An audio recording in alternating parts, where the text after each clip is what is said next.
Chapter 01. Master!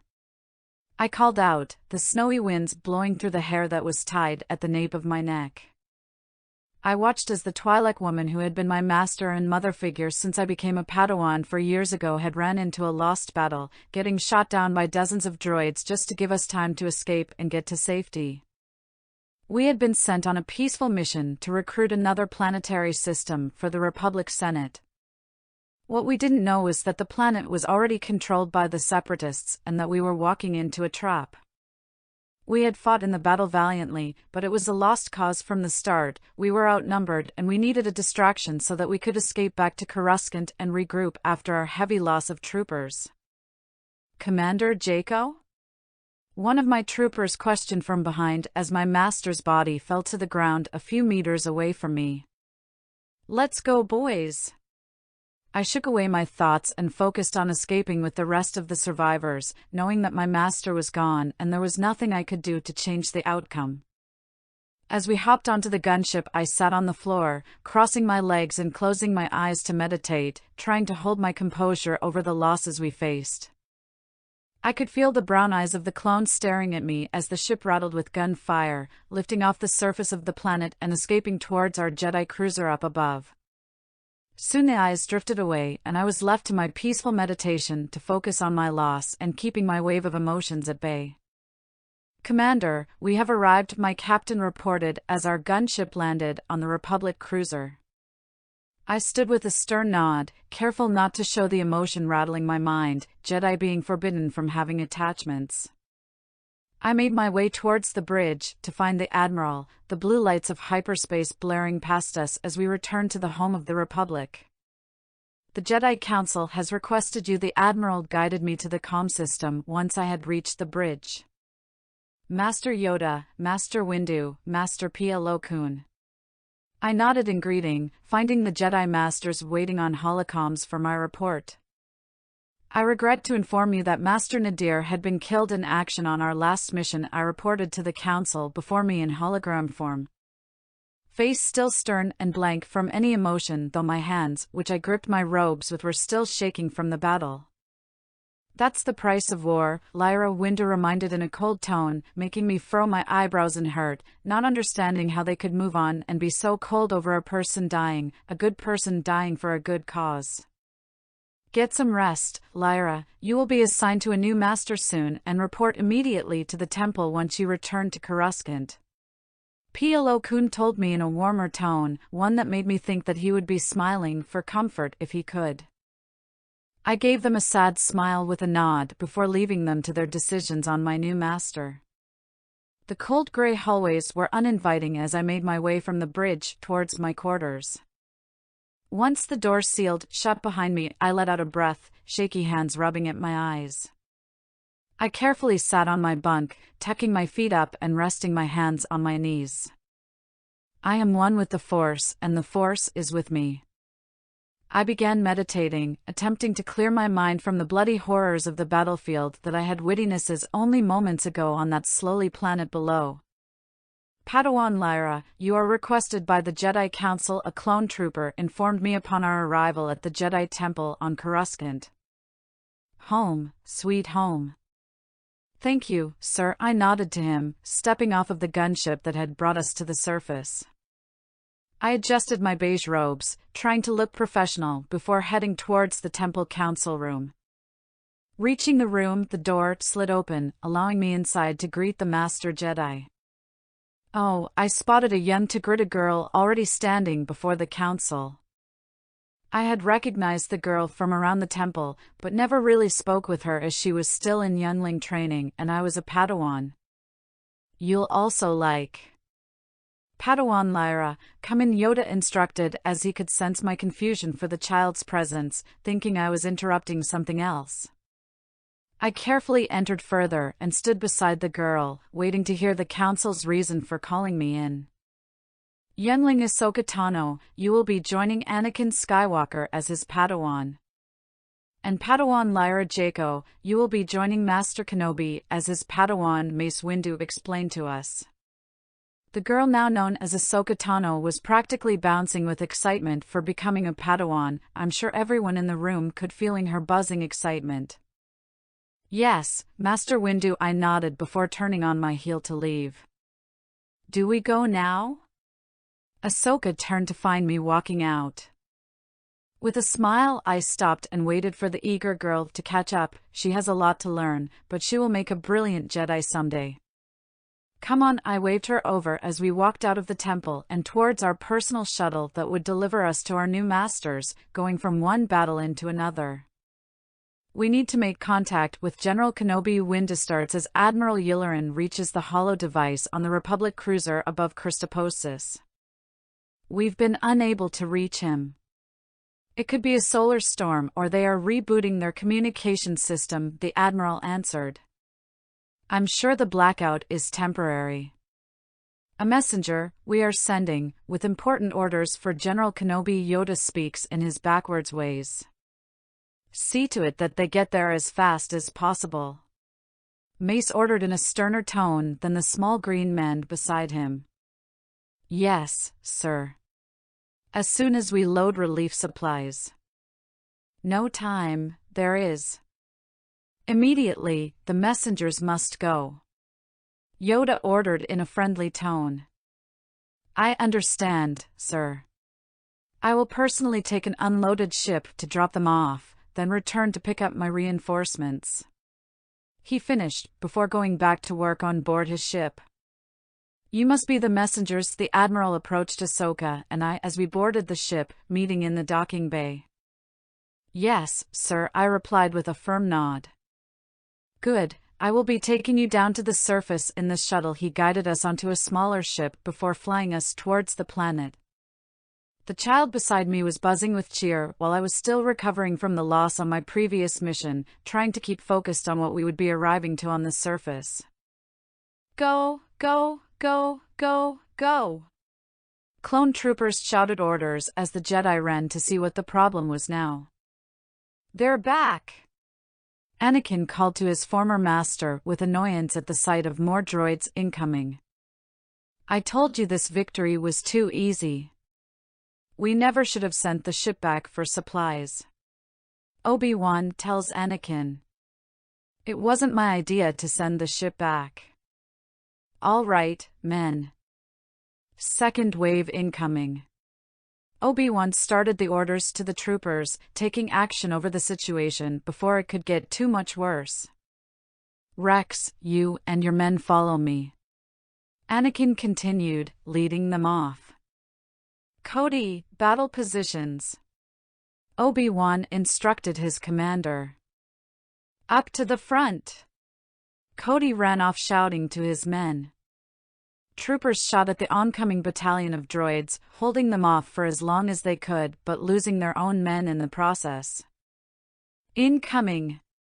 Troopers jumped from their spot, why escaping as it had blown up behind them. Skywalker should have attacked by now. Cody pointed out to his general with concern. Don't worry. He knows the plan. Obi-Wan reassured over the sound of blaster fire. What's our plan of attack, sir? Rex questions his leader as they stood on a ledge above the droid army. Follow me. Anakin jumped into battle, landing on a spider droid with confidence. The 501st followed him into the action with their jetpacks, taking on the droid army from above. Come on, then. Kenobi waved his troops to join. Right on. One man yelled. Give it to them. Another joined the battle. That's the stuff. Come on, you traitors. Target. Careful, lads. There, on the right. They continued to shoot at the oncoming enemy as others fought up close in the battle. We're gonna need reinforcements. Anakin retreated back with Obi-Wan as the troopers fought on. We haven't been able to get through to the Admiral. Obi-Wan reminded him. They're pulling back. Anakin noted as he watched the droids run away. The cannons had forced them into retreat, giving the Jedi more time to make a battle plan and get reinforcements. Looks like help has arrived. Kenobi watched as a shuttle flew overhead.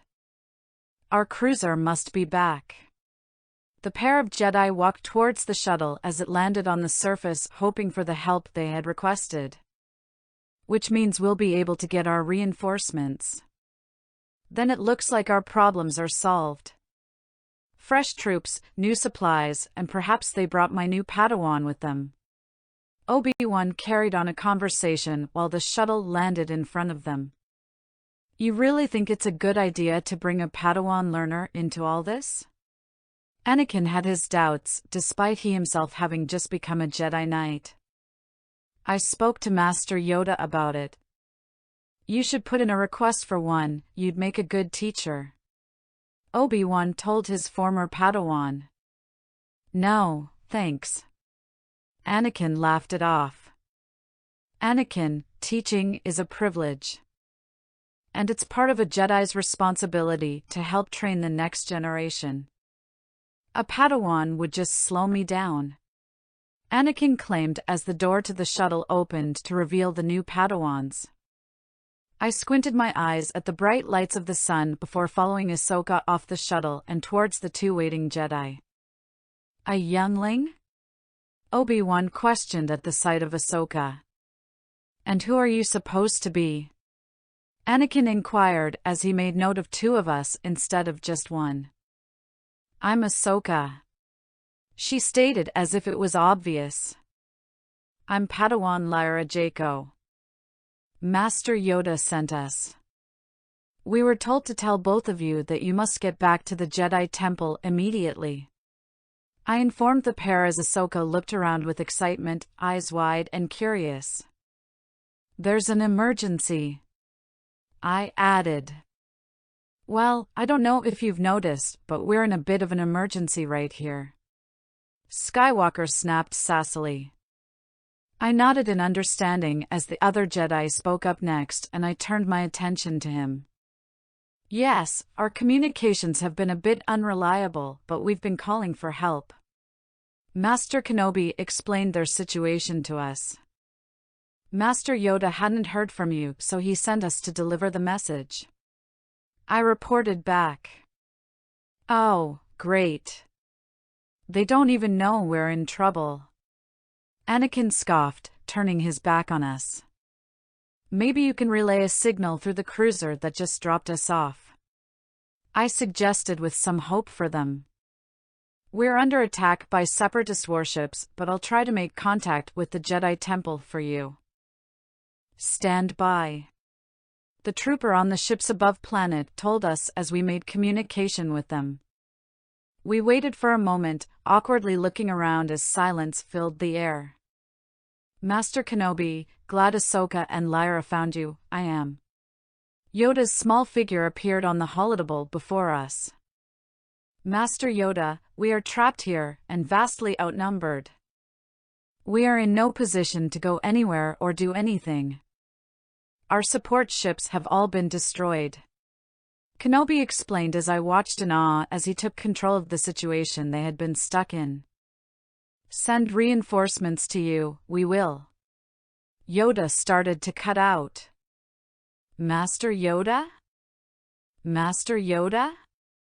Obi-Wan questioned as the figure faded from the screen. We've lost the transmission, sir.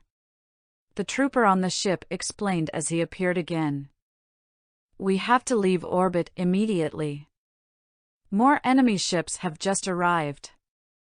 We'll get back to you as soon as we can. Another trooper added before cutting out as well. Well, I guess we'll have to hold out a little longer. Anakin sighed in annoyance at the whole situation. My apologies, young ones. It's time for a proper introduction. Obi-Wan stepped forward to face us. We're the new Padawan learners, I'm Lyra Jayko. And I'm Ahsoka Tano. She added from beside me. I'm Obi Wan Kenobi, your new master. He smiled proudly. I'm at your service, Master Kenobi, but I'm afraid I've actually been assigned to Master Skywalker. Ahsoka pointed to the brunette, making him gasp. What? No, no, no. He started to panic. There must be some mistake. He's the one who wanted the Padawan. Anakin rambled, pointing to Kenobi. No, Master Yoda was very specific.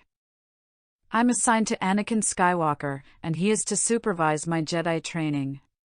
Ahsoka explained with a smirk at the Jedi Knight's reaction to the news.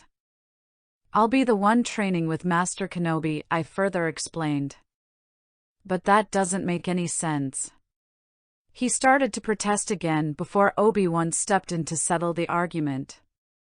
We'll have to sort this out later. It won't be long before those droids figure out a way around our cannons. I'll check on Rex in the lookout post. Anakin grumbled, about to walk away. You'd better take her with you.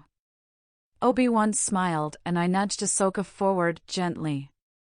She smiled with excitement as Anakin groaned, not wanting to babysit a Padawan in a war zone.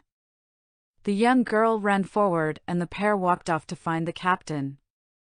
You aren't as eager as she is, Obi-Wan noted with confusion in his tone after the two had left. Well, I am 4 years older than her and have been in more battles, I explained to my new master with a shrug. Pardon my asking, but how is it that you are just becoming a Padawan if you are so old? My former master, Master Nadir, had been killed in battle on our last mission together, I explained as strongly as I could, even with the sympathetic look from Kenobi. My condolences, Master Nadir truly was one of the best, he nodded. Why don't you go find Ahsoka while we wait for further information? He suggested, not wanting to force me back into battle so soon. Yes, Master, I nodded before walking off to find the youngling who I had become quick friends with on our way to finding our masters. Question of the day, who would you rather be, your Jedi Master, Anakin, or Obi-Wan? Chapter 02. Ahsoka! I called after her, finding her walking alongside a clone trooper in blue painted armor on an empty path. Where is Master Skywalker? I questioned when I caught up to the pair, Ahsoka supposed to be with her master. Back with the others. He sent me and Rex here to scout out the enemy, she cheered with excitement that brought a small smile to my face. How could the Jedi Council allow a child of her age and training join the war? I'm Master Kenobi's Padawan, Lyra Jayko. I introduced myself to the clone trooper, falling into step beside them and looking ahead. Captain Rex, he nodded, looking down at me with a faint smile before looking ahead again, helmet secured under his arm. Have you thought about moving that line back, Captain? They'd have better cover that way. I suggested as we all continued to walk ahead, surveying the area of the battlefield. Thanks for the suggestion, but General Skywalker thinks they're fine where they are. He shut down the idea. I nodded in understanding that he had to follow orders from General Skywalker and that I was in no position to oppose the General's decision either. So, if you're a captain and I'm a Jedi, then, technically, I outrank you, right? Ahsoka questioned with a smirk. Ahsoka, that's not very nice, I scolded her, but he brushed it off calmly. It's fine, he told me. In my book, experience outranks everything. He replied to the young child. Well, if experience outranks everything, I guess I better start getting some. She smiled happily before pausing at the sight ahead. What's that? Not good. I answered, a sternness falling over my tone. They've got an energy shield. That's gonna make things damn near impossible. Rex started. If you wanted experience, little one, it looks like you're about to get plenty. We have to report this to the generals. I spun on my heel before marching back to the group at a quicker pace, the other two right beside me. The shield generator is somewhere in this area. They're slowly increasing the diameter and keeping it just ahead of their troops. Kenobi pointed to the holomap as we all stood around to observe the scans. Heavy cannons are gonna be useless against that. Rex sighed. As they get closer, I suppose we could try to draw them into the buildings. That might level the playing field a bit. My new master continued to plan as I stood beside Ahsoka and Rex, watching and thinking. If that shield's gonna be such a problem, why don't we just take it out? Ahsoka questioned as if it was the obvious answer. Easier said than done. Rex commented as I nodded in agreement. Well, I, for one, agree with her. Someone has to get to that shield generator and destroy it. That's the key. Anakin backed up his new Padawan. Right, then. Maybe you two can tiptoe through the enemy lines and solve this particular problem together. Obi Wan suggested to the pair. Can do, Master Kenobi. The young girl agreed quickly. I'll decide what we do. Anakin spoke up to her. If Rex, Lyra and I can engage them here, you two might have a chance to get through their lines undetected, here. Obi Wan points out. They won't have much time, the droids far outnumber us, so our ability to street fight is limited without the use of heavy cannons. They will march forward under the protection of their shield. Until they are right on top of our cannons, then they'll blow them away. Rex explained the flaw in the plan. I looked closely at the map as they continued to discuss a plan. You'll also like. We'll figure out a way. Come on, Master, let's go. Ahsoka walked off with Anakin following behind. If we survive this, Snips, you and I are gonna have a talk. He told her sternly, still within earshot of the rest of us. They make quite a pair, don't they, sir? You think they have a chance? Rex asked Kenobi. They better.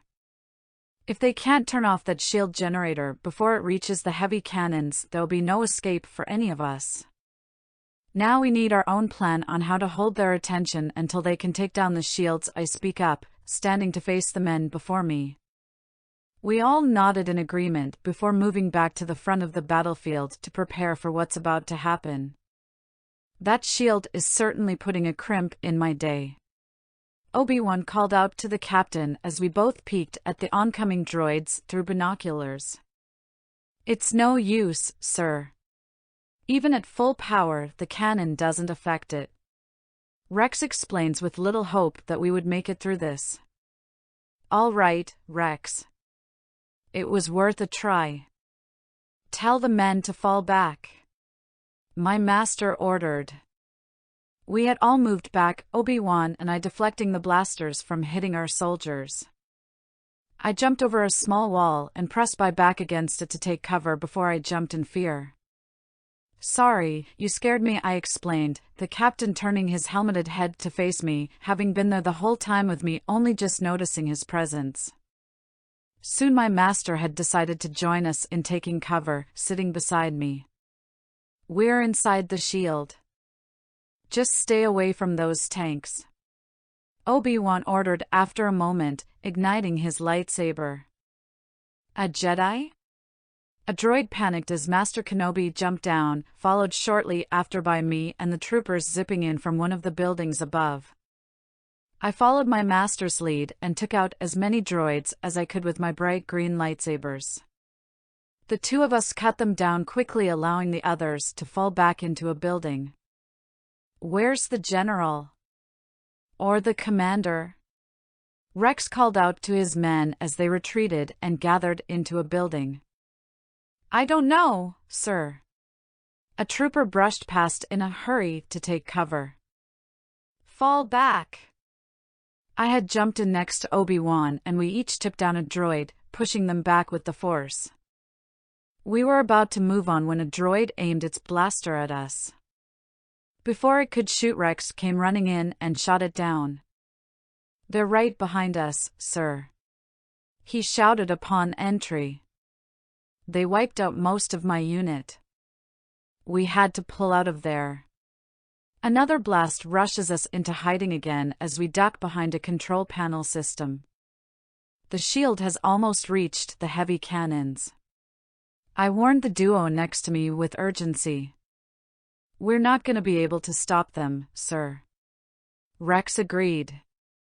Move your troops back to the heavy cannons. Do everything you can to protect them. Lyra, go with him. I'll delay the droids. Kenobi told us both his orders. But Rex went to disagree. That is an order, Captain. With my master's orders, we both stood and rushed back with his men. I blocked the troops from fire as best I could while they continued to shoot, moving backwards. Sir, General Kenobi's been captured. There's no one else left. A trooper rushed to take cover next to Rex and I in front of the cannons. What? I started to panic thinking I had lost another master and that it was just my bad luck with the Force. We've got to hold out. We can't let that shield reach the cannons. Keep fighting. Rex ordered his men sternly as I shook my head and prepared to fight some more. We jumped back out, me deflecting the blasts as the men shot at the incoming droids with no luck. There's too many of them. Fall back, fall back. Man down. Men around me shouted as they ran behind and the shield closed in on us. Medic! We need a medic here. I did my best to block the fire, but eventually it became too much and a blaster shot had skimmed my arm. I shouted quickly in pain while griping at my arm, the flesh singed from the blast. Get back, Commander! Rex guided me behind a pile of rubble to take cover. You need to stay down, he tried as I simply pulled off some fabric from my robes and began to tie it around my bicep. I will not give up on my men, I looked to him sternly before standing up and rushing in once more. He only sighed and shook his head as he watched me run into battle again with a smile, thank goodness for the helmet hiding his facial expressions. I fought back against the droids as best I could with a wounded arm and one lightsaber until I took note of the red shields falling. Commander Jayko, what's the status? Rex had questioned from his spot near the cannons with the rest of his men. Captain! Shields down.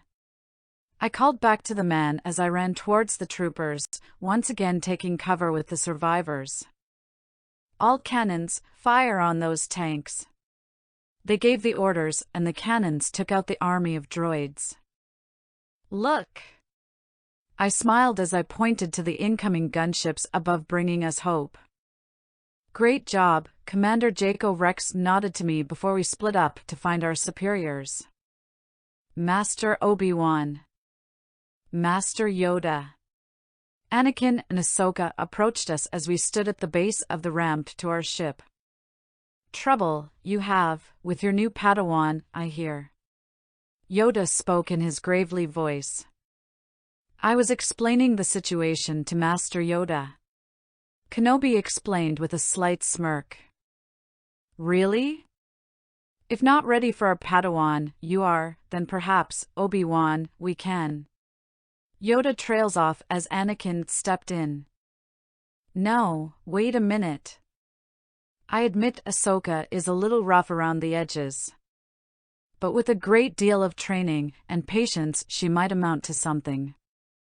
Then go with you, she will, to the Taith system. Yoda instructed. Taith? That's wild space. The droid army isn't even in that sector. Anakin questioned with confusion for why Yoda was sending them out there. Kidnapped, Jabba the Hutt's son has been. You want me to rescue Jabba's son? Anakin, we'll need the Hutt's allegiance to give us an advantage over Dooku. Obi-Wan explained the reasoning. Negotiate the treaty with Jabba, Obi-Wan and Lyra will. Find the renegades that hold Jabba's son, your mission will be, Skywalker. Yoda continued to instruct. Come on, Master, it doesn't sound that hard. I'll find Rex and get the troops organized. Ahsoka rushed off with excitement. Don't worry, Anakin.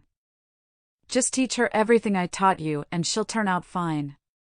Obi-Wan told his former Padawan with amusement in his tone. You know, something makes me think this was your idea from the start. The brunette walked off to find his new Padawan. Let's just hope Anakin is ready for this responsibility. Ready, he is, to teach an apprentice.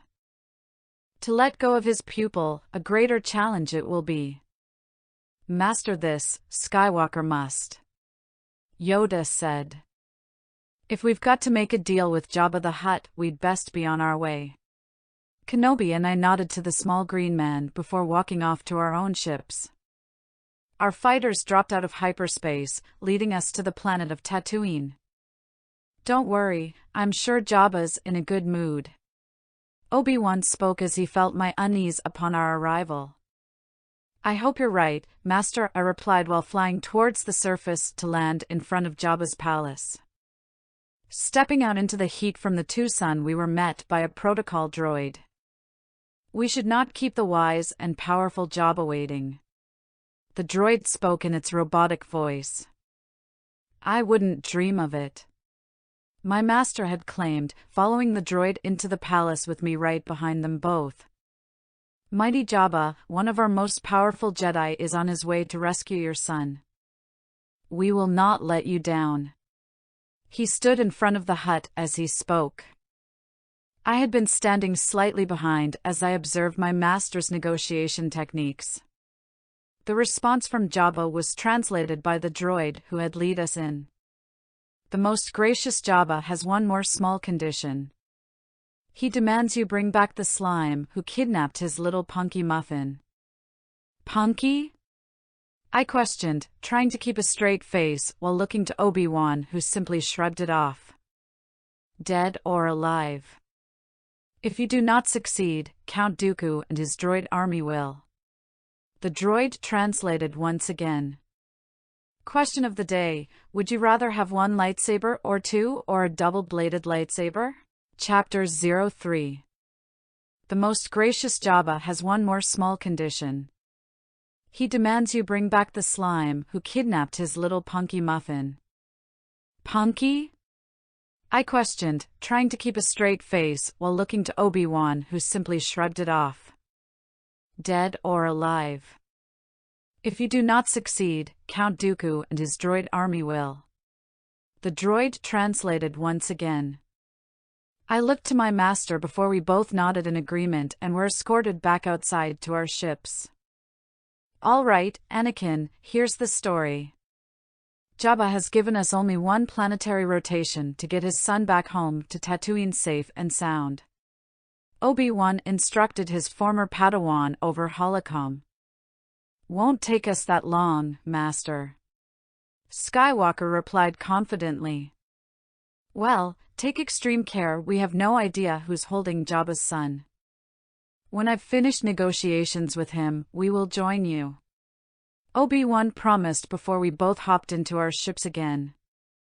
I know, R4. I want to get out of here, too. I sighed as the droid beeped to us.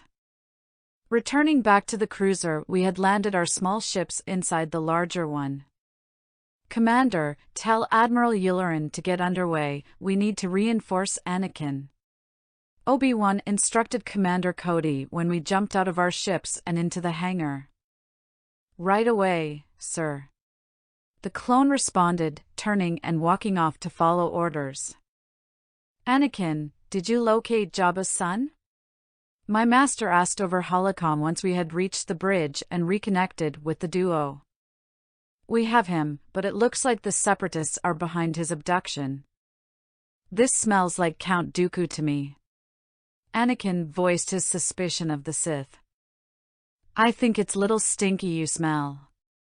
Ahsoka whispers to him and I smiled at her joke. I'll bet Dooku is using us to get Jabba to join the Separatists. Kenobi suggested. Master Kenobi, we have another problem. This Huttlet is very sick. Ahsoka warned as I took note of the ill creature in her backpack. I'm not sure we can get him back to Tatooine alive, Master. This whole rescue may backfire on us. I still don't think dealing with the Hutts is a good idea. Anakin reminded us of his doubts. Anakin, you know they control shipping routes in the Outer Rim. Jabba's cooperation is crucial to the war effort. If you let anything happen to his son, our chances of a treaty with him will disappear. Master? We've got trouble. Ahsoka warned as ships began to fly in over them. Defensive positions. Rex shouted the orders to his men in the background. Anakin? Obi Wan questioned. I'll have to call you back, Master. We're under attack, we could use a little help here if you have the time. I looked to my master with confusion as his former Padawan spoke, unsure what trouble they were in. We'll get there as soon as we can, protect the Hutt, Anakin. With that, Anakin and Ahsoka had cut out. Our cruiser had jumped to the planet of Taith, where Anakin and Ahsoka were currently faced with battle. Rushing into our fighters with a group of clones, we had all prepared to fly towards the surface. I was not a very skilled pilot, but I could manage flying. Fighting, however, was a different story. Skywalker is in trouble. You know the drill. Obi-Wan spoke to his men, making me wonder how often this happened. Copy that, sir. We took to battle in the sky, guns firing all around us as we made our way towards the surface. You'll also like. Anakin, do you read me? Anakin? Obi-Wan questioned. Come in. He tried again. They're jamming our transmissions. I reported with the rattle of my ship as I narrowly dodged a shot. I hope Anakin is having an easier time than we are. Kenobi claimed before noticing my struggle. How are you holding up, Lyra? I've been better, I replied, the ship still shaking as I tried to avoid getting shot down. Will you make it to the surface? I think I can. Good, he began his dive towards the surface as droid ships shot at us. I'm hit. I can't shake them. One of the men called out with worry. Just relax, oddball. I'm right behind you. Kenobi told him before shooting the enemy ship down with ease. Thank you, sir. I'm sorry I panicked. That's all right, oddball, it happens to everybody. My master reassured him. It looks like there's some kind of battle on the east side of the palace. I noted. Yes, I see it. Obi-Wan replied. And if there's a battle, Anakin's probably in the middle of it. We'll start looking for him there. All ships, follow me. He ordered out as we flew towards the surface battle. Commander Cody prepared the gunships for ground assault. Master Kenobi instructed. Yes, sir. Go, go, go! Cody shouted out as ships flew out and joined us. This is it. Scrap M. Rex shouted as they took down the last spider droid in sight and jumped into battle again. Take over, R4. Obi-Wan instructed as I said the same to my droid, following my master's lead. Surrender, Republic dogs. Droids surrounded the last two survivor clones. We've got you outnumbered. Rex told them with confidence. Outnumbered? Wait. 1, 2, 3. The droid started counting before I shot it as I flew in. Kenobi and I dive out of our ships and land in the battle, igniting our sabers and cutting down battle droids all around. The gunships flew in and dropped off more clones to aid the fight. Where's Skywalker? Kenobi made his way towards the captain of the 501st. I helped block shots with my master as the clones took cover and regrouped. Best guess is he's still in the castle, sir. Rex reported, still focused on the battle ahead. Keep the droids occupied. I'll go find him, Kenobi said before rushing off. Master Kenobi, always chasing after Skywalker. How predictable. Ventress smirks as Obi-Wan rushed into the castle looking for Anakin and instead stumbling upon the Sith assassin. Anakin leaves quite a mess, which always leads me to you, Ventress. He readied his weapon to fight. Take him. She ordered the droids behind her. The droids start to shoot at him as she makes her escape. He moves forward and takes both of the droids down with relative ease. Lyra, I need backup inside, my master's voice sounds through comms. On my way, I told him. Are you all right here, Captain? I looked down to Rex as he took cover. We can handle this here, Commander, he nodded. Go!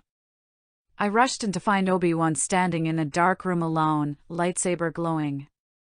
I nodded to him while pulling my 2 sabers off of my belt to let him know I was ready. Ventress, I know you're here. You can't hide. I feel your frustration, let me guess, you're after Jabba's young son, too. Obi-Wan called out through the empty room. Suddenly a woman jumped down, crashing her red lightsabers onto his blue one. Master! I shouted with panic. His attacker jumped back, ripping off her skirt and throwing it at him. He easily cut through it and she lunged at him once more. This must be Ventress, I thought to myself, having heard stories of the woman. You'll have to do better than that, my darling. He began flirting with her in his own twisted way. The two fought until his saber was knocked from his grasp. Well, now I'm impressed. He told her simply to make her angry. With her anger she swiped at him, but he dodged both swings with his Jedi reflexes. Now you die. She pinned him to a wall and went to strike when I stepped in and blocked her saber from hitting my master. Wrong, I said to the woman, now face to face with her. He ducked under and moved back as I took on the woman, holding her off for a bit. Shall we continue? He questioned as he had grabbed his own lightsaber again and joined my side. My pleasure. She smirked before attacking the both of us with her red sabers. She ran towards us both with anger in her eyes as she attacked. We both fought her off until she closed in on us further. I followed Obi-Wan's lead as he jumped up between 2 pillars and onto a beam up above. She followed and stood only a few feet away, at the ready. We know of Dooku's plot to turn the Hutts against us. It will not succeed. Obi-Wan taunted the bald woman. It will when the truth dies with you. She flipped at us and fought once more. She was pushing against me, our sabers blocking between us until my master had forced her back. We nodded to each other before jumping out of a window to temporarily escape the mad Sith. You can't run, she mumbled before following us out. We had landed a few feet away from her when she arrived to continue the fight, but she paused in confusion. I sense it, too. Obi-Wan spoke up as we all froze. Anakin is gone. You've failed, Ventress. Your master will not be pleased. I taunted the woman as she came face to face with me. I knocked back one of her sabers, and she pressed a button on her wrist as she dove backwards. Jedi scum. The Hutt is safe. There's no point to fighting any longer. I tell her, weapon still at the ready. We've won, lay down your weapon. Obi-Wan tells her. Before she does anything, a ship flies towards us and she jumps off the edge. I race over to watch as she lands on top of it and makes her escape. With a sigh, I look back to my master with a feeling of failure that she had gotten away. Question of the day: do you like Ventress? Chapter 04. Captain, I understand General Skywalker escaped? Obi-Wan and I made our way back toward Rex and his remaining men, deflecting the blaster shots away from them as we caught up. Yes, sir. On some beat-up old space freighter. I'll be surprised if he even makes it to Tatooine in that junker. Rex voiced his opinion. If anybody can fly a bucket of bolts through hyperspace, he can. Kenobi stated, confident in his former Padawan. We finished the fight pretty quickly, taking down the last few droids. I was face to face with a large droid that had picked me up and pressed harshly on my blaster wound from an earlier fight with its metal hands. Oh, Criff! I shouted out with pain, head falling forward before snapping back up at the droid that held me. Commander? Rex's voice called out as he frantically looked for where the cry of pain had come from. I swung one of my sabers to cut off the arms, letting me drop to the ground with a thud, not landing as gracefully as I normally would have. Rex made his way over, blasting one of the last droids as he knelt by my side. That's the last of them, Kenobi reported, walking over. We need to get her to medical, Rex stated to the general, looking up at him from his kneeling position beside me. I'm fine, I waved him off, trying to stand up on my own and wincing. You are not, he starts. Captain, I cut him off. Sorry, Commander. He stood up and offered me a hand. I accepted his offer and he pulled me to my feet by my good arm. We can handle cleanup, but you should go get that bandaged properly, at least Obi-Wan recommended, a look of care in his eyes. I nodded to my master's orders and made my way towards the gunship so that I could return to the cruiser above and head to the medical wing to get properly patched up, hopefully with some Bacta. Obi-Wan, come in. Do you copy? Anakin voiced out as he appeared on our holoscreen. I had just been bandaged up when Kenobi and Rex arrived on the cruiser, taking me towards the bridge with them to receive the message from Skywalker upon their arrival. Kenobi, here Anakin, have you reached Tatooine yet? My master questioned the status of the mission. Almost, but we ran into some old the Jedi Knight started. Anakin, did you get shot down again? Kenobi questions, cutting off Skywalker. Yes. Ahsoka cut in before her master could answer, earning a glare from the man piloting the piece of junk. I shook my head with a smile at the duo before us, imagining what trouble they would bring to this war. Hopefully the trouble would be more directed towards the Separatists, but I really can't tell yet. This ship is too slow. I haven't had time to modify it yet. He claims with a simple shrug. I'm still cleaning up your other mess, but I'll get there. Obi-Wan told him the promise before ending the calm. How are you feeling? He had turned to me, who had been standing beside him with my newly Bacta-wrapped arm. Better and ready to help.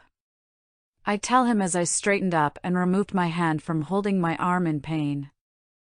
He turned back to the holotable and sent a message to Master Yoda, trusting that I knew my limits and abilities given my age and experience, and that I was far from acting like Anakin did as a Padawan. And even now, Anakin has reached Tatooine with the Huttlet, Master, but he's still in grave danger. Separatist troops are desperate to intercept him.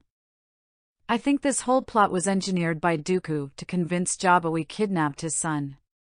Kenobi reports to the old Jedi Master. If believe this, the Hutt stew ended, will our chances of a treaty with them be? Join Dooku and the Separatists, Jabba will, yes. Yoda spoke his thoughts aloud in his riddled way of speech. That would be a disaster. We must have this alliance with the Hutts if we are to win the war in the Outer Rim. Supreme Chancellor Palpatine gave his opinion on the situation from a political standpoint. In Skywalker is the Republic's only hope. Return Jabba's son, he must. Yoda said. Anakin's experience with the Hutts should help, he'll come through. Obi Wan promised. What is the plan now? I questioned my master with interest, unsure of what our next step would be from here. Now we returned to the temple on Coruscant to pick up Master Yoda before getting Anakin and Ahsoka from Tatooine. The cruiser had brought us back to the heart of the Republic where ships and speeders move through the busy city. Entering the familiar temple with my new master, we had met up with Yoda outside of the meditation room where he was often found if not in the council room. Ready to go, Yoda walked out before we could even knock. Good, we should be leaving now, Kenobi spoke, leading the way as Yoda hobbled beside us. Stepping out into the light, there was a gunship waiting to return us to the cruiser above so that we could go back to Tatooine. I stayed in my quarters for most of the trip, meditating and focusing on the task ahead of us. There was a hard knock on my door before I opened it with the force to see Cody standing there. Cody I greeted while standing to my feet with a smile at the other commander I will be working alongside with the 212th. Commander, we are preparing to go down to the planet, the trooper said calmly. Of course, Cody, I smiled, securing my sabers on belt. Following him through the hallways, we reached the hangar to approach Master Yoda, Master Kenobi, and Captain Rex. Masters, Captain, I nodded to the group. Commander Rex nodded back to me. Are we ready to go? I questioned the men. Ready, we are, Yoda told me as we all stepped into the gunship. Might want to hold on, Captain Rex warned, placing his helmet over his head. I'm not as young as Ashoka, I've been in this war just as long as you have, if not longer, I reminded him as I reached up to hold one of the loops of the gunship. The ship swayed once the doors closed, flying into space above the planet before moving down to land on the surface. You'll never believe what happened. Ashoka rushed towards me as we stepped off the gunship just in front of Jabba's palace to meet up with them. You flew a bucket of bolts through space, walked miles of sand on Tatooine, fought off some droids and delivered Jabba's son, I replied with a pondering tone as if I was thinking about it. How'd you know? She seemed disappointed that I already knew her whole story, shoulders slumping. The great Jedi know all, I joked as I nudged her, the girl smiling up at me. We have been keeping in contact with Anakin, I told her the real answer, the young Padawan laughing in response. We should return to Coruscant now, there is lots of work to be done if we are to win the war, Obi-Wan called over to us. We smiled to each other and made our way back to the Republic cruiser. Question of the day, did you like the Clone Wars movie? Chapter 05. Every year since the war began, the Jedi are expected to receive a medical examination to make sure they are healthy to fight. My examination was supposed to be a few weeks ago, but with the chaos of Master Nadir's death and her funeral as well as getting a new master, the topic was long forgotten, or so I had hoped. Lyra, you have to have a medical examination, Obi-Wan explained to me as I had been avoiding the topic for a while now. But, No, I have gotten you an appointment with Kix in 10 minutes and Captain Rex will be escorting you, he stated calmly. Please don't give the medic a hard time. I won't, I grumbled, seeing Rex walking towards us. General, Commander, he saluted to the both of us. Looks like it's time for you to go, Obi-Wan sent me a comforting smile as he pat my shoulder. You'll be all right. Yes, Master, I sighed, leading the way. I'd go after her if I were you, she might try to run off, Kenobi warned with a joking tone, urging Rex to rush down the hall and catch up to me. The rest of the walk was silent, the only sound coming from people walking nearby or our footsteps beneath us. Reaching the medical center, the two of us took seats outside of Kix's examination room while we waited for him. Are you all right? Rex questioned, taking note of how I fiddled with my robes with nerves. No, I snapped back. What's wrong? It's just a routine checkup. I know, but I'm just nervous. Commander Jayko, I'm ready for you. Kix poked his head into the hallway and called me into the room. Take a seat on the bed, he prompted while he gathered his tools for the basic evaluation. I followed his instructions and took a seat on the cot, eyes darting around the room. Take it easy on her, Rex told his medic in a hushed tone, their backs to me as Kix picked up the data pad to fill in my health information. What? Why? The medic was confused for his orders from the captain.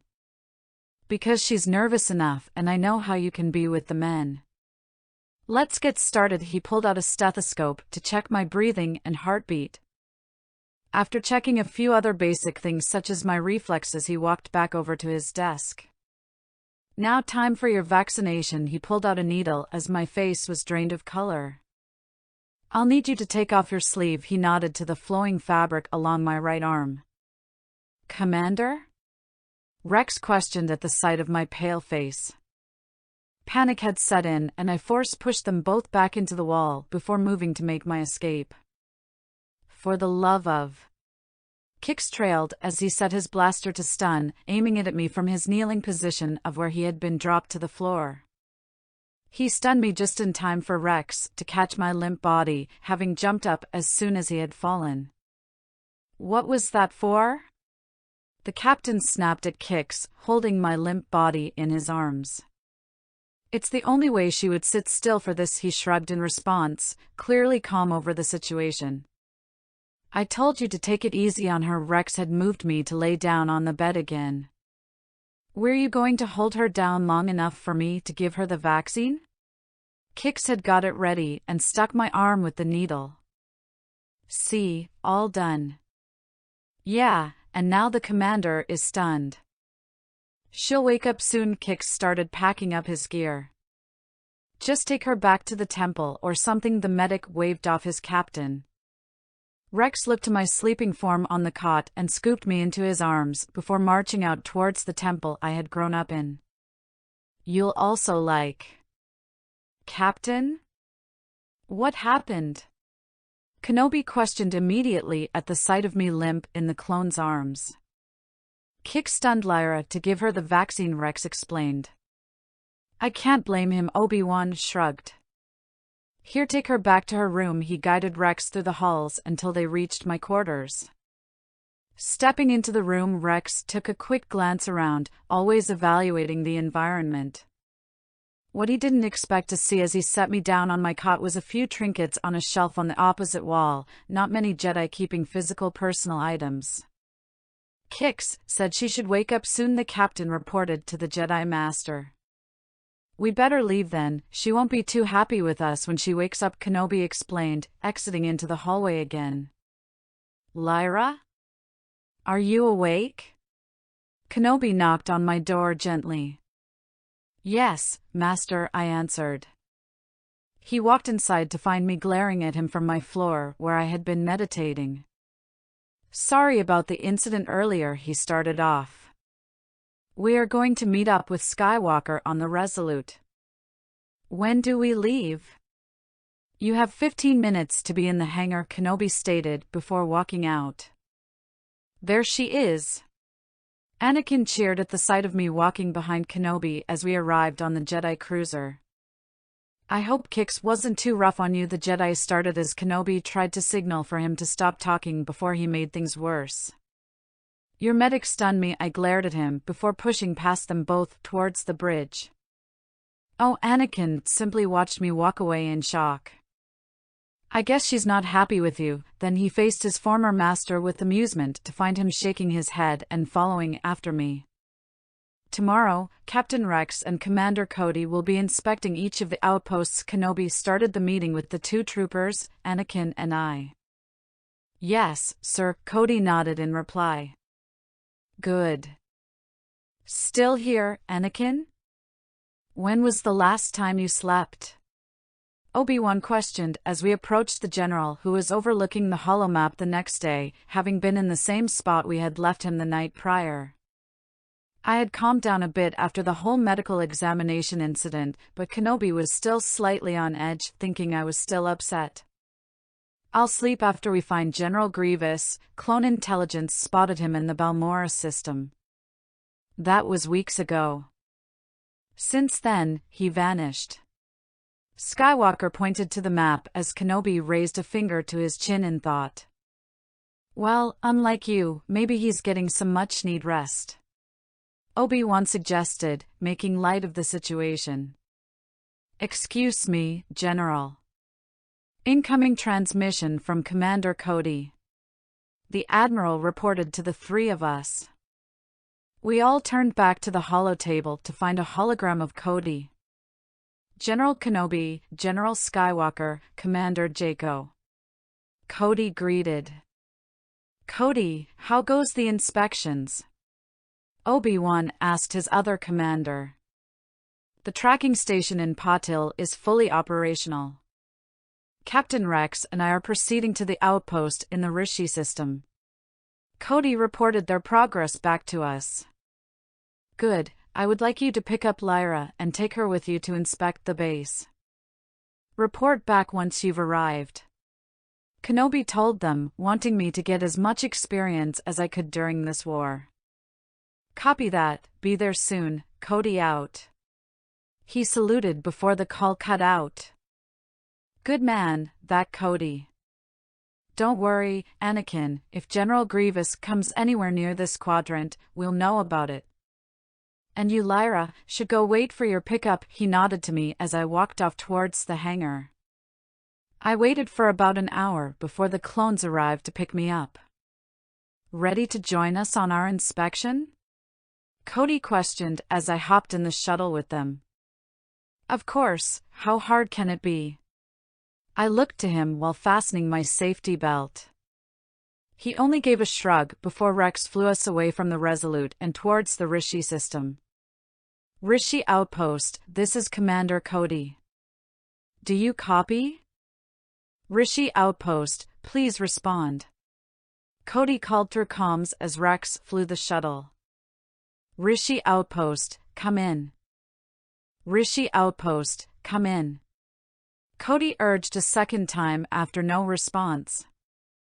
Sorry, Commander. We're experiencing technical difficulties. Sergeant Oniner reported with a choppy voice that made me raise an eyebrow. This is the inspection team. Cody reminded him. Inspection? Negative, negative. We do not require an inspection. Everything is fine here. Thank you. The sergeant of the base replied in a nervous tone. We'll be the judge of that. Prepare for our arrival. Cody told him sternly. Roger, Roger. Were the last words from Sergeant Oniner before the feed cut off. Something's not right here. I noticed with unease. Well, good luck.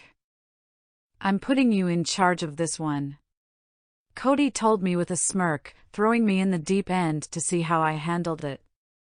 I nodded back to him before Rex flew us down to the landing platform. The ramp lowered and I lead them off the shuttle, prepared for a fight. This is not good, I don't see the deck officer anywhere. I noted to them, looking around the empty landing deck. These boys are sloppy. There should always be an officer on duty. Rex continued to critique, helping me out on my first official inspection. I have a bad feeling about this. I told the men as the doors opened and a wobbly clone came out to greet us, looking as if they had spent a night as 79s. Welcome to Rishi, Commander. As you can see, the outpost is operating at peak efficiency. Thank you for visiting, and have a safe trip back. The clone wobbled forward as he spoke with a choppy voice. We need to inspect the base just the same. Cody pushed forward. There is no need. Everything is fine and fully operational. The clone protested more with slight panic at our move forward. Take us to the sergeant in command. Rex stepped up this time as I watched carefully how they handled the situation. Roger, Roger. We all looked together at these words before looking back to see a flare set off into the night sky. A droid attack flare? Cody questioned at the sight. Suddenly Rex shot the sergeant in the chest. Rex! What the heck are you doing? Cody panicked as he fell to the ground before us. Relax. I told him, pulling off the clone helmet to reveal a droid head underneath. Just as I thought. Looks like one of those new commando droids. Rex commented, looking at the head that laid on the ground. That flare must have come from the survivors. I pointed out, looking back towards the location of the flare until blaster shots made me jump into action. Ambush! Rex shouted out in warning. I jumped in front of the men to deflect the shots with my sabers as they shot back, and we all moved backwards to take cover. Those clankers have tough armor. Cody called out as he had to shoot them multiple times for them to stay down. The boys took cover behind boxes while I jumped on top of them and continued to deflect the blasts. Take cover! Captain Rex ordered me as the two of them continued to shoot at the droids from their safe places.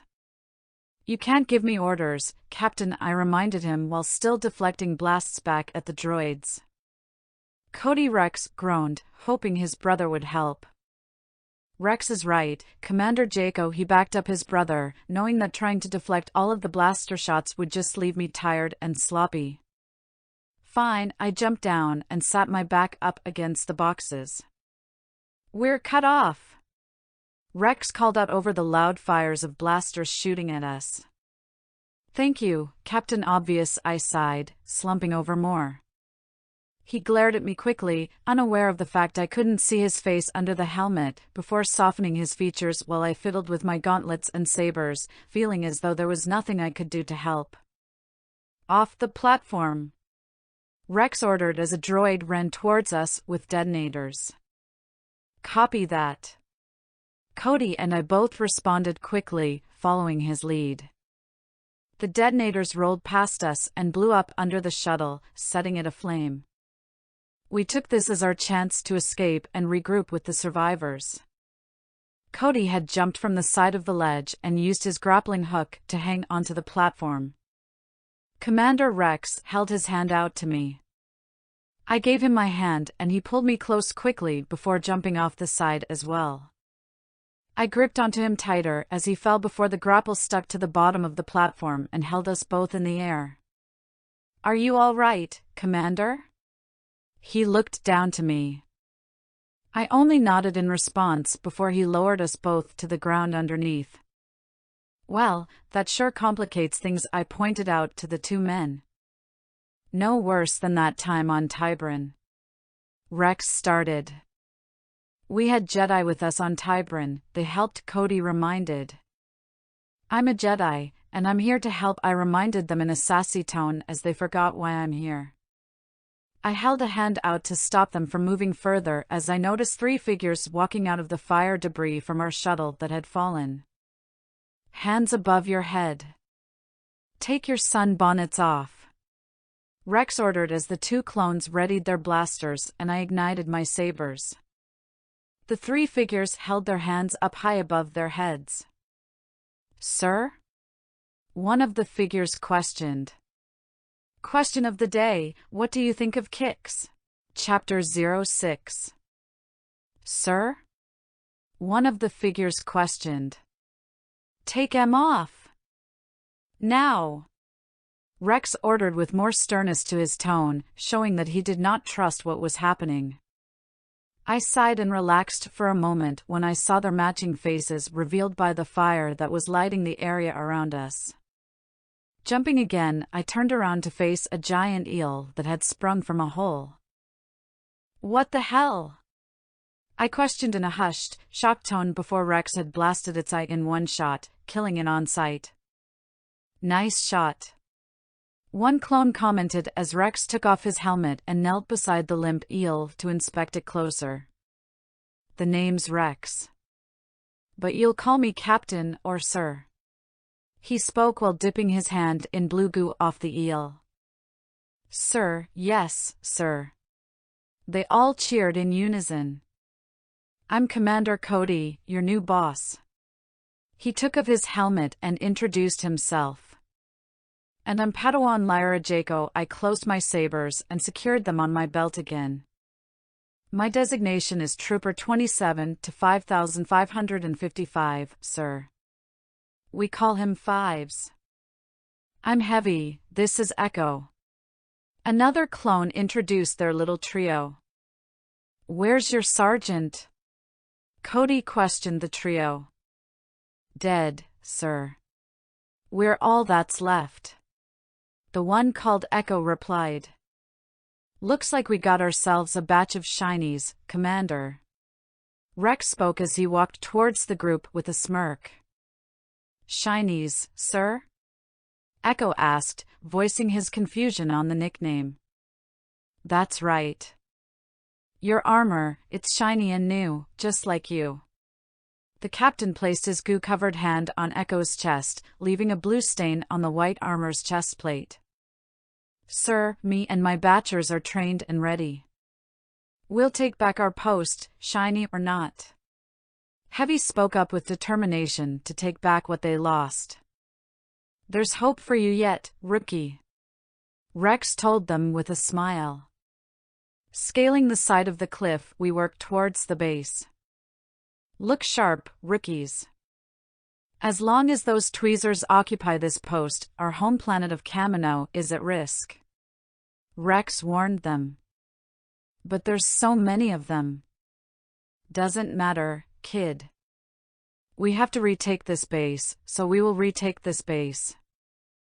How do you propose we get through those blast doors, Rex, old boy? Cody turned to his brother with the question. I have a few ideas. I spoke up, reminding them of my presence once again.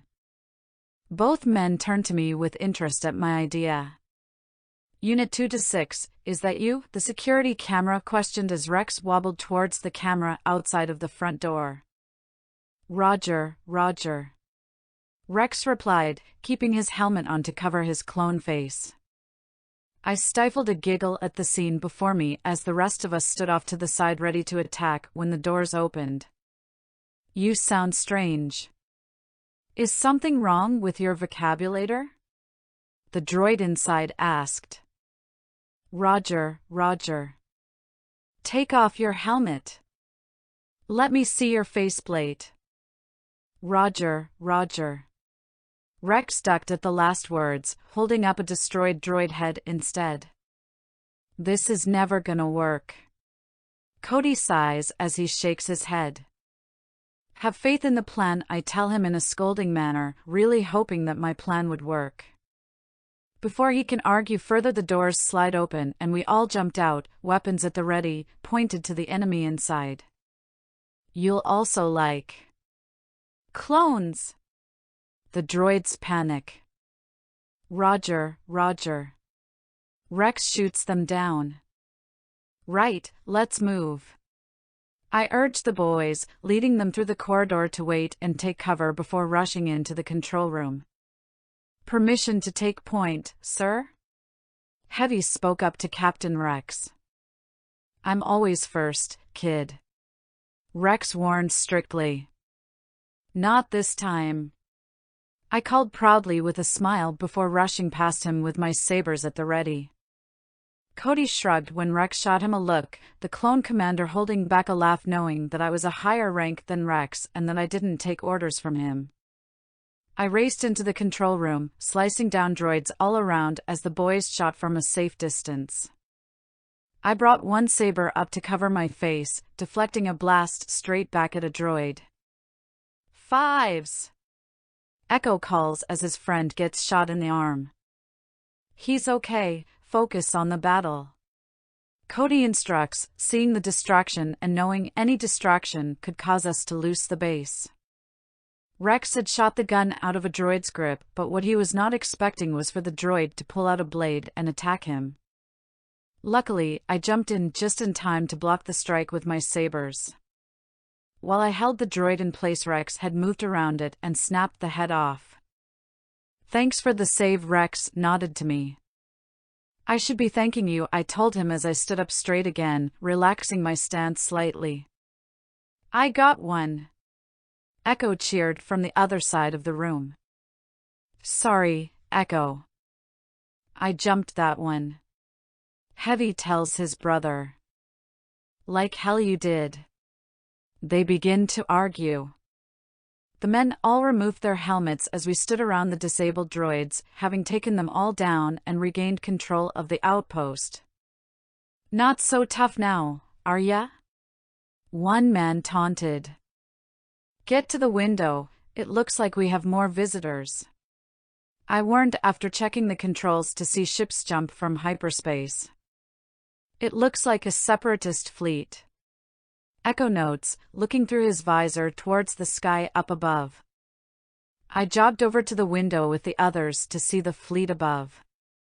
"That's why they commandeered the outpost. They're mounting a full-scale invasion."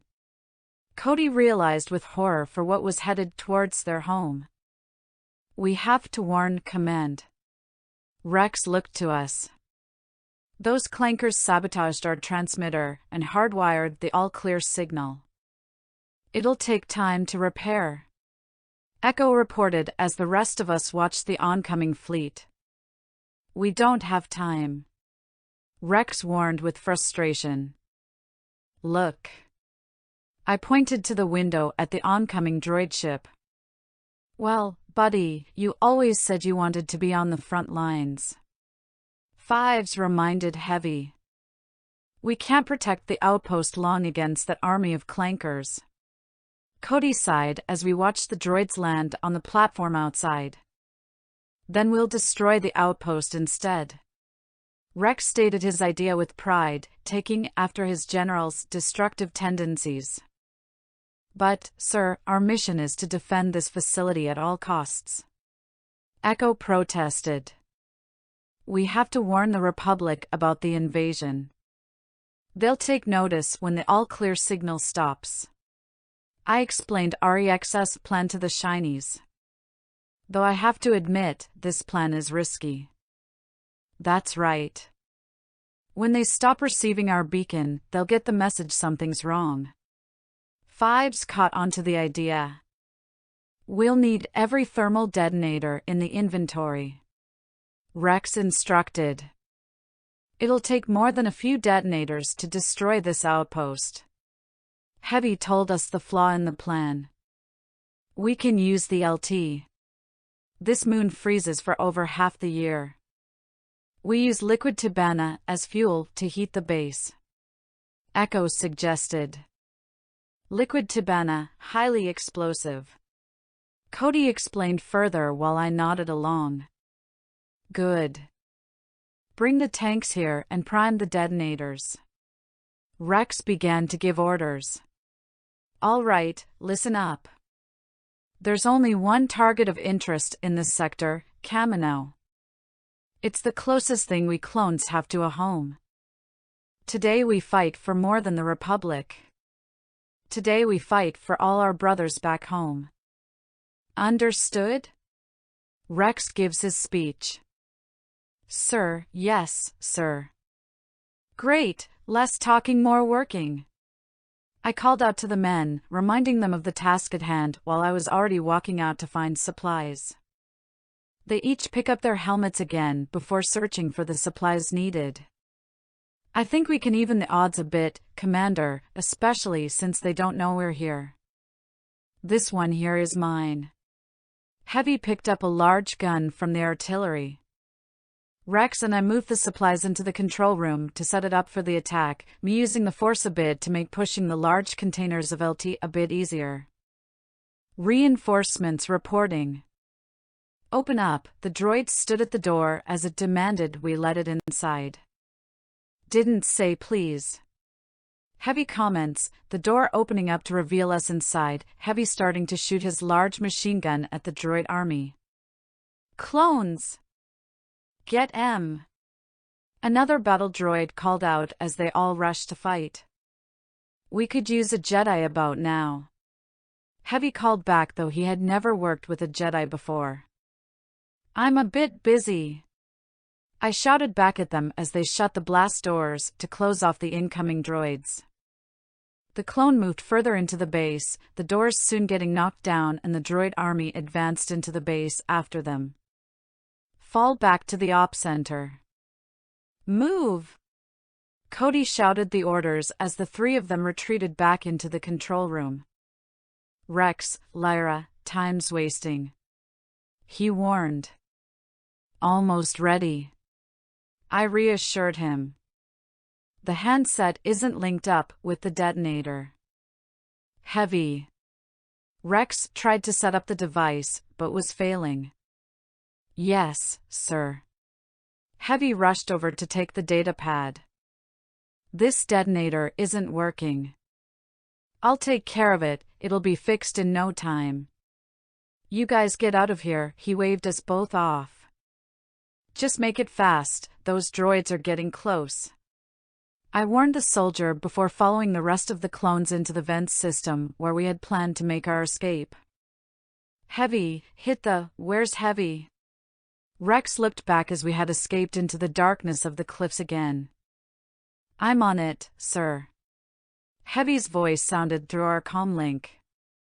"Heavy, get out of there," I ordered with panic at what he was planning. "The remote isn't working. I have to detonate it manually." "Heavy," Rex scolded in a warning tone. "We've got to get up there. Back to the maintenance pipe." I started. "Let's move." Rex agreed, but Heavy's voice cut in again. "It's no use, I know what I have to do." "I don't like your tone, rookie," I stated as we turned back the way we came. "Soldier, come in." "Are you there?" "Soldier, come in. Respond." Rex tried to get a hold of Heavy, but he was in a heated battle against the droids who had taken the base once again. "Heavy, come in." "Come in, Heavy." Cody tried this time, but failed all the same. Suddenly the base blew up and we all ducked under the cliff to avoid the falling rubble. Rex had covered my head as rocks fell, and I was the only one without a helmet to protect me from the falling objects. After the dust cleared, I looked up to Rex with thanks before we turned to watch the base above in a fiery blaze. Shock and horror were written across my face for a moment as I had realized what Heavy had done to save his brothers. "Heavy always did hate that place," Echo commented. "We've got those tinnies on the run. Thanks to Heavy." Fives looked to the sky as the fleet retreated. "Gunships. We're getting off this crater, boys," Rex told them proudly at the next sight, pulling me back into focus on the present moment. We had signaled the ships down to our hiding spot and stepped inside to be taken back to the cruiser. "Good work, Commander Jayko," Cody nodded to me as we held onto the loops above us for balance. "I bet that's not what you expected for your first inspection," Rex commented with a slight laugh, holding his helmet in his other hand. "Well, it was certainly interesting," I laughed lightly, before quieting at the memory of those who had died in battle. "Hey, it's not your fault." He knew what he was doing, and he understood that it was his job for the Republic. Rex placed a comforting hand on my shoulder. I looked up at him with a small smile before it got awkward, and he pulled his hand back. "On behalf of the Republic, we thank you for your valiant service, and we honor your comrade's sacrifice." Obi Wan started the small ceremony as I stood proudly beside him. "Your new unit is lucky to have you. I'd be proud to fight beside you anytime, anywhere." Anakin continued, pinning a medal on each of them. "Congratulations.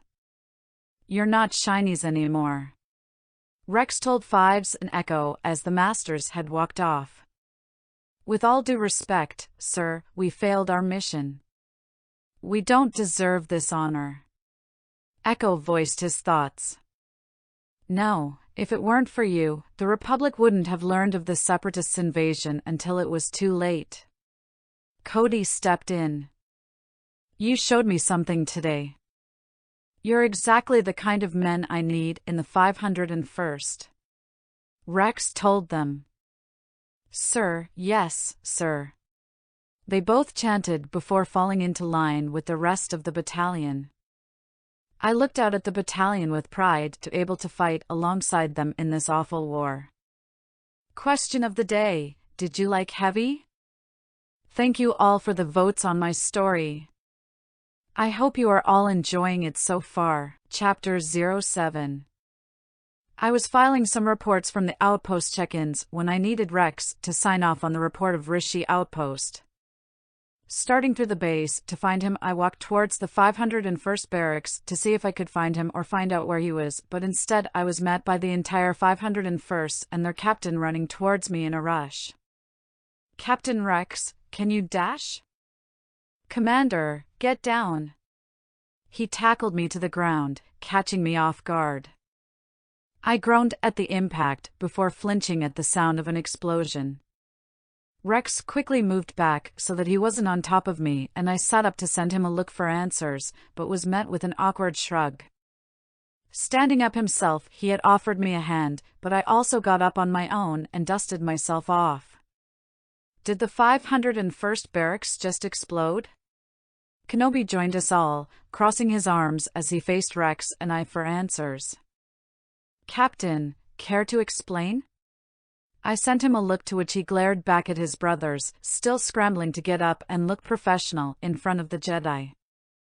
Hold on, Obi Wan Anakin strut over casually to save his men. They ran into a weapons problem inside the barracks. I'll deal with it, he waved off Obi-Wan, who left with a sigh, not wanting to deal with this anyway. I don't want to know, I waved Rex off as he was about to speak. Just sign here, please. I held out the data pad that had been dropped from my hand. He signed it and gave it back before watching as I walked away. His men laughing away behind him at the whole incident. Are you all right, my Padawan? Kenobi asked as I joined him in walking away from the 501st. Yes, Master, thanks to Captain Rex. He's a good man, he agreed with me. We have another mission soon, I suggest you get ready. I nodded back at him before rushing to put away the datapad and prepare for the mission ahead. Master Kenobi has just landed on this Separatist cruiser, I reported, walking into the bridge to stand beside Rex. Good, he nodded, looking down at me briefly before looking ahead again as I made no motion to look anywhere but the battle ahead in space. Let's try not to blow up the ship before they get off this time. Ahsoka stepped up beside Rex and I. We stood in the bridge of the ship, watching as we shot at the Separatist ship where our masters were currently on board. Lyra, Dooku managed to escape. We're in pursuit, but we could use reinforcements. Follow us in what ships you can round up. Obi-Wan called back through comms for backup. We'll get there as soon as we can. I promised my master. He flies away in his ship with Anakin as I go back to work. We need to go give them reinforcements. I called out while walking towards the hangar. Coming! Ahsoka chased after me as we hopped onto a gunship and gathered together some clones from the 212th and 501st. We are landing now. The pilot shouted back to us. Great! I called out to let him know my thanks for the heads up. As soon as the gunship landed on the planet below, we all rushed over to find a cave that was blocked with rocks. Where are they, Commander? A clone questioned from behind as I closed my eyes and felt their presence in the Force. Behind those rocks, in the cave, I tell the team. Set up some explosives to get them out, I ordered, the men following my instructions.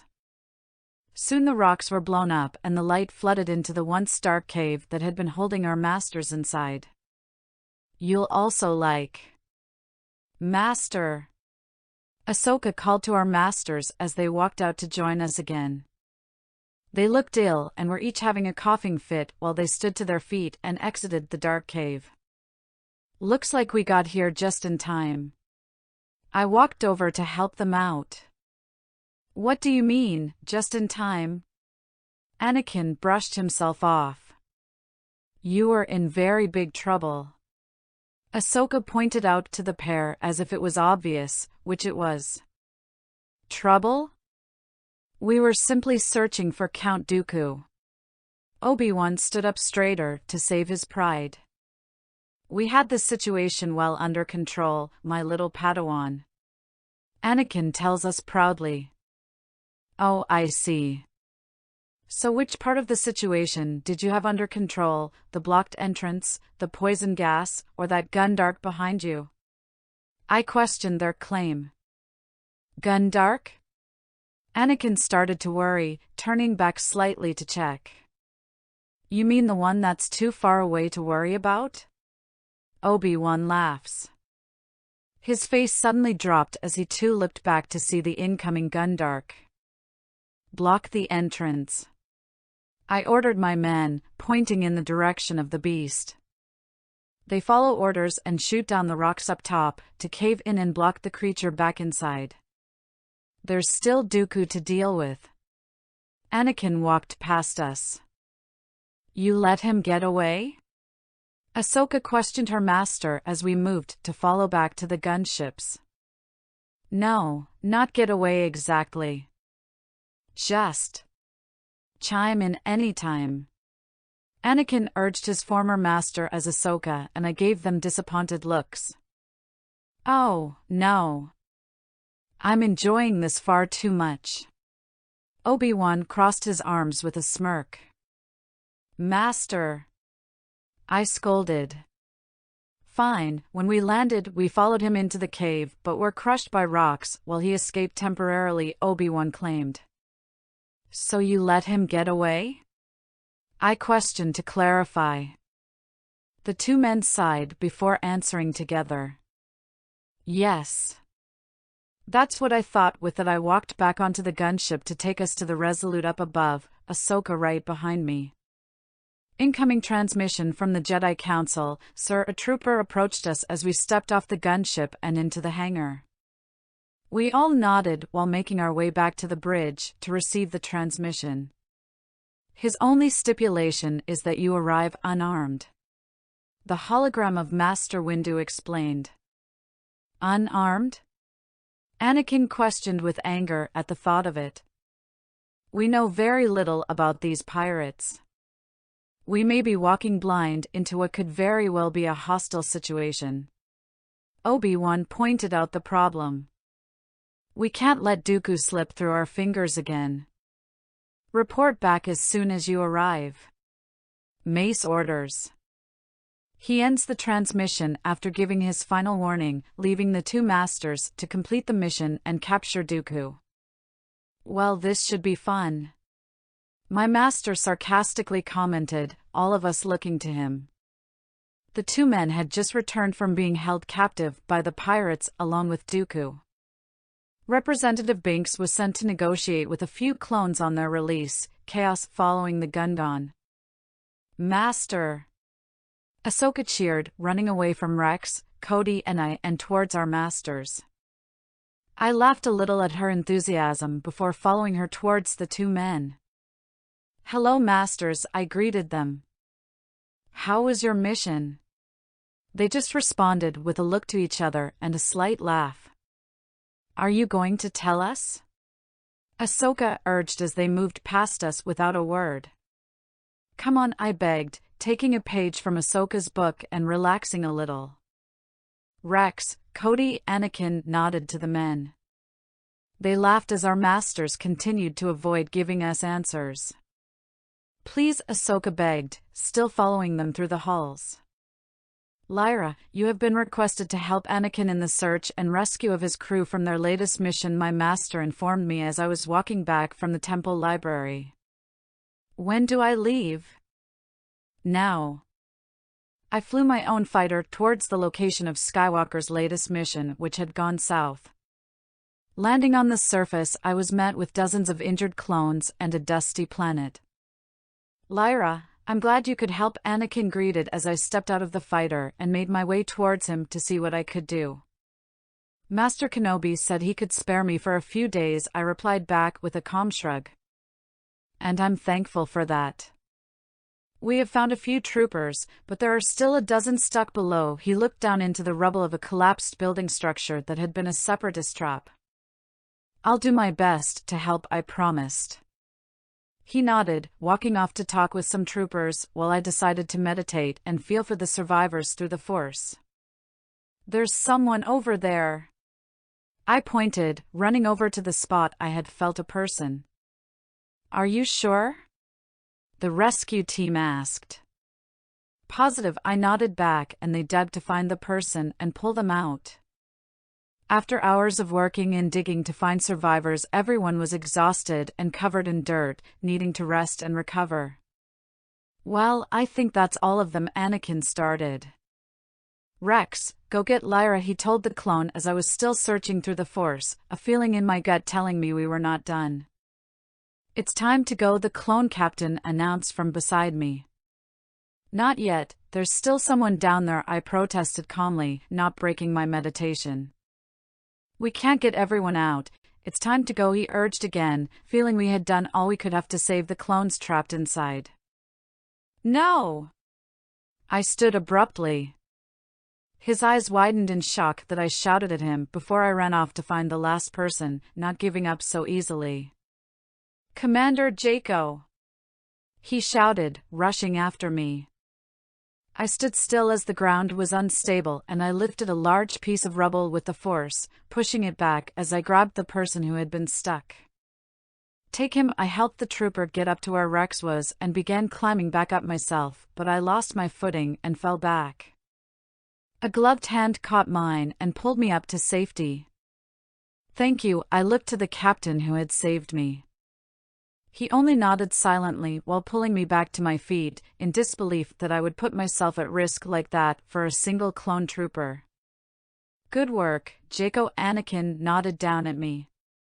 Obi Wan would be proud. Sir? Rex asked, knowing what I did was reckless and against orders. She was trusting her instincts, it's what she does, Anakin shrugged to his captain before walking me towards a medic. Question of the day, do you like the banter between the characters? Chapter 08. And this is the planet's tropical zone.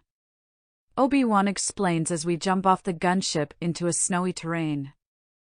I followed my master as we both wore large jacket with our hoods up and goggles to protect our eyes from the snow and wind.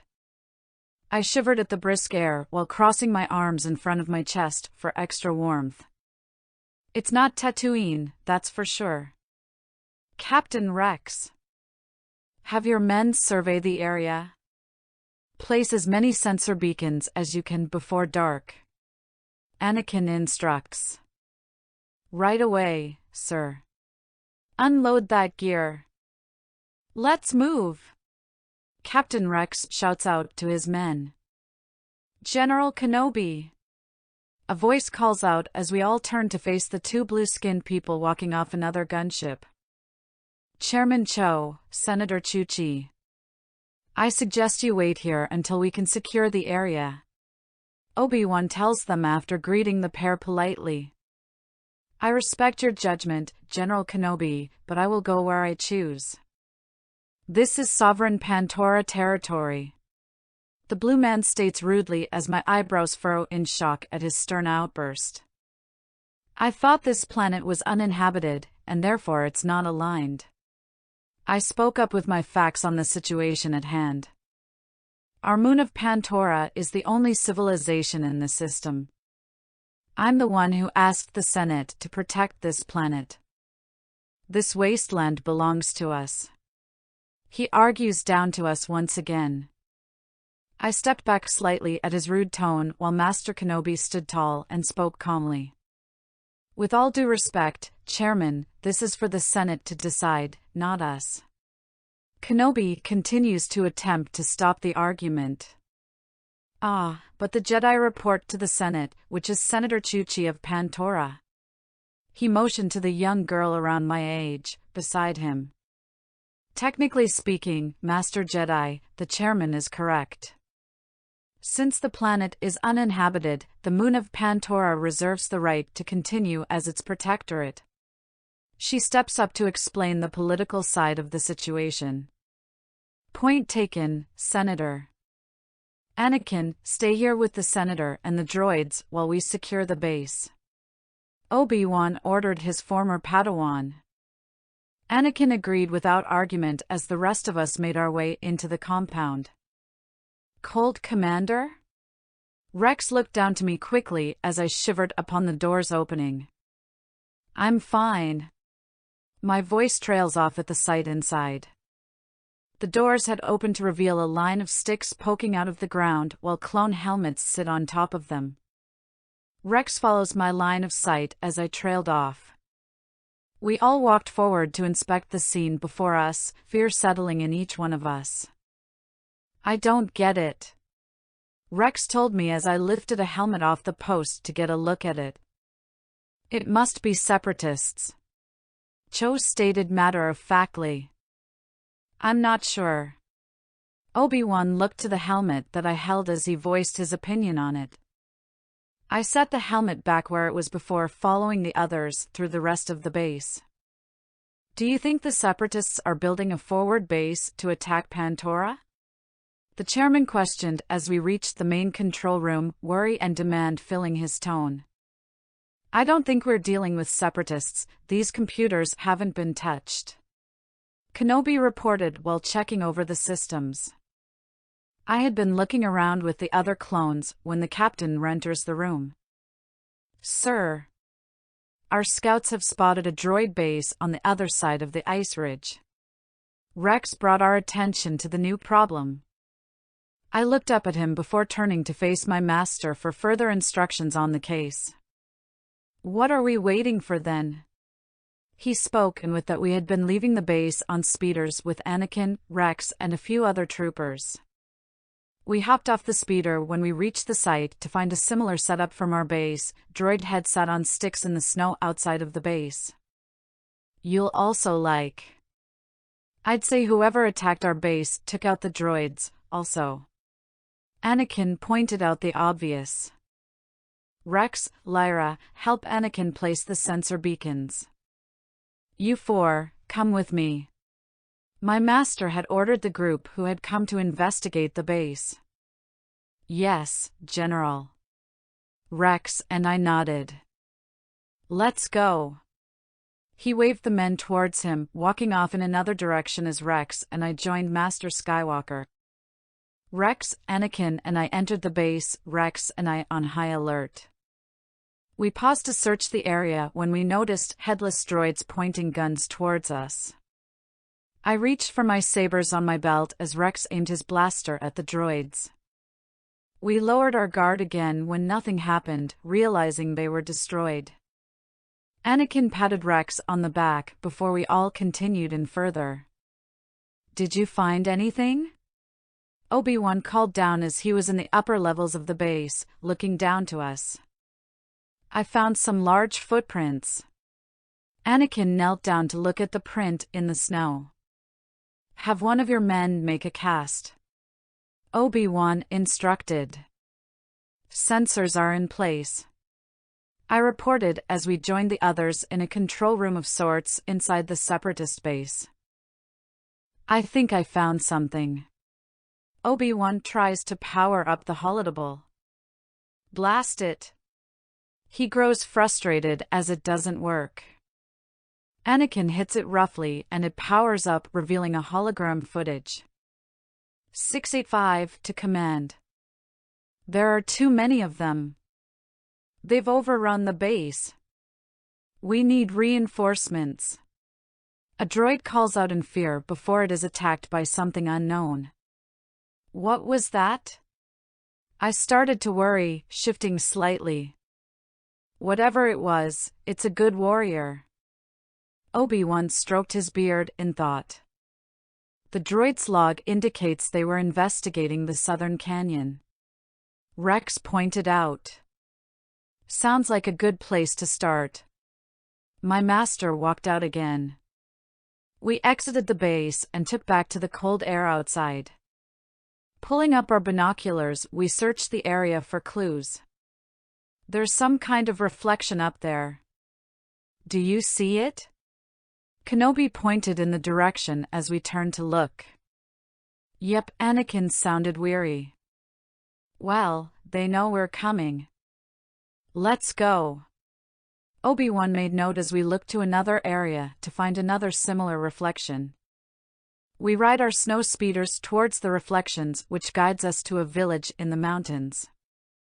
Steady, Anakin, they're only curious. Let's not provoke them as the droids and our troops must have done. Obi-Wan told us as Anakin moved to grab his saber upon seeing the creatures. Too bad we didn't bring 3PO along. How do you plan on communicating with these things? Anakin questioned as we couldn't understand the creatures when they tried to speak to us. Patience. Maybe they're smarter than we are. My master told his former Padawan as I followed the pair toward the leader of the group. Well, say something. Anakin urged his former master in a sassy tone as the leader speaks in a language none of us can understand. Just shut up. Kenobi sighs with the shake of his head. We are lead into a hut where the creatures surround a fire. I sigh at the warmth and take a seat beside Kenobi, relaxing under the heat. We come to you in peace, we will not bring harm. Obi-Wan speaks slowly as I pick up a clay tablet and carve a picture into it. Peace. I hold up my work to show the leader a drawing of two people shaking hands. After the negotiations with the creatures, we are lead out of the hut once more, and my master is pulled into a tight hug from the leader as Anakin and I chuckle at the embrace. We should get back now, Anakin urged at the snowfall staring. I hopped on my speeder and followed Anakin, who lead the way back to base. Jumping out of our speeders upon entering the base, we were met with our own troops. Glad you made it back, sir. It's getting nasty out there. Rex greeted Anakin as he walked up to us. You don't know the half of it. Anakin tells him. What did you find? Chairman Cho demands answers, stepping up to us immediately as we had arrived. It seems we've stumbled onto an inhabited planet. Obi-Wan begins to explain our findings. Impossible. Our explorers have spent much time here over the long history of Pantora. No one lives here.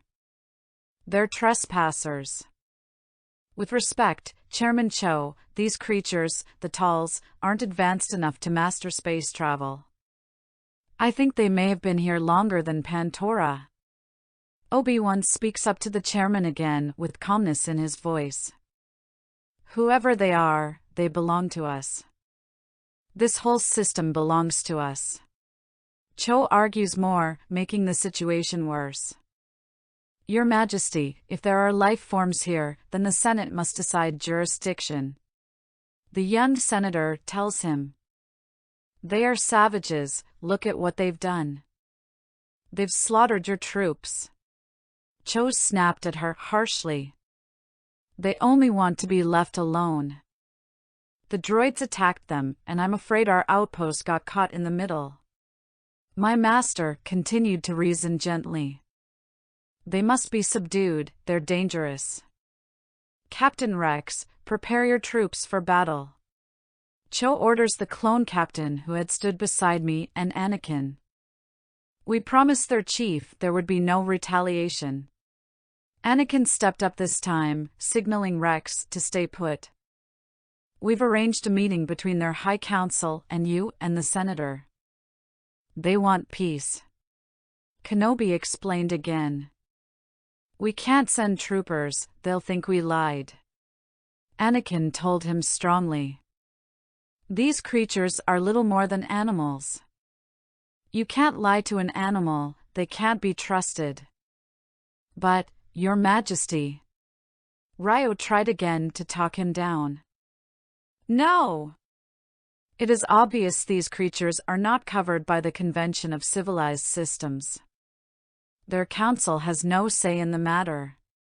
She was cut off rudely by the older man. My eyes widened at the way the senator was being treated by the chairman and how he was acting on the situation. If the Jedi are able to communicate with them, their status is in doubt. She told him gently. Do you stand against your chairman, Senator? He talked down to her. Of course not, Your Majesty. Ryo backed away from the topic. If we are going to meet with Tieson and his council at the arranged time, we will have to leave now. Obi Wan reported. Sir, the gunships can't take off in the storm. We don't have enough bikes for the entire platoon. Rex told his general. Have the rest of the men stand by here. No matter what the chairman thinks, we're not going to war. Anakin reminded his captain. The crowd of troopers and the rest of our company had jumped onto their speeders and followed as we lead the path to the meeting. Captain! Put your men on that ice ridge. We will attack as soon as the savages arrive. Cho orders out. There will be no attack, Chairman. Master Kenobi speaks up strongly. You will do as I command. This planet is under my jurisdiction. Nothing is under your control, Chairman. The Talls are already here. Kenobi walked off to the meeting place. Their scouts have been following us for some time. Anakin backed up Obi-Wan. It seems Tieson doesn't trust you any more than you trust him. I added, following the men. Rex, tell your men to stand down. Stay here, and don't do anything to provoke them. Anakin ordered to Rex as the creatures appeared and the troopers stood on guard at the orders of Chairman Cho. Yes, sir. Rex turned back to his troops to tell them to stand down. You will stay with them, Lyra Kenobi told me as well. Yes, Master, I nodded before walking back to the group. The group for negotiations walked towards the Talls where they entered a small cave. Standing around in the cold air, I had shivered slightly, waiting to hear the news from the meeting. You all right, Commander? Rex asked.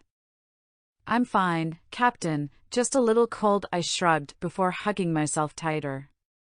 Here comes the others, maybe we can get back to the base soon. Rex offered some hope, but by the looks of it, things didn't go as planned.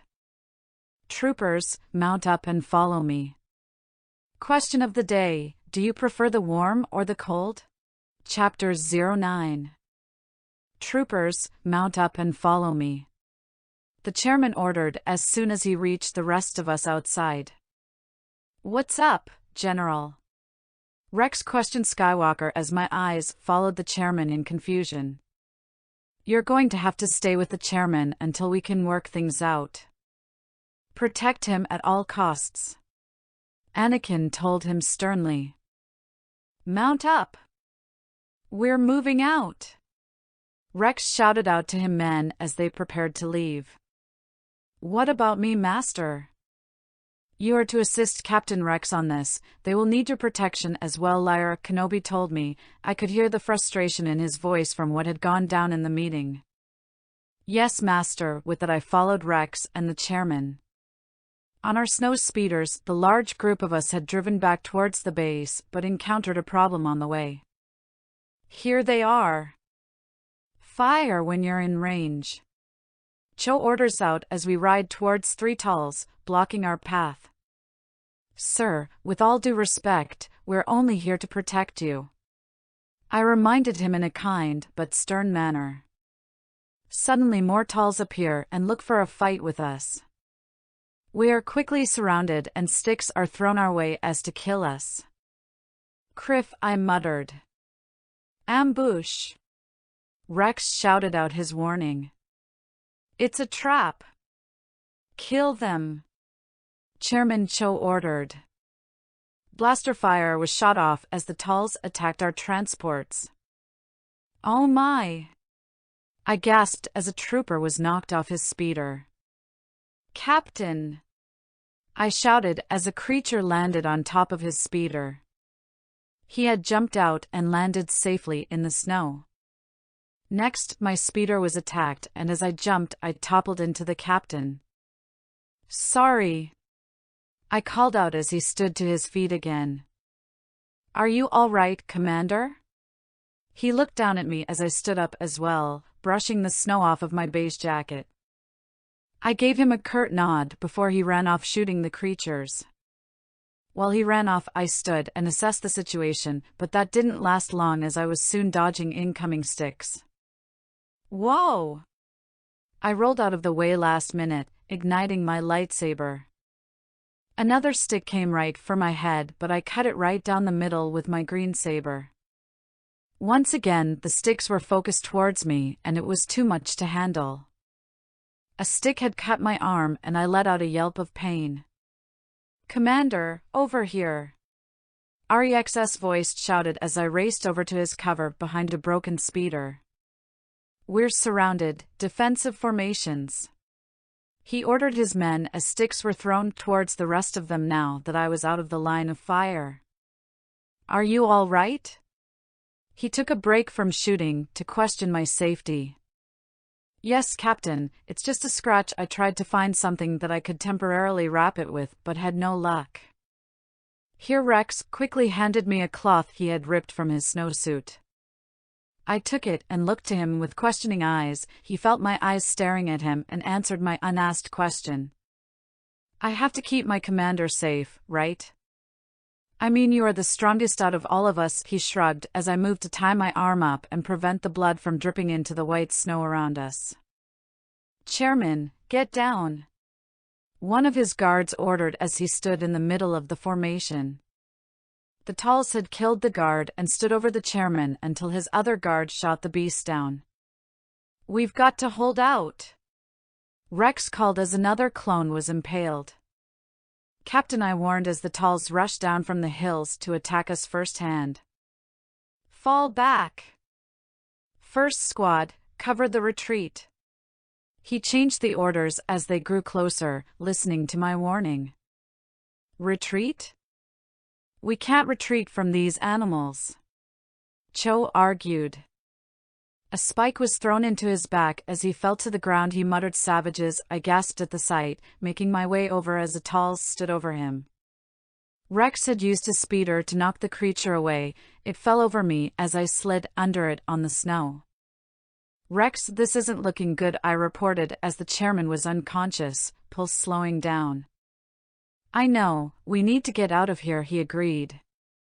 He picked up the chairman and slung him over his shoulders while shooting any Talls who came close. He threw the man onto the speeder before hopping on himself. I pulled myself onto a fallen trooper's speeder before following Rex until we had caught up to the others who had managed to escape.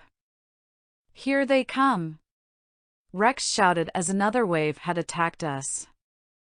I ignited my saber and cut off the stick of one Talls to prevent them from using the weapon. "That's not good," I groaned as two troopers fell into a canyon up ahead. Rex had stopped right on the edge as I pulled up next to him. We all piled together on the defensive while the army of Talls closed in on us. Rex began pointing out orders to his men as they took positions. He pulled the chairman to lay in the snow while I protected him by cutting any sticks that came close by being thrown defensively. Rex walked forward steadily as he and his men shot back. The chairman began to stir awake as I noticed the incoming gunships above us, relief flooding through me. The attack had paused while our troops arrived to aid us. The young senator was escorted by the pair of masters as she looked sadly to the fallen men around us. Clones piled out and took their defensive positions around us. "Good to see you, sir." Rex saluted his general as I joined the group. "You okay, Rex?" Anakin questioned. It's just a scratch." He stretched his arm out. "What about you, Lyra?" Kenobi looked to the wrap around my arm. I simply shrugged in response. "What's going on?" Anakin voiced his next question. We're in quite a mess, sir. 11 dead, the rest wounded, including the chairman. Rex reported as I looked down to the man kneeling beside me. Chairman, can you hear me? The senator knelt in front of him. Senator, good. You must avenge me. As my final command as chairman of Pantora, I order you to destroy the Talls. He begged the girl, gripping her shoulder. I'm afraid I cannot do that, Chairman. The Pantoran Assembly has called you out of order. I am to negotiate peace. No. Impossible. Peace? Never. I died for our people. At those words, his body falls limp. Senator, now is the time. Kenobi urged the girl. She stood with authority, taking the chairman's cap and a stick from the Talls. Protocol droid, come with me. She ordered in a soft voice. 3PO, get going. Anakin nudged the droid ahead. Yes, Master Ani. The duo walked ahead to come face to face with the Talls leader. We stood back and watched the negotiations while not hearing any of it. Well done, Senator. Obi-Wan tells her as she returns, leaving the stick and cap crossed with another stick from the Talls, a symbol of peace. Yes, most impressive. Anakin agreed. Thank you, Master Jedi. She followed us all towards the gunships. Now that you have created peace between your people and the Talls, remember one crucial thing. Obi-Wan starts to speak. Yes, Master Kenobi? Ryo looks up at him as he paused. Make it last, Senator. Make it last. And be an example to others, so not only this war, but every war waged may come to an end as well. He tells her. I will, I promise you. With that they both step onto the ship and we take off. We need a medic. Rex had called out as we returned to the Resolute. Over here. He waved them towards the wounded clones. I started to walk off with Kenobi and Skywalker to give a report on the mission until Rex called me back. Commander. I turned to face him. Go on, we can do the report without you. You need the medical attention, Obi-Wan urged softly. I smiled to him with a nod before walking back to the others with the medics. Question of the day, did you like the episode Trespassers from the Clone Wars? Chapter 10. Commander Jayko, you will be escorting Senator Amidala back to Ryloth, where she will be discussing negotiations with Cham Syndulla Windus, stated my mission. Because I was still recovering from the small wound I received on my last mission, I was being sent on smaller missions such as negotiations. Yes, Master. Oh, and Captain Rex will be joining you on the request of Skywalker, he added calmly. Of course, I nodded back before leaving to meet the Senator in the hangar. As I moved through the temples, my mind was off in its own world. Are you all right, Lyra? You look distracted, Padme commented as I almost bumped into multiple people on the way over to her. Yeah, sorry, I laughed lightly. I'm fine. Good, Rex is already on board, she led me on beside her. Most of the ride was silence other than Padme and I carrying on a small conversation in the back. We are landing now, Rex reported after talking to the pilot. Thank you, Captain. Padme smiled up at him before standing and walking towards the ramp. I placed my cloak over my head and followed her off the ship and into the hangar where Syndulla met us.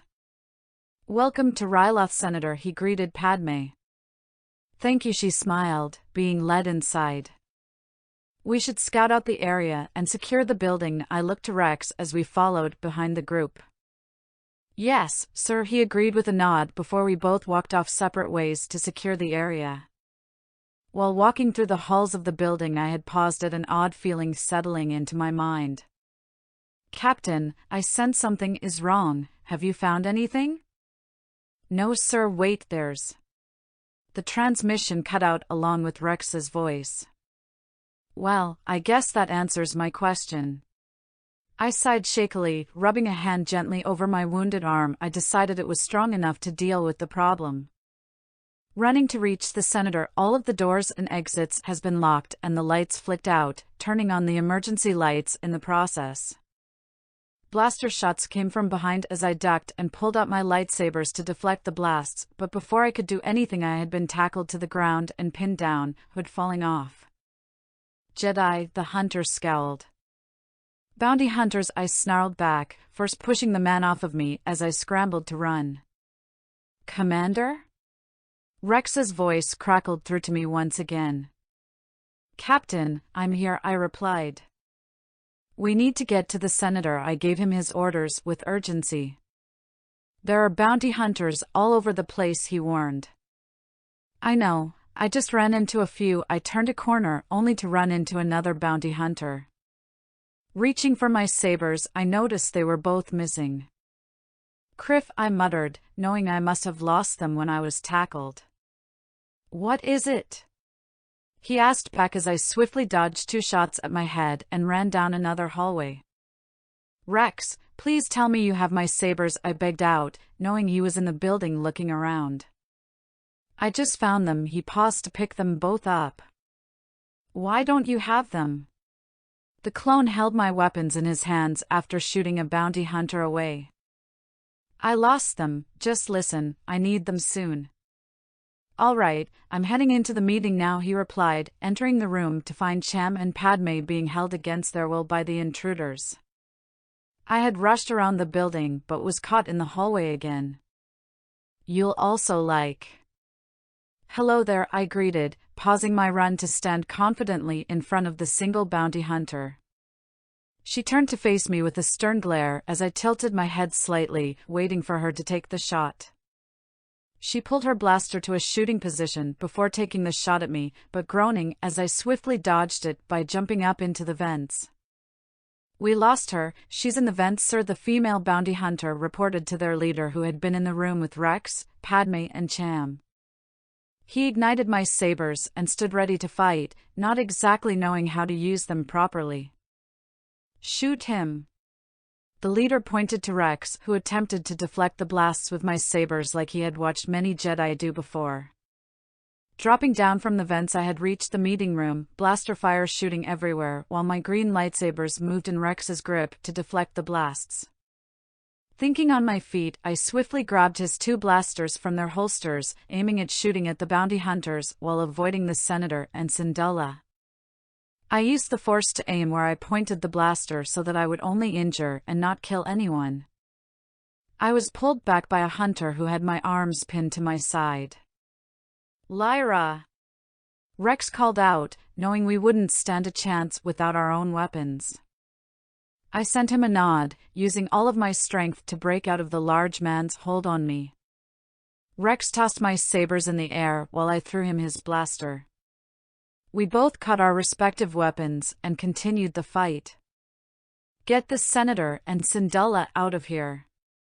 I ordered out, turning quickly to cut off the man's blaster and push him back with the Force before he could grab me again. Rex rushed over, freeing them from their restraints while I cut off the leader's blaster. I had turned off my sabers and clipped them back onto my belt, not hurting an unarmed person, but he took this as a chance to push me back roughly. Go! I called as they all paused to look back at me. The man tackled me to the ground, but I kicked him over me and jumped up to my feet before he had spun around and kicked my feet out from under me. With a growl, I pushed him back roughly with the Force, knocking him out as his head hit the wall. Good job, Master Jedi, Cham congratulated, walking over to me and offering me a hand to stand up. I'm only a Padawan, I corrected with a thankful smile at his kind gesture. Well, with the talent that you have, I can see you becoming a general soon. Thank you, sir. Are you both all right? Rex brought us back to the problem by checking in on the duo. Yes, Captain. Thank you both for saving us. Padme showed her usual kindness. It's why we're here, I reminded. Right, get these bounty hunters out of here before we continue. Padme orders out to the two other guards that had come along for her protection. They moved to take away the hunters while Rex and I observed the negotiations. How did your mission go with Senator Amidala and Rex? Anakin smirked as he found me leaving the council after I gave my report. We were attacked by bounty hunters, but they have all been arrested and everyone is safe, I calmly spoke. Is Padme all right? The Jedi Knight suddenly panicked. Were you not listening? I just said everyone is safe. Right, sorry. So where was the senator going anyway? She seemed to be in a hurry to leave again once we arrived back on Coruscant. She was returning to Naboo for something, Anakin explained while still walking alongside me towards Master Kenobi. Anakin, Lyra, good. My master started as we reached him. Anakin and I looked together with confusion at what was going on. We are going to Naboo to help Senator Amidala with her problem. What happened? Anakin cut in with worry. She has discovered a secret lab that we are to go investigate. I'll get Ahsoka, I nodded to the pair before walking off to find my young friend. General Kenobi, Anakin, we're so glad. The Queen's Guard began to greet us as we stepped off of the gunship into the feed hangar. Where's Senator Amidala? Anakin cut in quickly. She went to look for the lab. And you let her go? Anakin questioned further, stepping closer to the guard in an aggressive way. Senator Padme can be very hard to stop once she has made up her mind. C-3PO walked over to explain the senator's actions as he had gone with her to her home planet. Good point. I know what you mean. Anakin smiled to himself quietly as the rest of us pretended not to notice. This is Peppy Bao. She was the last person to see them. Padme sent her here to safety. The guard motioned to a female gun behind him. Thesa looking for the sick maker. The pink creature stepped up to speak. They? Kenobi questioned the woman's choice of words. Representative Binks was with her. The guard told us. R2-D2 beeped before Anakin spoke out orders to everyone. Go with the gun. See if you can find them. He instructed us Padawans together. You've got it, Master. Ahsoka walked off. I nodded to my master before following her with the gun. Why didn't you send someone to look for them? Anakin questioned in a hushed voice as we walked off. Considering the latest developments, we thought it was best to wait for you. The guard said before we were out of earshot fully. I had looked back with worry before shaking my head to rid of negative thoughts and following the girls again. The ship belonging to them. Peppy told us while we approached the ship on a swampy land. Ahsoka and I had ridden on the back of an animal with Peppy to the swamp in search of the Senator and Jar Jar, but had no luck other than their ship. So where are they? Ahsoka asked, jumping off the animal into the swamp marsh. Their tracks end here. I noted, looking to the footprints in the mud. Suddenly the gun is lifted off the ground and Ahsoka and I looked to the scope beneath her. Peppy, it's a scope. Don't let them see you. I warned as Ahsoka and I circled the device carefully to prevent it from seeing us. Ahsoka suddenly tackled the unbalanced gun over and behind to prevent her from being seen and put in danger. While she did that, I flipped over on my own and ducked behind the tree while they laid behind a large roof. Peeking out, we watched as the scope sunk back into the mud.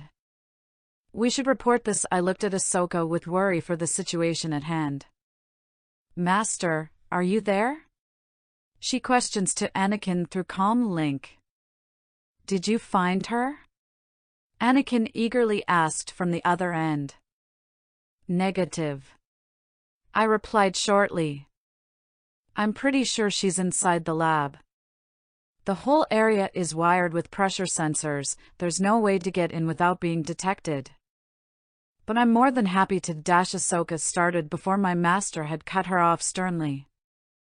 Do not attempt to get inside. I need you to detonate a bunker bomb at the south end of the facility. It should cause a nice distraction and seal off the bomb area while we come in through the hatches. Obi-Wan explained the plan while sending us a hologram map of the base so that we could have a visual representation of the plan. You can count on us.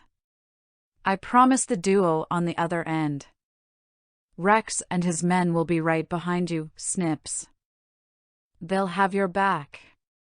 Anakin told us before ending the call. The sun had set and we continued to watch carefully in the dark swamp, waiting for the time to strike. Here Ahsoka had handed me a detonator from her bag. I took it gladly and pushed it out with the Force, focusing on keeping it up and out of sight. A scope had poked out again and I hid the detonator behind a patch of grass quickly until the scope sunk back down. I continued to move it to a spot over the south end of the base where Obi-Wan had instructed until 3 scopes poked out and saw the detonator. Now! I shouted, dropping the bomb and taking cover from the explosion with the other girls. Look! I pointed to the gunships overhead, always loving the sight of the Republic gunships joining the fight with reinforcements. Misa come too? Peppy seemed excited as she watched the gunships arriving above. No. Stay here and make sure no one escapes. Ahsoka told her quickly, disagreeing with her offer to join us. Okay. With that, we both ran off towards the blown-up entrance to the base. Clone troopers zipped down the line from the ship into the base. Ahsoka and I jumped down, igniting our sabers in the process and preparing for the obvious battle ahead. We fought against the incoming droids as the others arrived to the labs. Forward! Come on! Rex waved over the men while Ahsoka and I advanced on the enemy. Suddenly 2 droidekas rolled into the hall around the corner and I looked to Ahsoka with fear of the enemy. Fall back! I ordered our troops.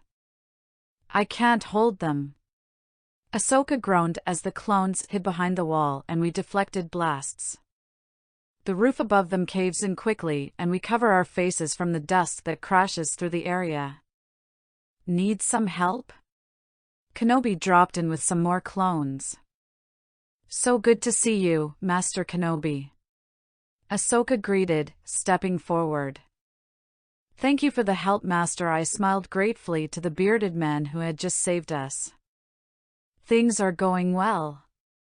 The lab is secure, and hopefully, Anakin has reached Padme by now. Obi-Wan spoke as we reached the next hallway to find incoming droids. I'll get the bombs. He ran the opposite direction as we continued the battle. We'll keep the droids occupied. I called after him. I started to deflect the blaster bolts with Ahsoka as the troopers shot back at the droids. Let's move! I shouted back, pushing the last few droids back with the Force. Ahsoka, we've got another situation. Send all the clones to search the facility. We've got a miss. Anakin started to explain through comms to his Padawan until we bumped into him in the halls during our retreat. Master? Ahsoka questioned, looking up to the brunette and his troops. We've got a missing bomb and a trigger-happy mad doctor on the loose. Anakin reported the situation in a rush. Missing bomb? I saw Dr. Vindy give a little droid a bomb. Padme told us from behind Anakin. You guys split up, find that droid. Master Skywalker instructed sternly. You heard him, let's move. I urged after he ran away with the other clones.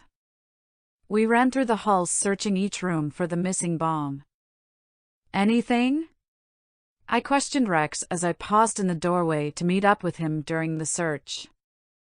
Negative, sir, he sighed under the helmet. I nodded in understanding before leading him towards the next room where Ahsoka was when a report came in from Senator Amidala. Ahsoka, Lyra, I found the last bomb. Question of the day, what did you think of the Blue Shadow Virus Arch? Chapter 11. Ahsoka, Lyra, I found the last bomb. Stay there, I'll get the bomb squad. I instructed to the senator, running down the corridors with the young Tigrita by my side. We have an emergency, Senator Amidala has found the last bomb. I slid into the room with the bomb squad in a hurry. You heard her, we gotta move. Ahsoka shouted at the men, urging them to follow. The next few moments went by quickly. We ran down the dark halls into Padme's last location where she held a bomb carefully in her gentle hands. Here, she gently handed it over to the bomb squad as they set to work. Are you okay, Senator? Ahsoka stood next to the woman while we all stood back and watched the team work on defusing the bomb. Padme gave a small nod, but everyone tensely stood beside each other in anticipation for what would happen in the next few moments. Deactivated. Plenty of time to spare. The bomb squad member reported, cutting the last bomb at the last possible second. Plenty of. Jar Jar faints. Ahsoka, are you there? Anakin's voice sounded through comms after a moment of silence. I'm here, Master. The bomb has been deactivated. Did you find Vindy? Deactivated as well. Have you seen Padme? She's right next to me. I'm okay too, thanks for asking. Ahsoka sassed back. Good, start the cleanup. Obi-Wan and I are going to take Dr. Vindy to a prison where he belongs. Anakin sneered darkly. On its Sky Guy, Ahsoka responded before we exited the room and went to secure the rest of the base. Stay with him, I pointed a trooper towards Jar Jar, who was still passed out on the ground.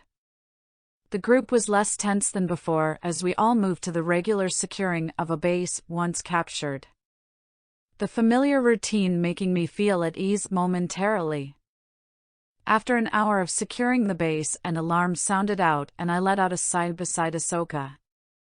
Looks like we have to get back to work, I looked down to her tiredly. We never get any rest, she sighed with a slight smirk. The smirk was wiped off her face quickly as an explosion rocks the base. Lyra? She looked to me with worried eyes this time. Captain, what's going on? I stepped up to Rex, taking on a stern command over the situation below Naboo. Virus leak. Get to the safe room. Come on. Rex ordered the team around us in the corridor. Looking over my shoulder, I took note of the blue gas chasing after us at a fast speed. Let's go! I urged, taking off running with the others as doors around us closed shut tightly to contain the leak. There's the safe room. No chance. A clone shouted as we neared it, doors closing and gas speeding after us. Hurry!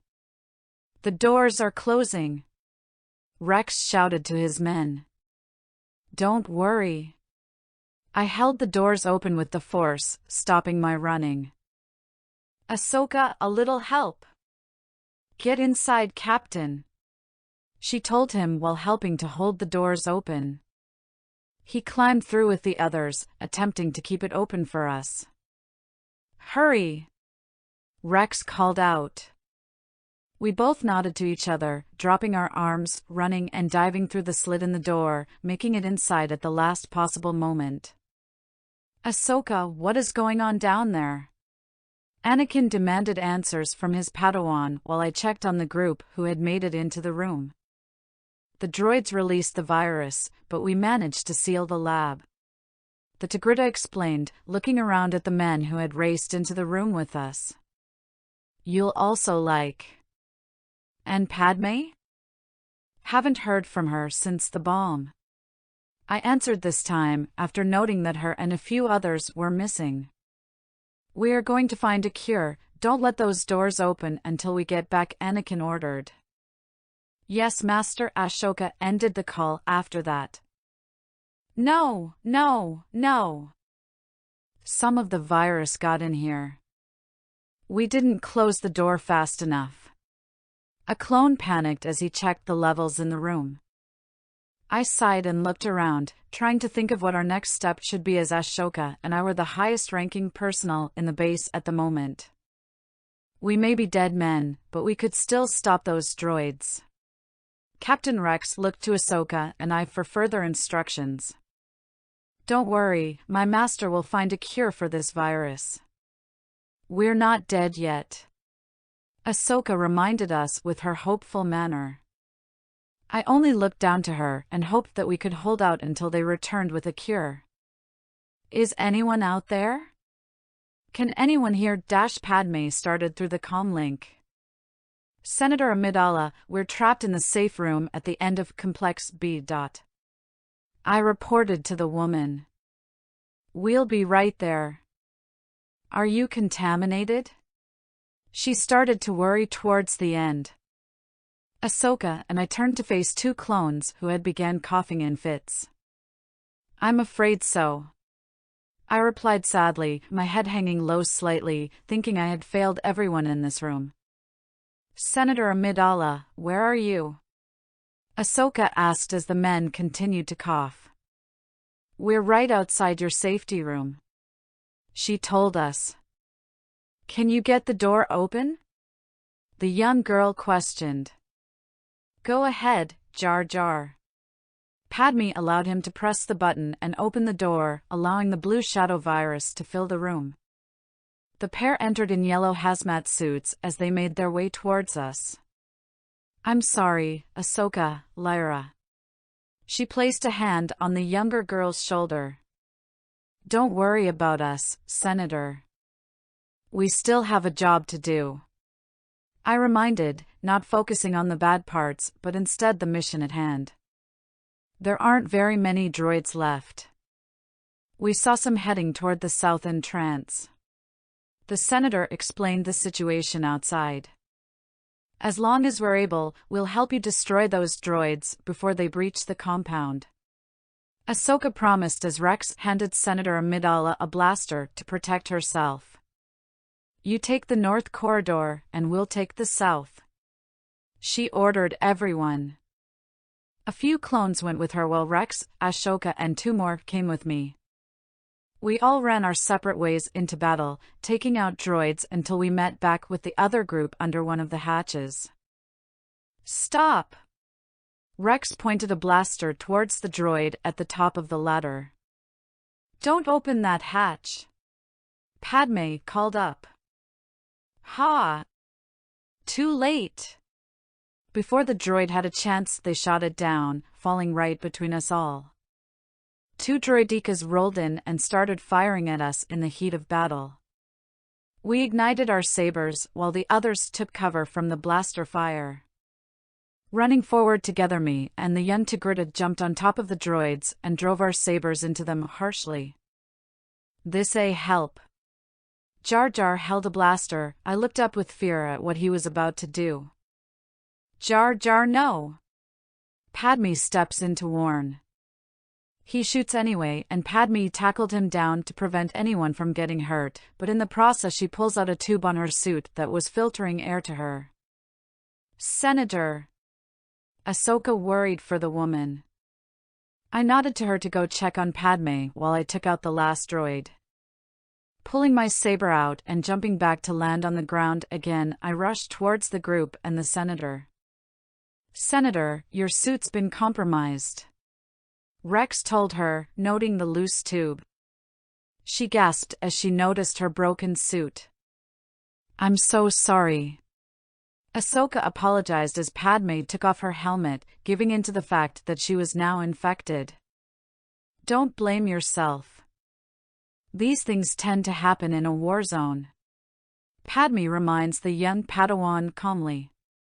We should keep moving, I'm sure more droids are trying to escape. I reminded the team, pulling Senator Amidala to her feet.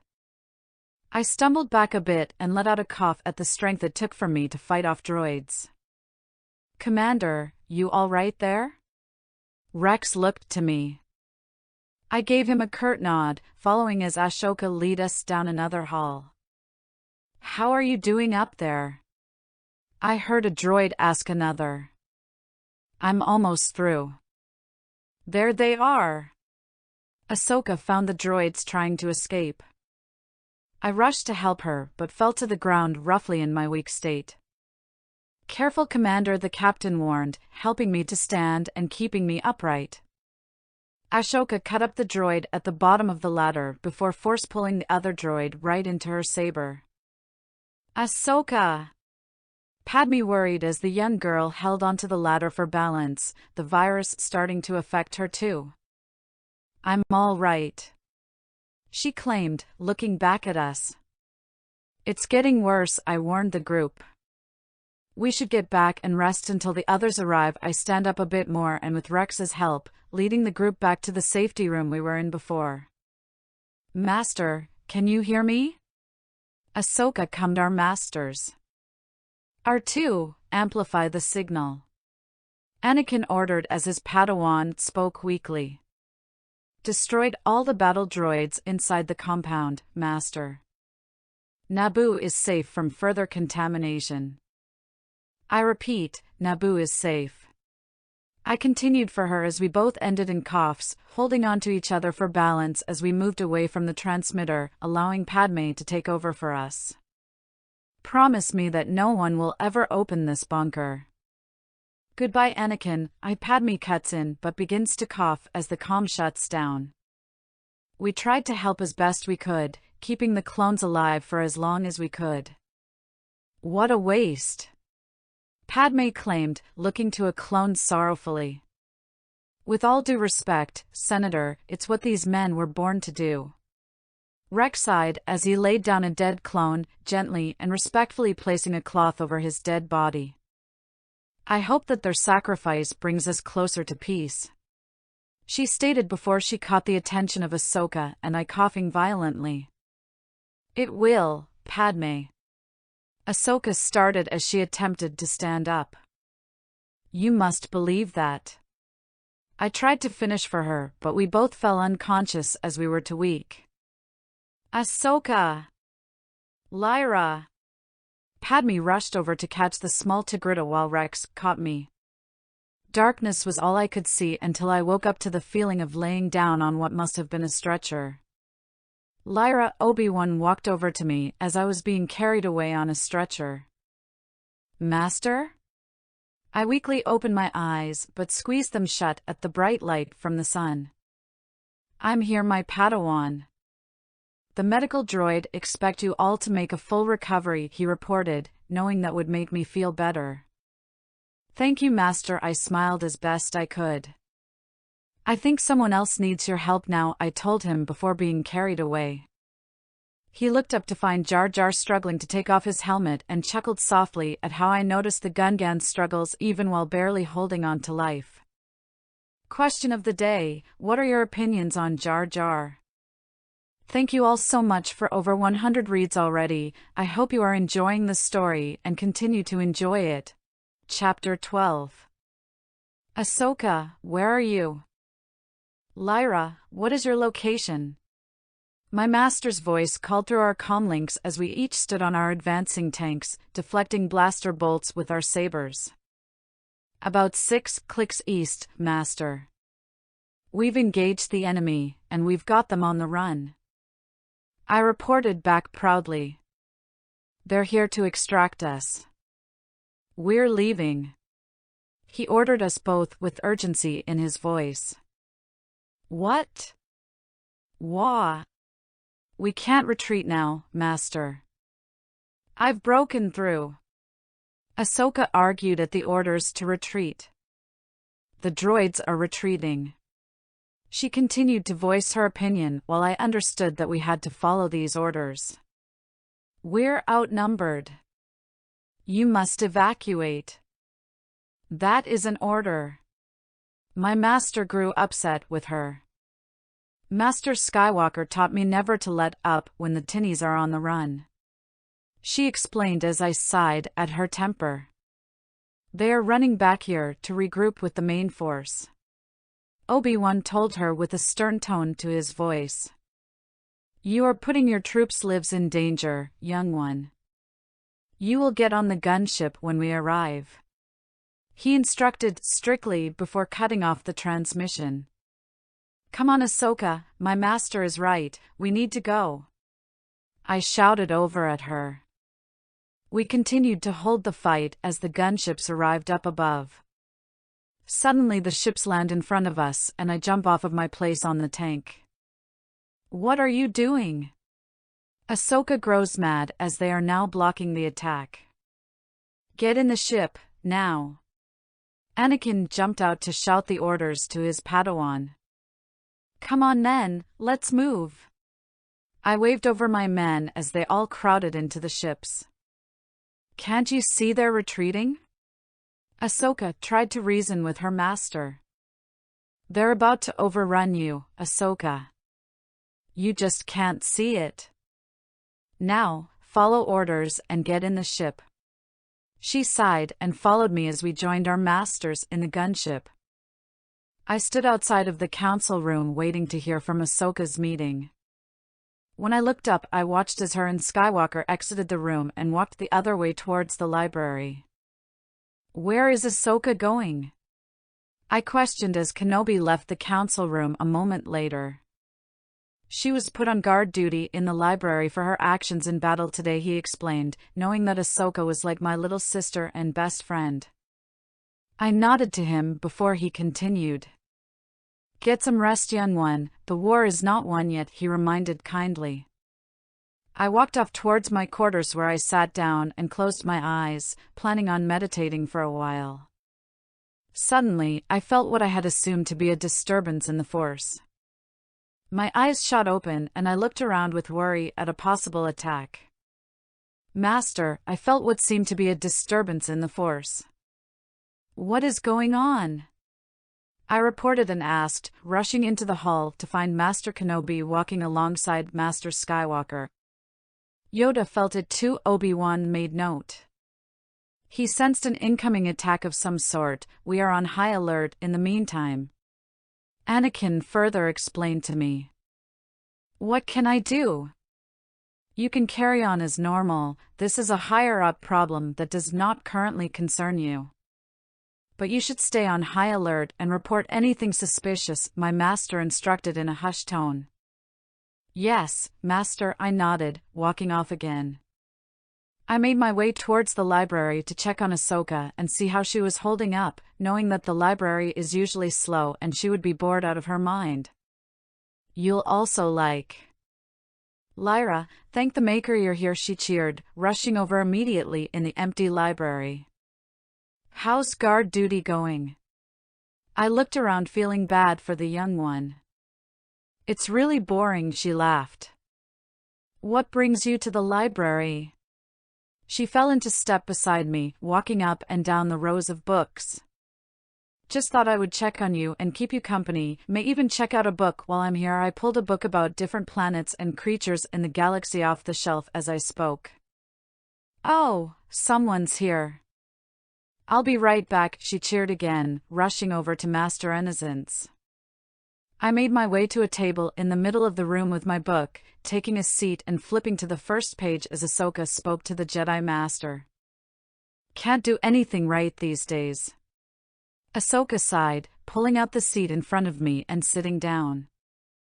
I'm sure it's not that bad, I tell her with some hope, but her usual cheery demeanor had been dulled down. My comm beeped and I turned away from my book to listen to the report on the other end. Padawan, alert, you must be. Sense deception, I do. Yoda cummed me. Posing as a Jedi the intruder is. He filled me in on the situation at hand. I looked up at Ahsoka with worry for what was happening in the temple. I'm with Ahsoka in the library right now, what would you like us to do? I questioned the small green man. Find Master Jocasta, you must. Yoda gurgled the instructions. We need to find Master Jocasta. I tell Ahsoka quickly. She looked around momentarily before standing up and waving me towards the bookshelves near the back. I suck around, following her as we spotted the librarian at a computer terminal. Bane, the two Jedi have turned around and are making their way towards you. The imposter reports, wearing the skin of the librarian now. Ahsoka! I whisper-shouted as the Padawan ran towards the woman. Who are you, and what have you done with Madame Jocasta? Ahsoka demanded strongly.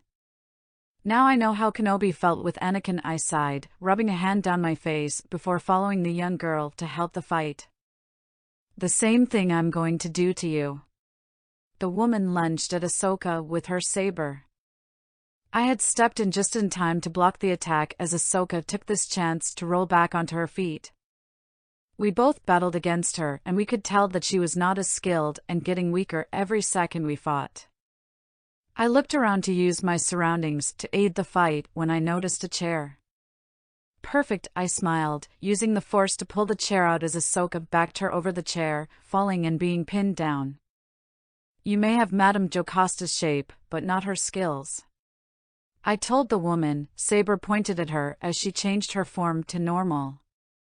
Master Skywalker, I've captured the imposter disguised as a Jedi. Ahsoka reported to her master. I cleared my throat to gain her attention. Lyra helped too, she added as I scoffed playfully, knowing I did more than just help. She says the intruder is in the holocron vault. I told the pair of masters who had spent their afternoon crawling through the vents of the temple. I had lifted the imposter to their feet and began to walk them out to meet justice when the librarian stepped out of an aisle, rubbing her head. Madam Librarian, are you okay? Ahsoka questioned the lady as she woke up. I think I'm all right. We must call security. She walked along with us to the exit. Our war operations it was never about. Yoda noted as we all stood in the holocron chamber and found one missing from its place. Come on, changeling, we have a new home for you. Ahsoka and I took the creature away.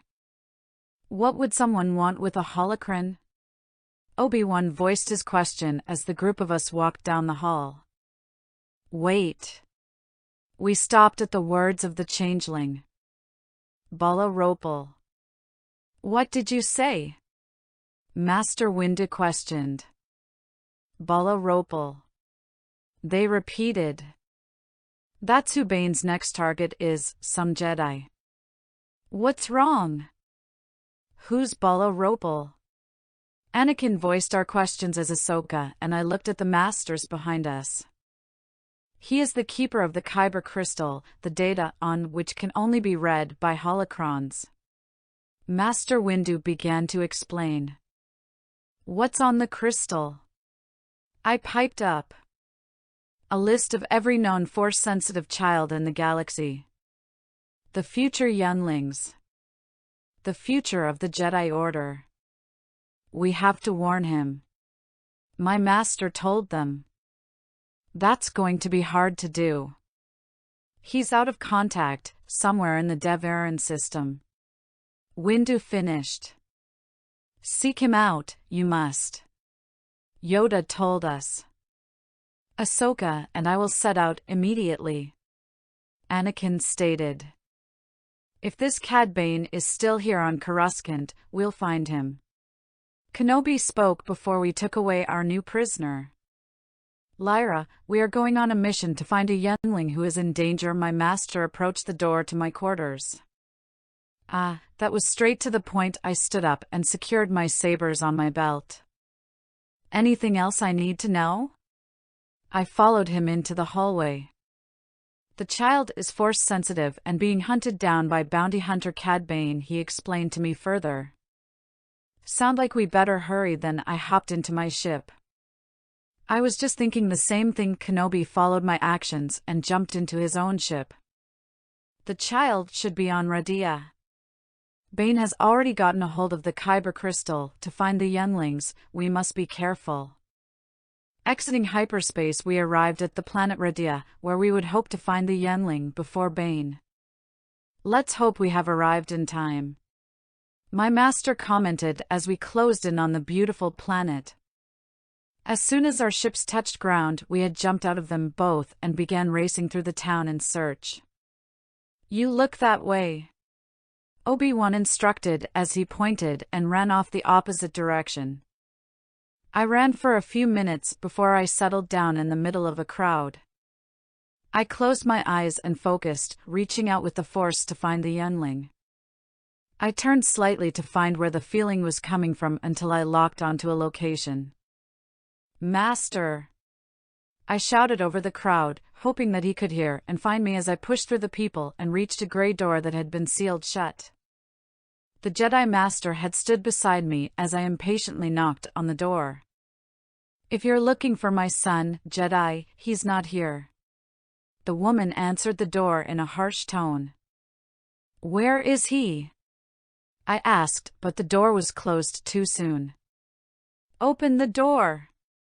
Obi Wan urged with frustration but gave up. He used the Force to push open the door before we barged in on the woman. You'll never get him. She harshly pointed a blaster at us and we froze at the sight, not wanting anyone to get hurt in this mess. Where is the bounty hunter? Obi Wan demanded in a softer tone filled with worry. Bounty hunter? She questioned, holding her head in confusion. I looked to my master as if to see that this was real, and she really was confused. He was a Jedi, she claimed as I took the blaster from her carefully, and she continued to hold her head. Jedi do not carry blasters, I told her sternly but sympathetically for the stolen child. What have I done? She cried, and we all turned to find Bane in the doorway, holding the child. I watched as the baby cried in the arms of the bounty hunter wearing a Jedi robe. His boots had pushed him off the ground, and he flew away with the youngling. Let's go! I shouted to Kenobi as we rushed into the streets and looked up in the direction the blue man was headed. We had each nodded to each other in agreement at our plan before grappling a building and climbing up. Once we reached the top, I had chased after Bane, jumping from roof to roof and dodging blaster fire from him, my master close behind. Unfortunately, I had tripped over the edge of a building and fell, only to be pushed with the Force so that I could grab the edge of the next building over. In one swift motion, I pulled myself up onto the roof and dusted myself off. Thanks, Master, I nodded back at him with a grateful smile. We still have a youngling to save, he reminded me of the task at hand, urging us both into a sprint again. We slowed to a stop, watching the ship fly out of the city with the youngling and bounty hunter. Question of the day: do you enjoy the library? Chapter 13. Anakin has caught Bane and is on his way back with him now, Obi-Wan told me as I stood in the bridge of the cruiser waiting. I watched as Mace Windu and Obi-Wan interrogated the criminal. I held myself tall and proud outside of the cell as opposed to slumping over on the wall like I had felt like. We tore the ship apart. There's no sign of the holocron or the kids, Anakin reported, joining the rest of us with Ahsoka again. Windu and Kenobi exited the cell at the sight of the duo approaching. Did you check the ship's navigation records? Windu questioned immediately. They were wiped clean before he landed on Naboo. Ahsoka answered simply. We'll have to use the Force to make him talk, Anakin decided. I don't think Bane is that weak. My master spoke up with a hand stroking his beard in thought like usual. Maybe if we all concentrated on his mind together, I suggested with Ahsoka's hopefulness. Using the Force to compel a strong mind to cooperate is risky. Obi-Wan thought out loud at my suggestion. There is a danger that his mind could be destroyed in the process. Windu further explained the bad side of things. I gave a weary look at my own suggestion, not having known that it could destroy a person's mind. Well, do we have another choice?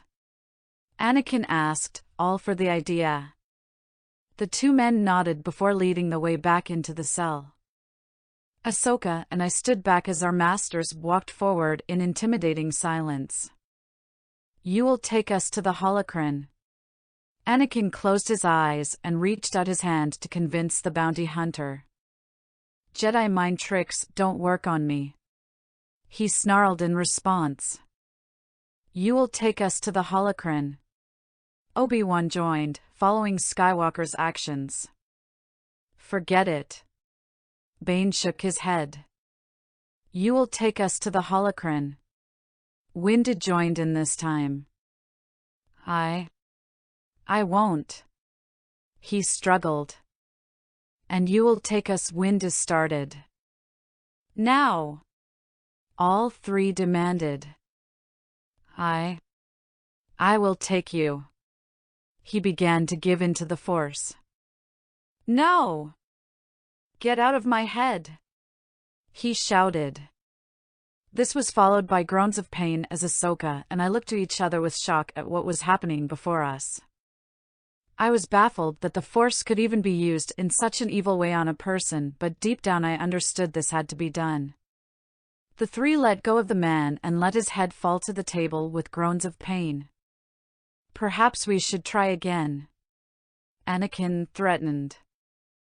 I've had enough of that.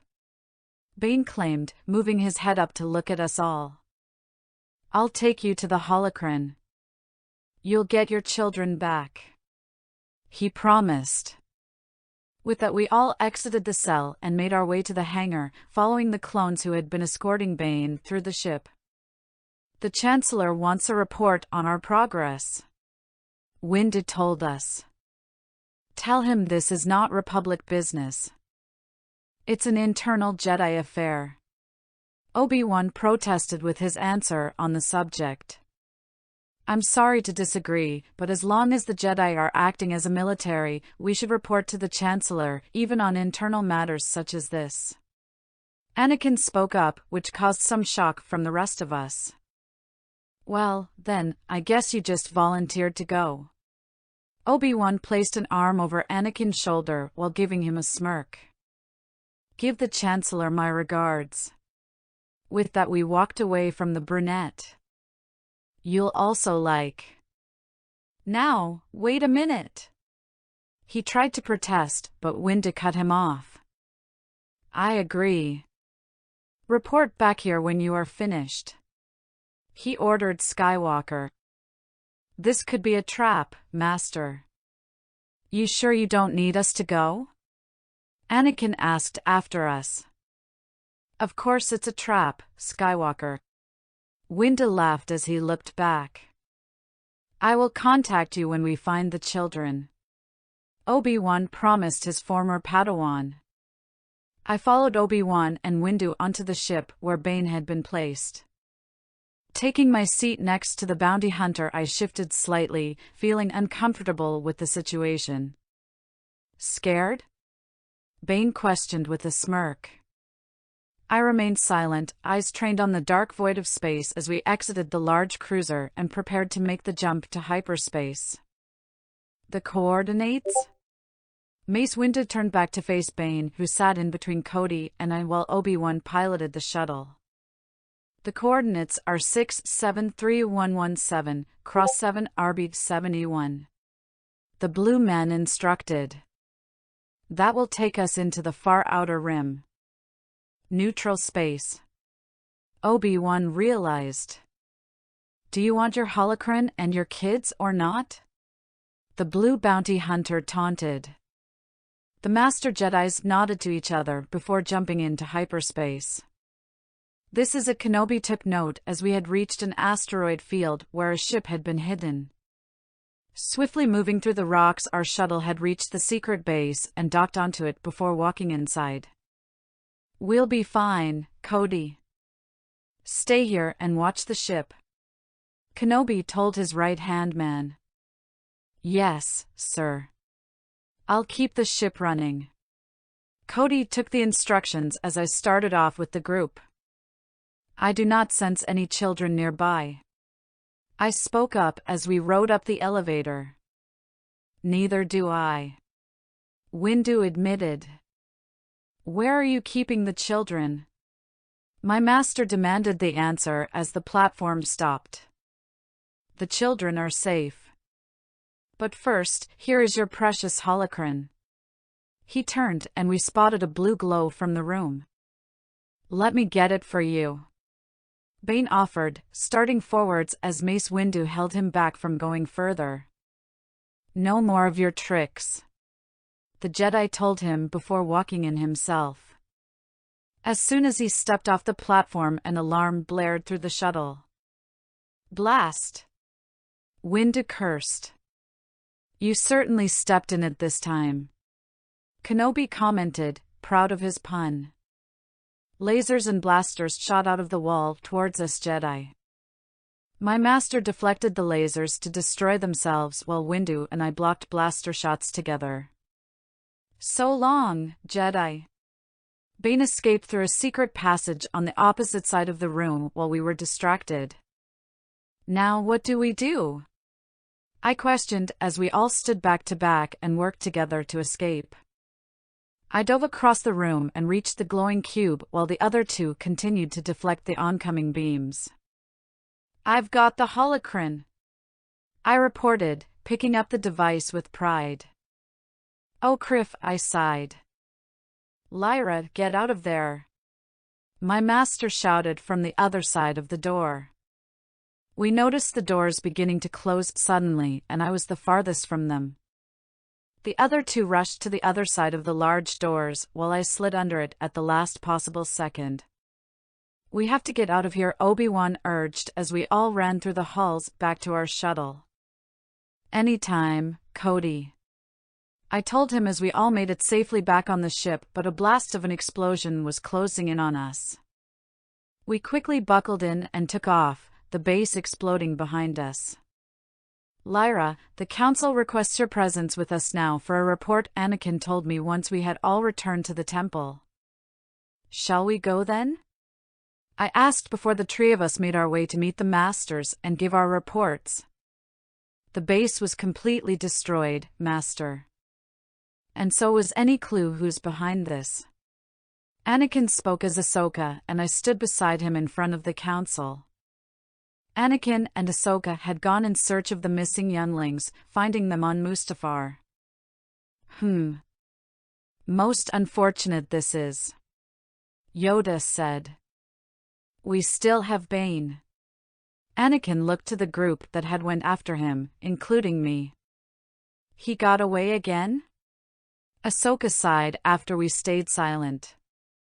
The important thing is that the children are safe and we have recovered the holocron, my master explained, looking on the positive side. The list is intact, and there is no evidence it was copied, Windu added. Still, the future of all Jedi uncertain is. Move forward, cautiously we must. Yoda gurgled again. Where is Lyra?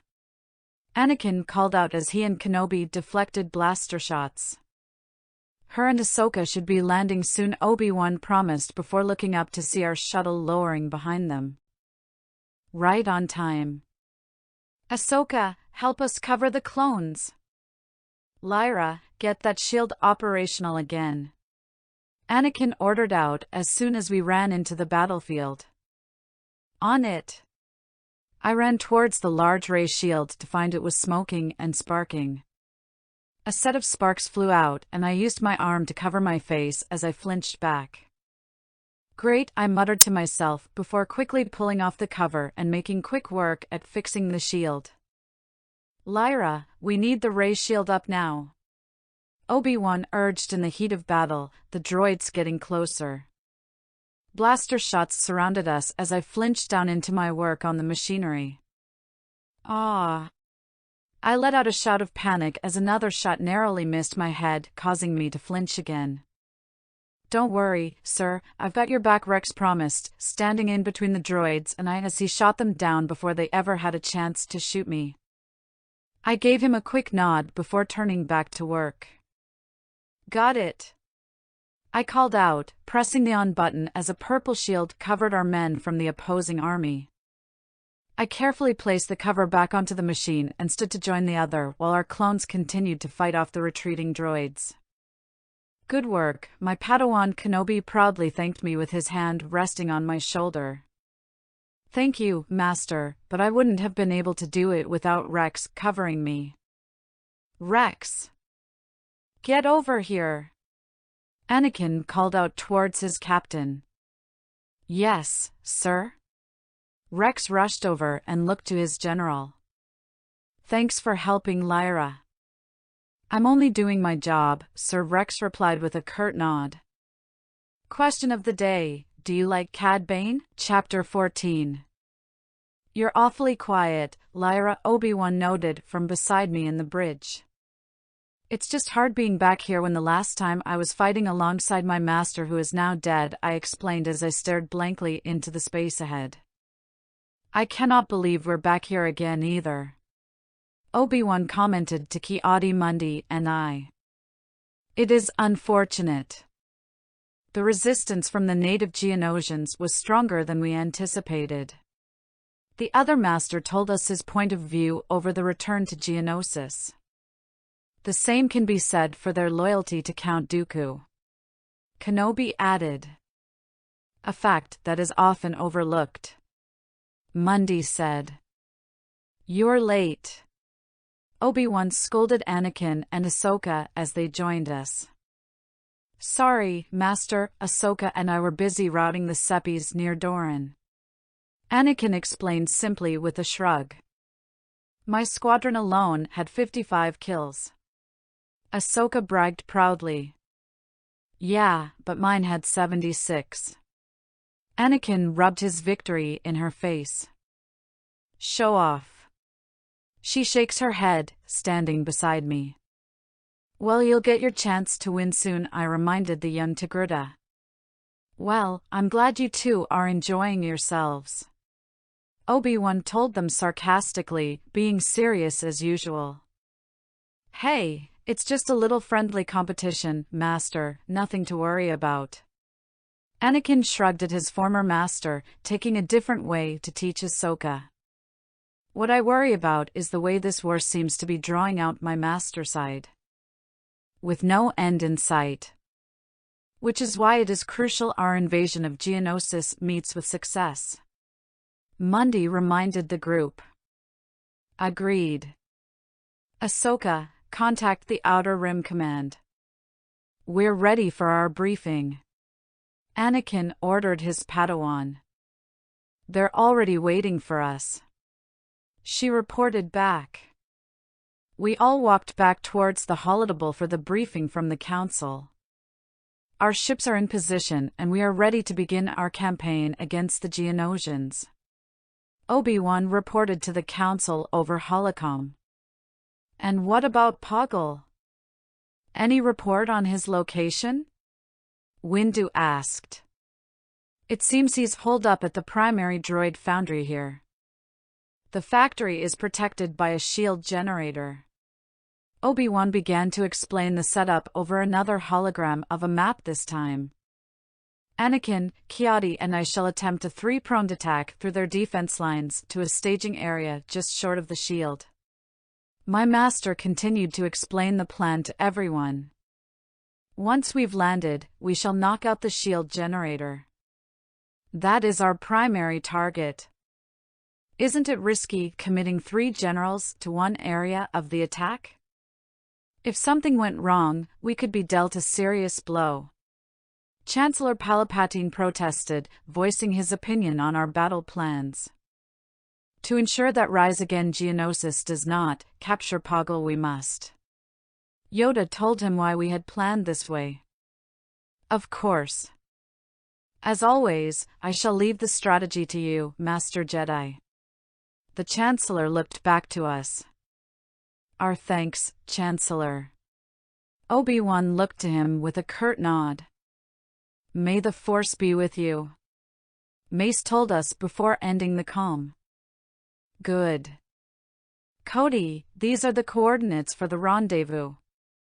I began to give out instructions to the other commander of the 212th as he entered with Captain Rex and Commander Jet. You'll also like. Yes, sir, when we hit the ground, we'll create a perimeter there. Getting past their defenses here will be the trick. General Mundy will come across the defensive lines from the north. We will make our assault through the middle. General Skywalker will make his attack on the defensive lines from the south, and we'll meet at the rendezvous point at 0700 exactly. Cody explained while pointing to the map. If we meet with strong resistance and are forced down away from the landing zone, hold out until we join our forces before attacking the shield generator. Ki-Adi told everyone a backup plan. Knowing that one missions with Skywalker we usually need one. Their front lines are heavily fortified. Look at that giant wall with all the gun emplacements. Ahsoka pointed to the map. That won't be easy to get past. She worried. Don't worry. We're not going anywhere near that. Anakin promised smugly. Come, now. What happened to all the enthusiasm I saw earlier? Obi-Wan smirked with his question. Don't worry about us. You just make sure you get yourself to that landing zone in one piece. Anakin placed a hand on my master's shoulder. Yes, I shall be waiting for you when you finally arrive. He told his former Padawan. Gentlemen, if you are quite finished, we have a battle to begin. Luminara spoke up from the comm. Quite right. Cody, prep the gunships. I'll meet you in the hangar. With that, Obi-Wan and I walked out of the bridge and towards the hangar. Yes, sir. Cody replied. No, sir, I wasn't involved in the first assault on Geonosis. Cody told us as we all walked together. Well, you didn't miss much. I told him. Last time, I was chained to a pole and attacked by several humongous monsters. Kenobi explained simply. That sounds entertaining. Cody spoke with a questioning tone at the end. We had reached the gunship and stepped inside, leaving Cody in the hangar to get on another ship. It was, for the Geonosians. The door shut quickly and our ship flew off towards the surface. As incoming fire rained around us, the ship jangled around roughly. General Kenobi, don't land. The zone is hot. Cody's voice sounded out through our comm links after a few minutes of leaving him. But there's nowhere else to go. I protested. We're hit. We're going down. Obi-Wan shouted as the ship was shot down and it jumbled around even more than before. Brace yourselves. I ordered the men loudly, hoping to save some lives. With a rough thud, the ship had crashed to the ground. Lyra, are you okay? Obi-Wan leaned over with a groan to face me where I laid on the ground. Could be better, but I'm alive, I told him. What about the others? He shook his head sadly in response, and I brought a hand to my head where blood was trickling down my forehead. I sighed and looked to see only one trooper from our ship had survived the crash with us. Why do we always get the fun missions? I heard a clone speak from outside of the gunship, fire raining around us. Tilting my head with interest, I suspected who the trooper was after another voice spoke out. Oh, this isn't the fun part. Another clone stated. Getting back to the square is the fun part. Moments later, the doors were pried open by Waxer and Boyle as Kenobi and I shielded our eyes from the lights in the darkness. Waxer, Boyle, am I glad to see you. Trapper, Lyra and I are the only ones still alive. Kenobi reported the casualties to the two clones who had rescued us. Lyra took a bad hit though. He looked to me as I tried to stand on my own and fell over. It's nothing, I waved it off, accepting help from the troopers. Good to see you, sir. Boyle greeted, throwing my arm over his shoulder. Commander Cody has established the square just beyond this position. The bugs are on the move and trying to surround us as we speak, sir. Waxer reported to us. With the help of Waxer and Boyle, we had been on our way back to the others. Blaster fires surrounded us as we rushed to safety towards the setup our soldiers had made while we were trapped. Take it down! Take it down! 2 more troopers yelled, rushing past us. I shielded my face from the dust exploding as we reached the crew. Are you injured, General? Cody questioned, rushing over to us immediately. No, nothing too serious. He limped with help from Waxer before looking over at me. Though Lyra should see a medic. I told you I'm fine. I huffed, but was taken towards the medic anyway. What's the situation here? Kenobi questioned his men. We've got no air cover. 2 generals on the ground beyond our position. And a mess of bugs surrounding us. The enemy was more than prepared for our attack, sir. They knew our every move. Cody explained as we were set down on some crates to be medically attended to. Well, I'm sure General Skywalker and General Mundy will make it to our position. We just have to make sure we're still here when they arrive. Obi Wan replied as we were each given a needle to help our wounds from the crush. I winced in pain at the pinch before calming down, too tired to protest. The medic then began to patch up our cuts as fast as possible to prevent further infection or injury. Man down! A clone shouted as another explosion blasted around us, Kenobi and I flinching to protect ourselves, though the blast was not close enough to hit us. The tanks were closing in on us and we were still nursing our wounds. I watched the battle sadly, knowing I couldn't do much to help the clones around me. Retreat! Go! Go! Go! Another clone called out as more explosions hit us. Fire through! Make every shot count. Give it all you got. The clones moved back up towards us, forming a protective circle around us as my master helped me to my feet. We both ignited our sabers, ready for the end of the battle, when a clone shouted out with joy. Reinforcements! The reinforcements have arrived. Suddenly ships swooped in above us and helped the fight against the separatists. Everyone cheered and rushed forward to aid the fight now that we weren't outnumbered. I smiled to Kenobi as we had not yet lost this battle. Go, go, go! Move it! Move it! Hurry up, lads! Let's go! They called out. Hurry! Hurry! Here they are. Move it! Move it! Kenobi and I slumped back to the ground to let our troops handle the fight, a wave of security falling over us. Master Kenobi! Lyra! Ahsoka joined our side as the others ran in behind her. Well, what happened to you? Anakin looked down at his former master sitting in the dirt. I might ask you the same question. He quipped back. Our combined forces should be enough to destroy the shield generator. Anakin, you'll need to take a small squad through the shield, as close as you can get to their gun emplacements. From there, you'll be able to temporarily jam their scanners so they are unable to target the incoming tanks. Once the tanks knock out the shield, Master Mundy can bring the rest of the troops in with the gunships.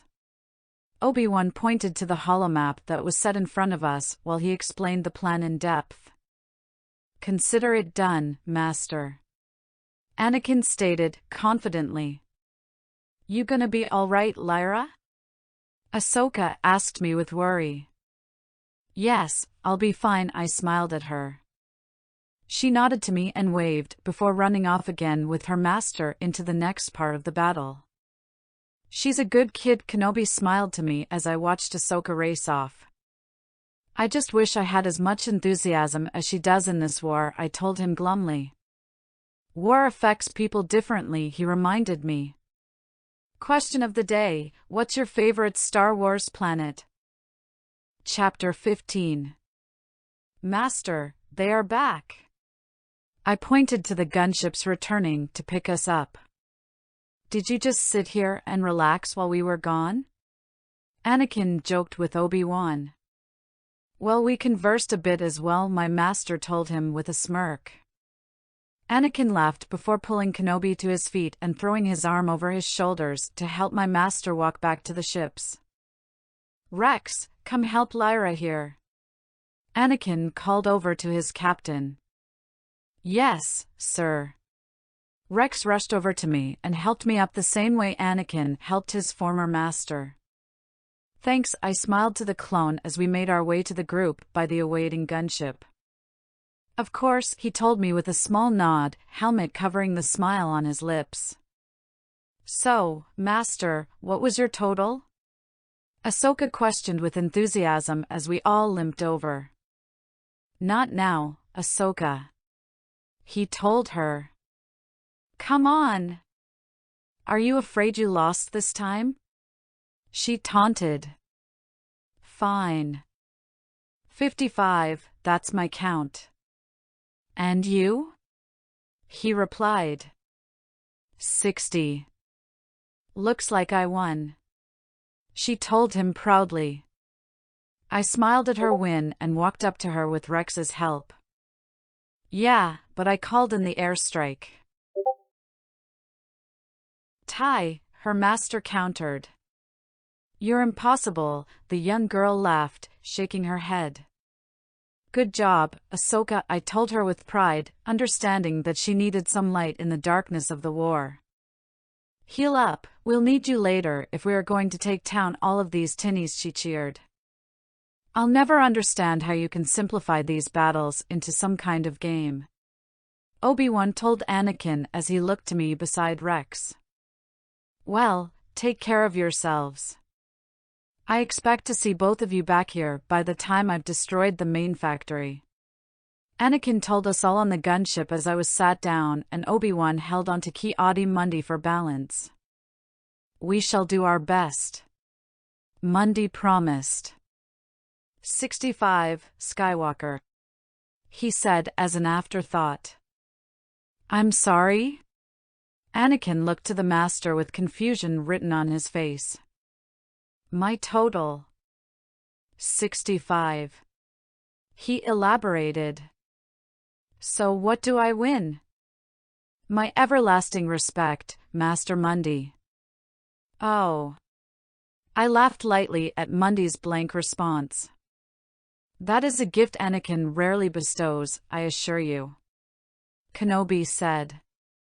The doors closed off our contact with the others before the ship rattled, flying towards the base we had set up in the planet. What's this? I didn't expect to find you up and about. Obi-Wan approached Master Mundi and I as we looked out of the window in the base. After enough time in a Bacta tank, one longs for the mundane comfort of star charts. Mundi told my master, speaking for the both of us as we turned to face him with smiles. It seems like it did you some good. Your wound looks almost healed.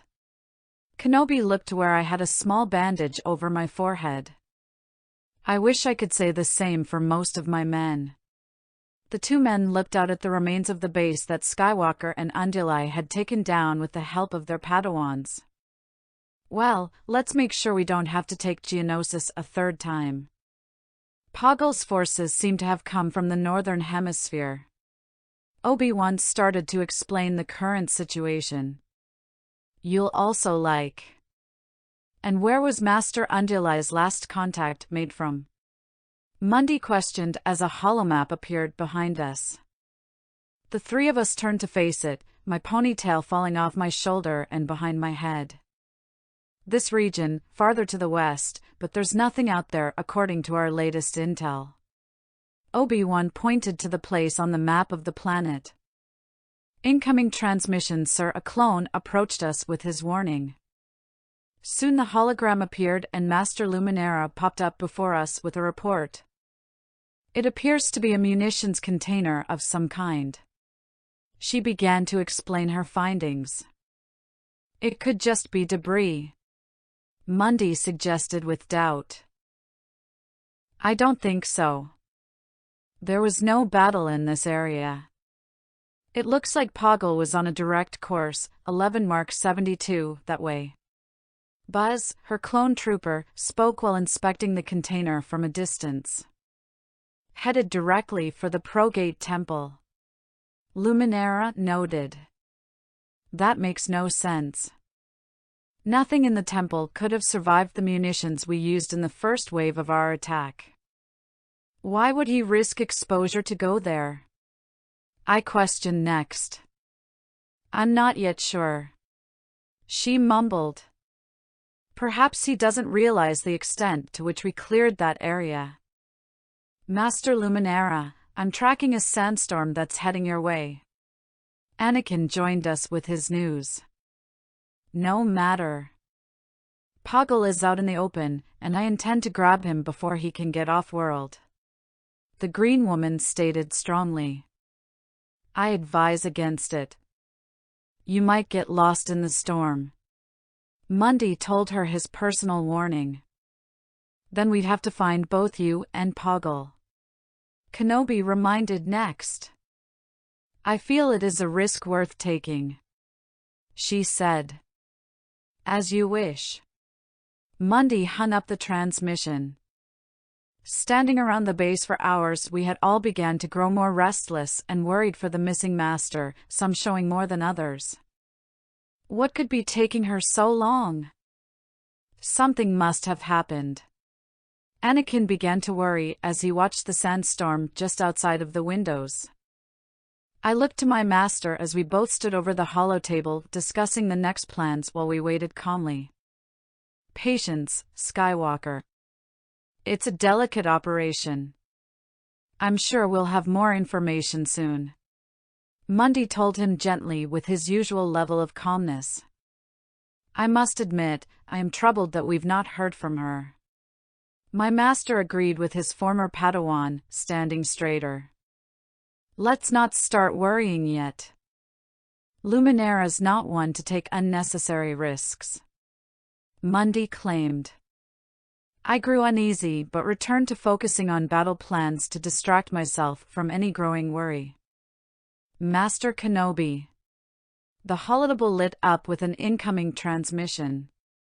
I jumped back slightly as Luminara's sudden appearance startled me. We tracked Poggle to the Progate Temple, but now there's no sign of him. She reported. Go no further until we can send support. The storm is making things difficult. We can barely read your transmission as it is. Kenobi instructed, joining me at my side. Are you sure he went into the temple? Mundi asked with a questioning tone. Yes, we saw him enter, but I think he's gone down into the catacombs below. She explained. Those catacombs go on for miles. I fear we may have lost him. I pointed out. Get yourself out of there. My master told her urgently. She turned around quickly, igniting her lightsaber as a clone shouted out and the transmission cut out. Master Unduli? Master Unduli. We've lost the connection. Mundi reported, earning a glare from Anakin.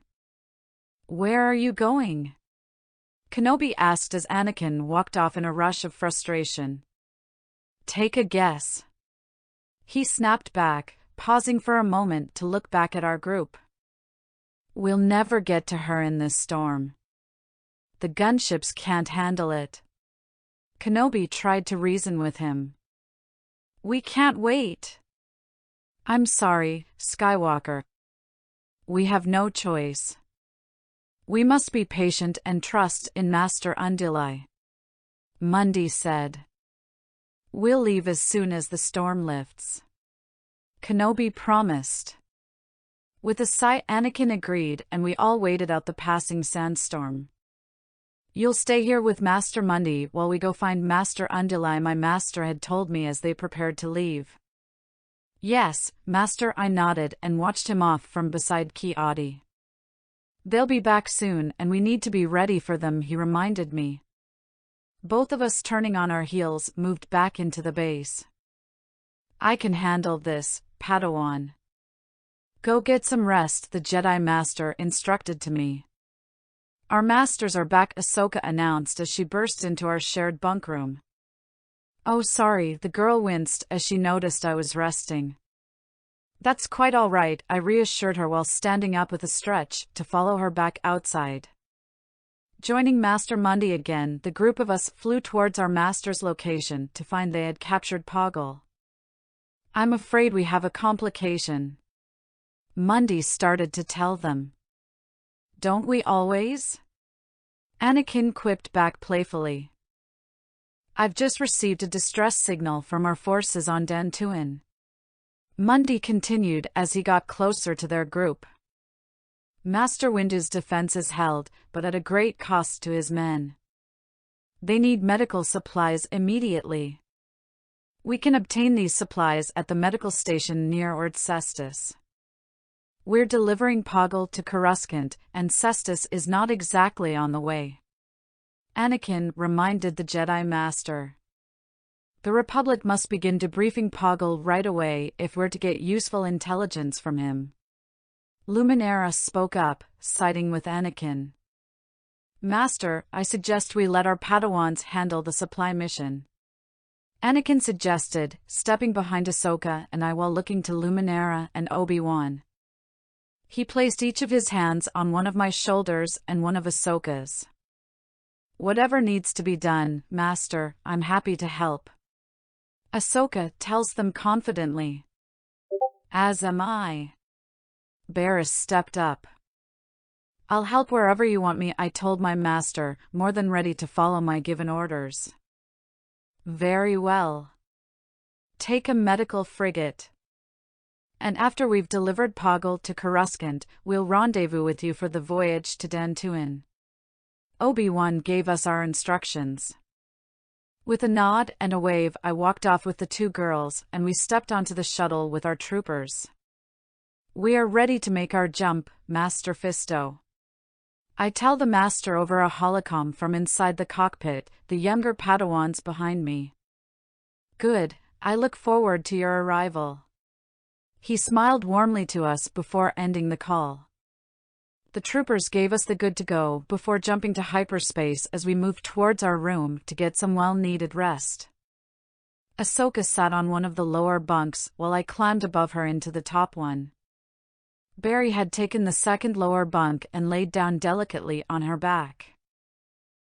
I felt Ahsoka tossing and turning restlessly below me, prompting me to peek an eye open at her movement.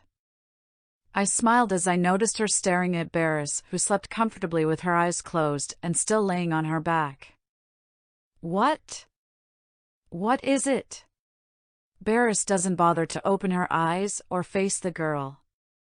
I laughed lightly, sitting up so that my feet dangled above the Tigrida's bunk as the young girl sighed. It's too quiet. It's a big change from all the fighting the last few days. Ahsoka groaned.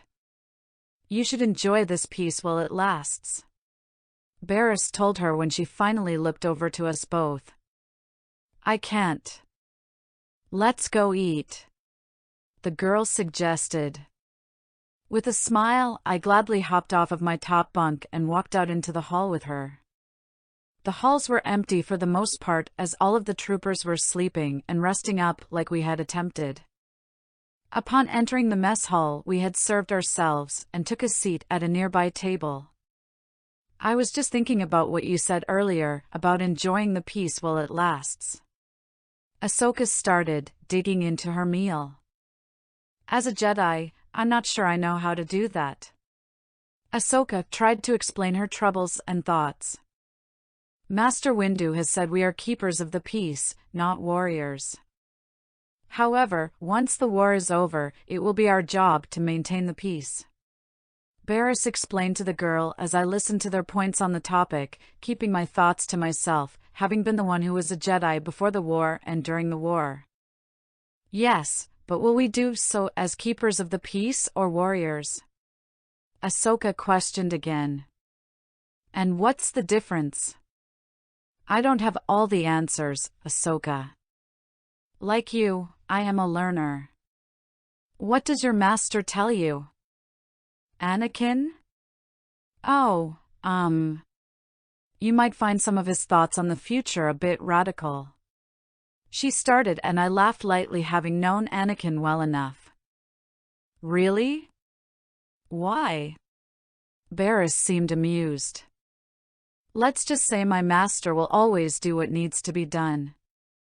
I'm not even sure how peacetime will agree with him. She smiled at the thought.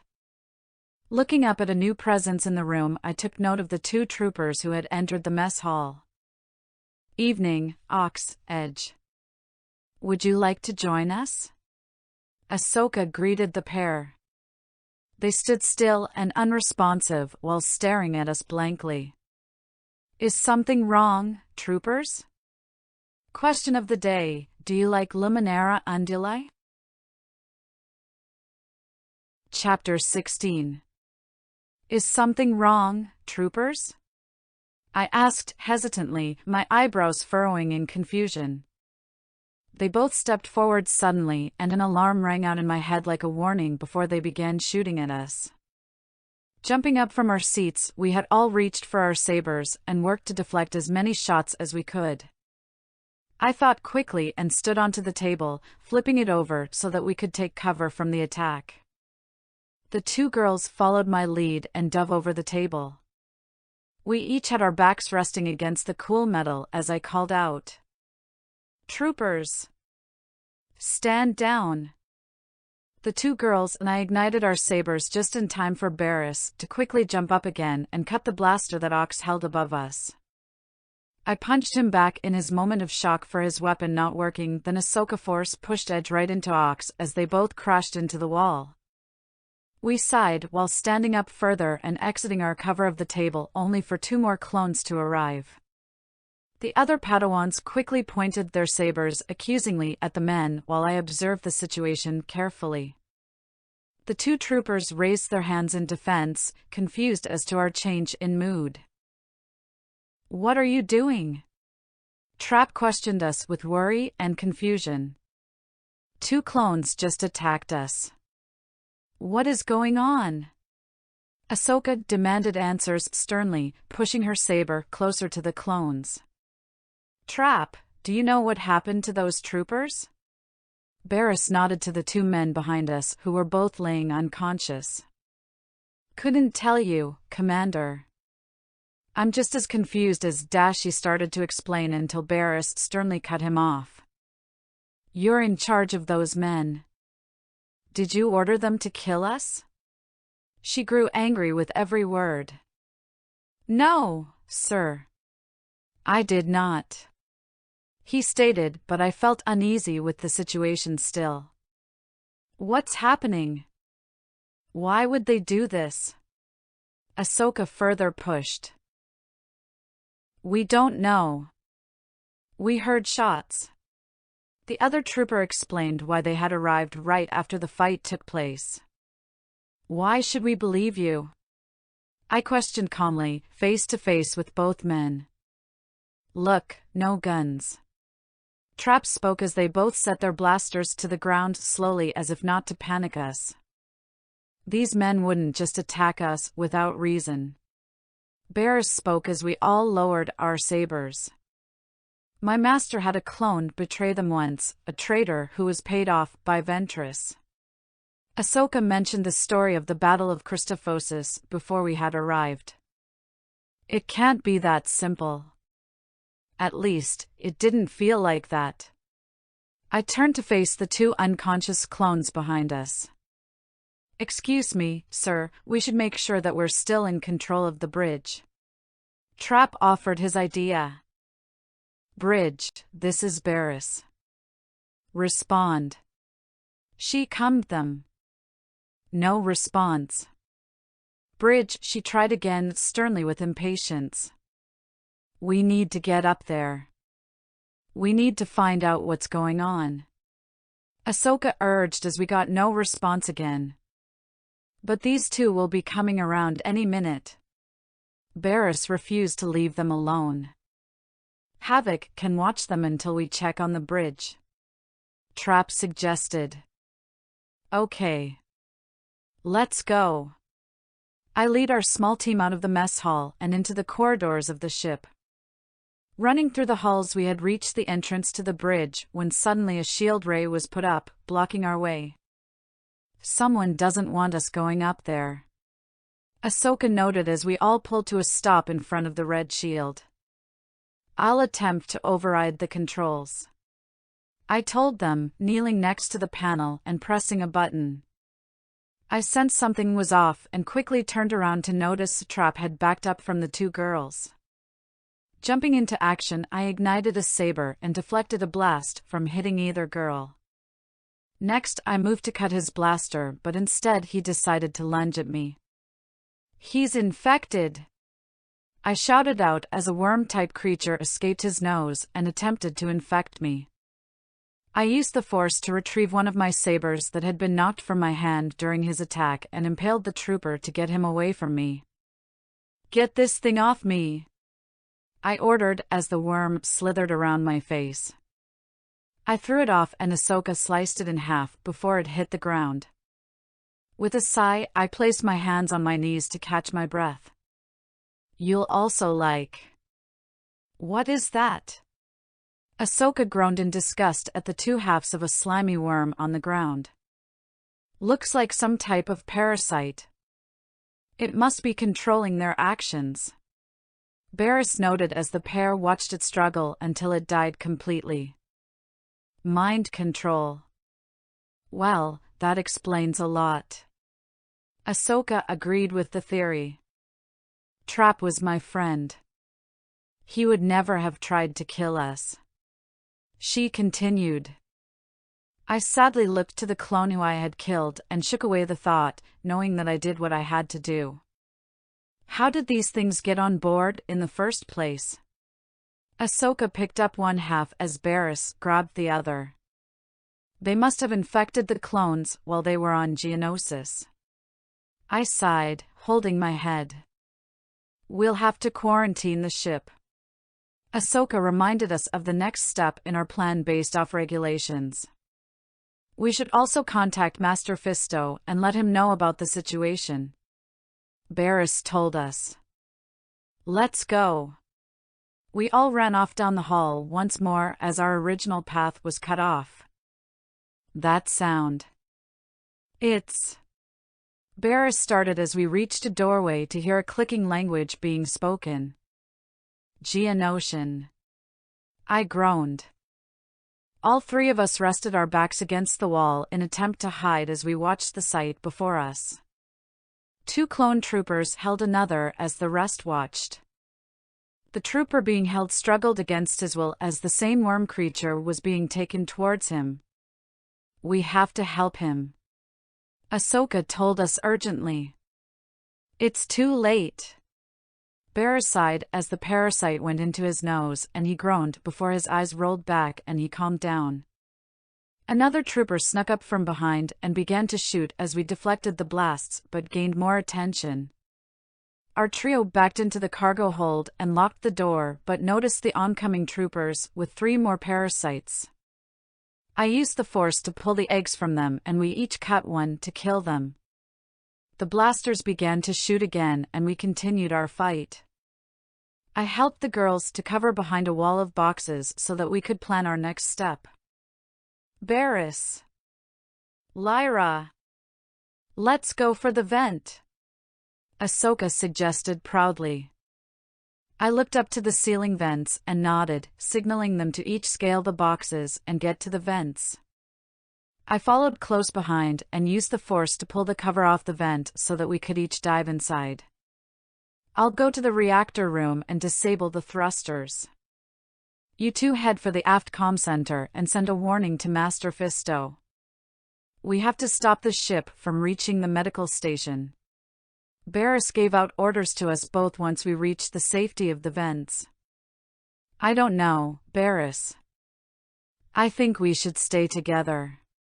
Ahsoka worried, coming to a halt in her crawling. As do I.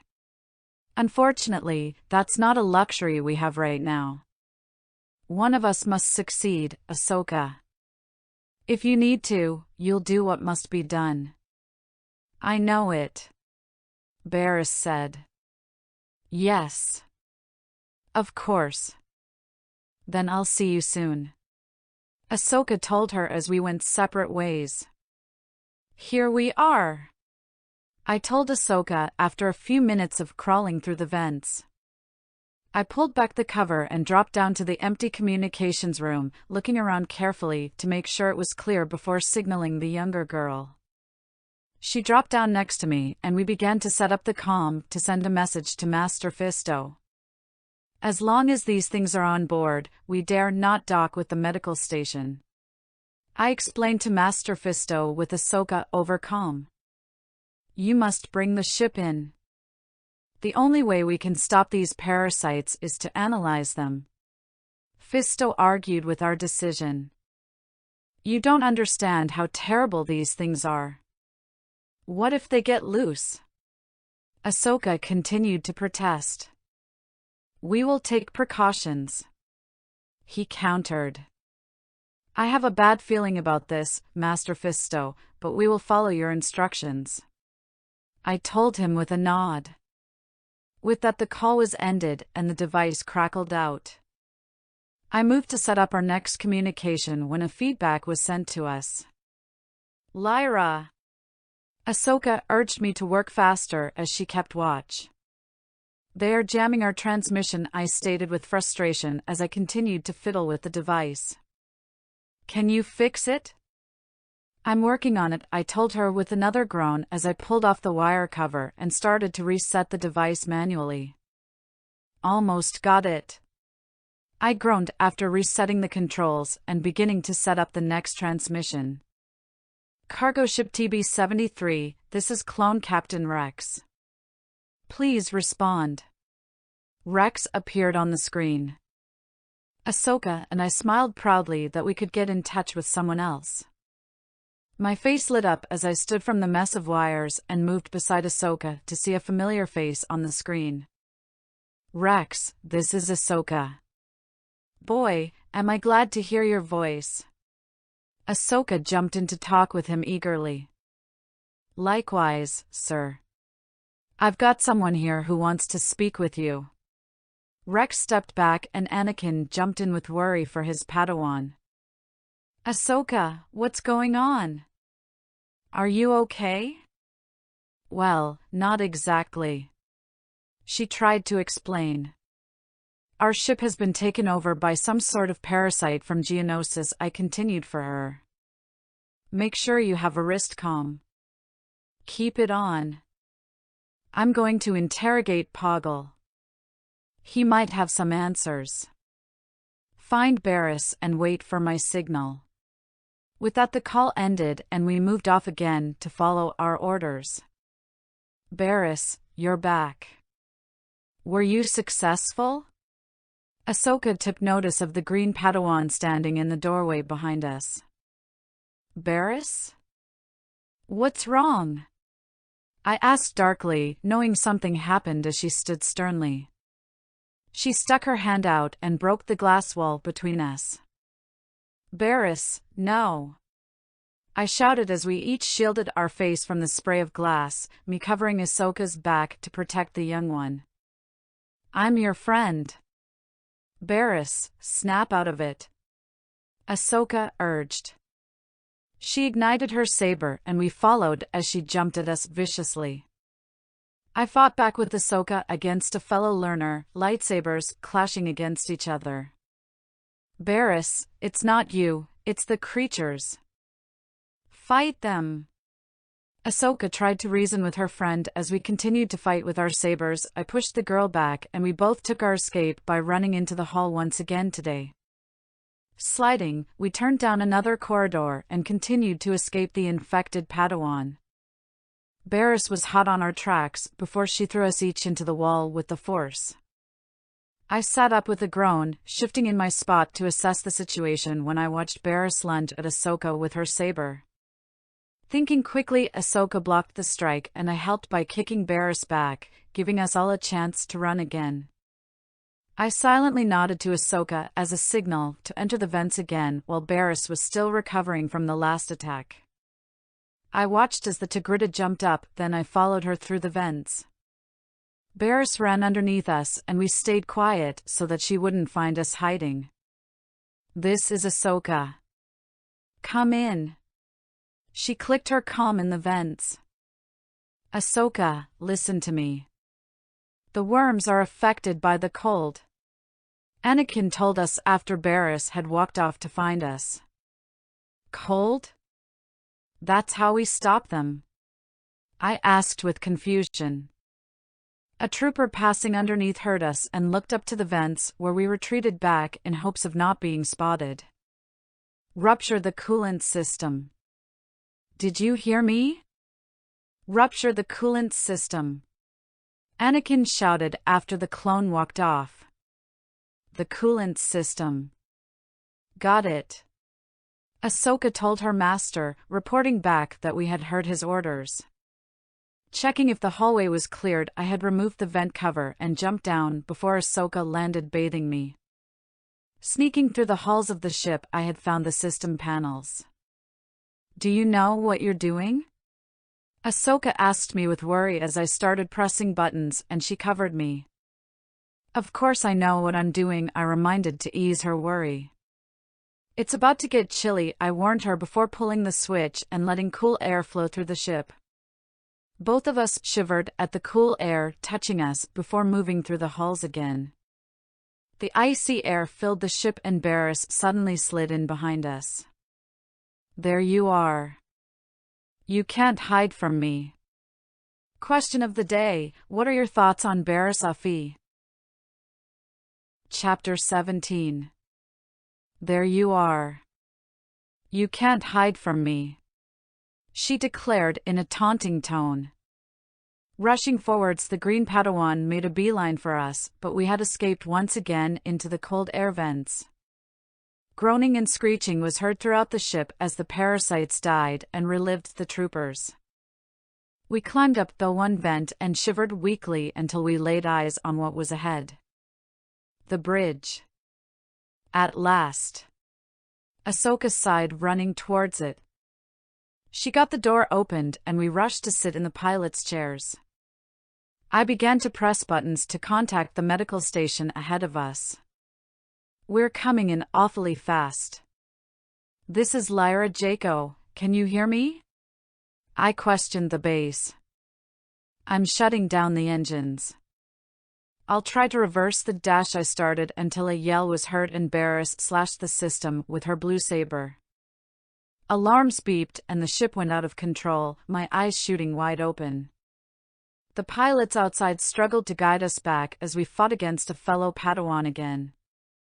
Systems frosted over while Ahsoka and I focused on fighting Barriss and preventing anyone from getting hurt. Ahsoka grabbed a loose air pipe and pointed it to Barriss, who screamed in pain from the parasite freezing and dying. The cold air began to kill the worm and the three of us fell to the ground weakly. "Kill me. Please," Barriss begged from her spot across from us. I sat up carefully and watched her in pain with sorrow. "I can't," Ahsoka told her friend quietly. I jumped up and rushed to the window to see the medical base closing in on us. As I turned back around, Barriss was holding me by the throat tightly. I gasped for air as the worm crawled out of her nose, but I punched her backwards. Then I kicked her back and ignited a saber, slicing the worm with accuracy. As the cold air overtook us, the two girls fell unconscious from the dropping temperatures. I moved slightly to pull them both into myself, sharing the little warmth we had left. Barriss laid in my lap while Ahsoka cuddled into my side, and I held them both tightly as we waited for help. My eyes drifted closed but shot open with panic as the doors opened. I sighed in relief at the sight of Master Fisto and 2 clone troopers. "Hello, Master Fisto. We're ready to pick up the supplies," I greeted weakly. "We'll take care of that. You rest now, Lyra." He knelt down to our level and told me kindly. I fell asleep and awoke to the bright lights of the familiar med bay. I gasped awake with a shooting start to find Master Kenobi sitting across from me. "It's all right, Lyra. It's okay. You're safe," he told me calmly. "Barriss? Ahsoka?" I asked him. "Barriss and Ahsoka are fine, thanks to your efforts. And so are the clones," he told me as we looked to see the other 2 Padawans in the room in separate beds. I nodded gently to Anakin, who was waiting for Ahsoka to wake up as well. He sent me a small nod of appreciation back. "What were those things?" I asked, sitting up properly. "I think I can help answer that. We had the parasite worms analyzed. They are the same type of creature you found on Geonosis, Master Kenobi." Kit Fisto entered the room to share their findings. "We'll have to inform the troops on Geonosis. This parasite might explain how they recaptured the planet the first time. I don't want it happening again." Anakin stood up to give his orders. "You've been through quite an ordeal, little one." Fisto looked down at me. I nodded to him with a small smile, thankful for their help to stop this parasite. "Well, I'll leave you to rest." Obi-Wan stood to leave. "Thank you, Master." I watched as he exited the room and Anakin sat back down to wait for his own Padawan to wake. "You'll also like. You did good today, Lyra," Anakin commented casually. "Your Padawan was a great help," I added, which made him even more proud of the young Tigrita laying beside me. After a few days, I had been allowed to return back to my own quarters at the Jedi Temple. "It feels good to be home," I commented to Ahsoka. "I'd much rather be out there fighting seppies," Ahsoka muttered under her breath with her arms crossed. "You'll get your chance," I promised. The 2 of us entered the temple together, bumping into Senator Organa. "Hello, Senator," I greeted kindly. "Hello, Commander Jayko, Commander Tano. What brings you to the Jedi Temple?" Ahsoka asked him, voicing her curiosity.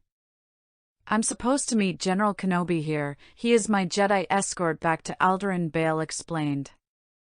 "Well, we will leave you to return home," I smiled with a wave as we moved back towards our quarters. I had seated myself on the ground and closed my eyes. My head was filled with thoughts of the parasite invasion a few days ago.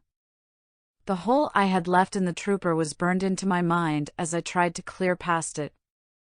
Barriss' weak state asking us to kill her made my heart fall over and over again. My thoughts had been cut short by a knock on my door. "Who is it?" I called out. "It's Rex," he called back. Using the force, I pushed open the door, and there he stood, looking down on me as I meditated. "I was told to get you, General Kenobi, and you have a mission." I nodded at his words, guessing that I was joining Senator Organa's escort back to Alderaan.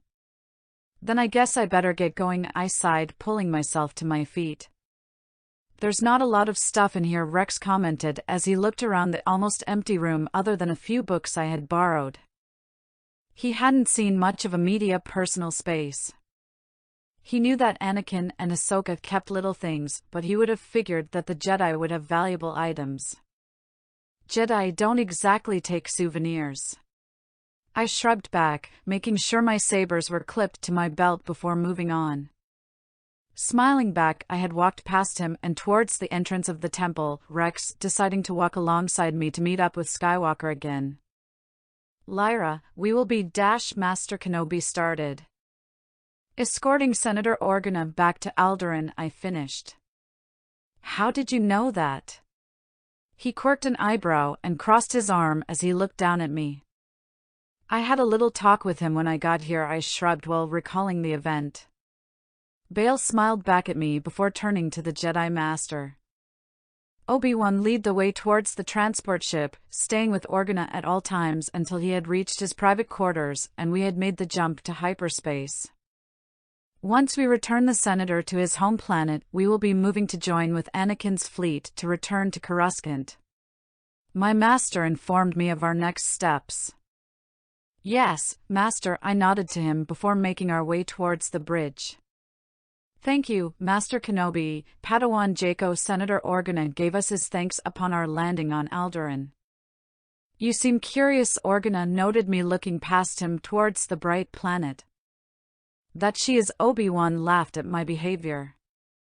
If you are in no rush, I could show her around the main town, Organa suggested politely. I looked up at my master with hope as he gave me a smile and agreed. I suppose that would be all right, but you must be back by 0400. Really? I gasped with excitement. My master nodded back before I swiftly followed Senator Organa off the ramp. The inner towns are filled with small markets and local interests. It's so much more beautiful than in the books I've read. I looked around at the green trees in awe. Yes, I suppose it is. There is the palace where Queen Breya and I live. He pointed my attention to the tall palace overlooking the towns. And that mountain is known as Apenza Peak. Wow. Thank you for showing me around today, Senator. It was truly an honor.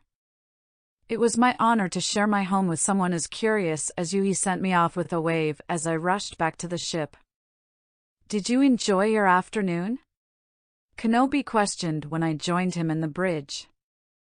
Yes, this planet is lovely. I smiled back at the green planet before we jumped into hyperspace to meet up with Anakin's fleet. When we reached Anakin's fleet, he and his men were returning from battle, their shuttle docking in the hangar of our cruiser. Clones milled about while I waited around the hangar to see if Ahsoka was with them. Hey, Lyra, Anakin greeted as he saw me standing off to the side. Ahsoka's not here, he answered before I could even ask.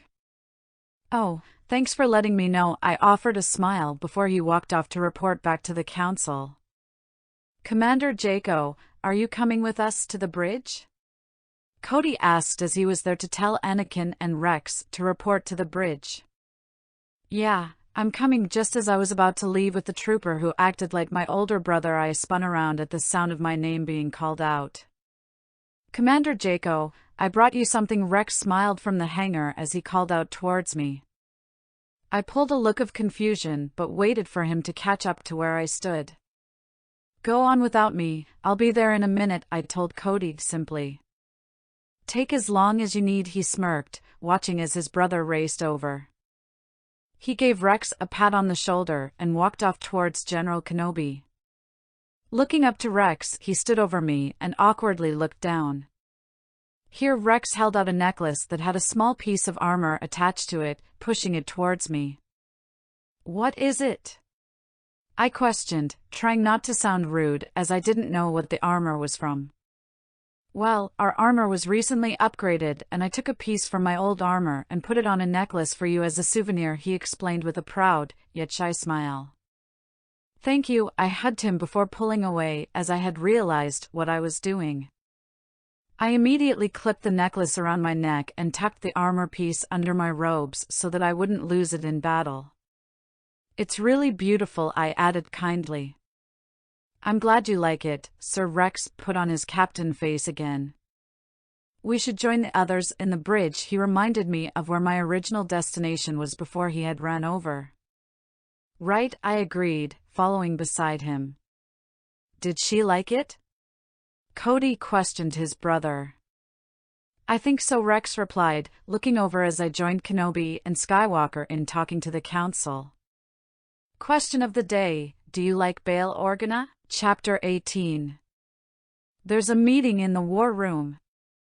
Ahsoka rushed past me in the hall as Barriss followed slowly behind the eager girl. Oh.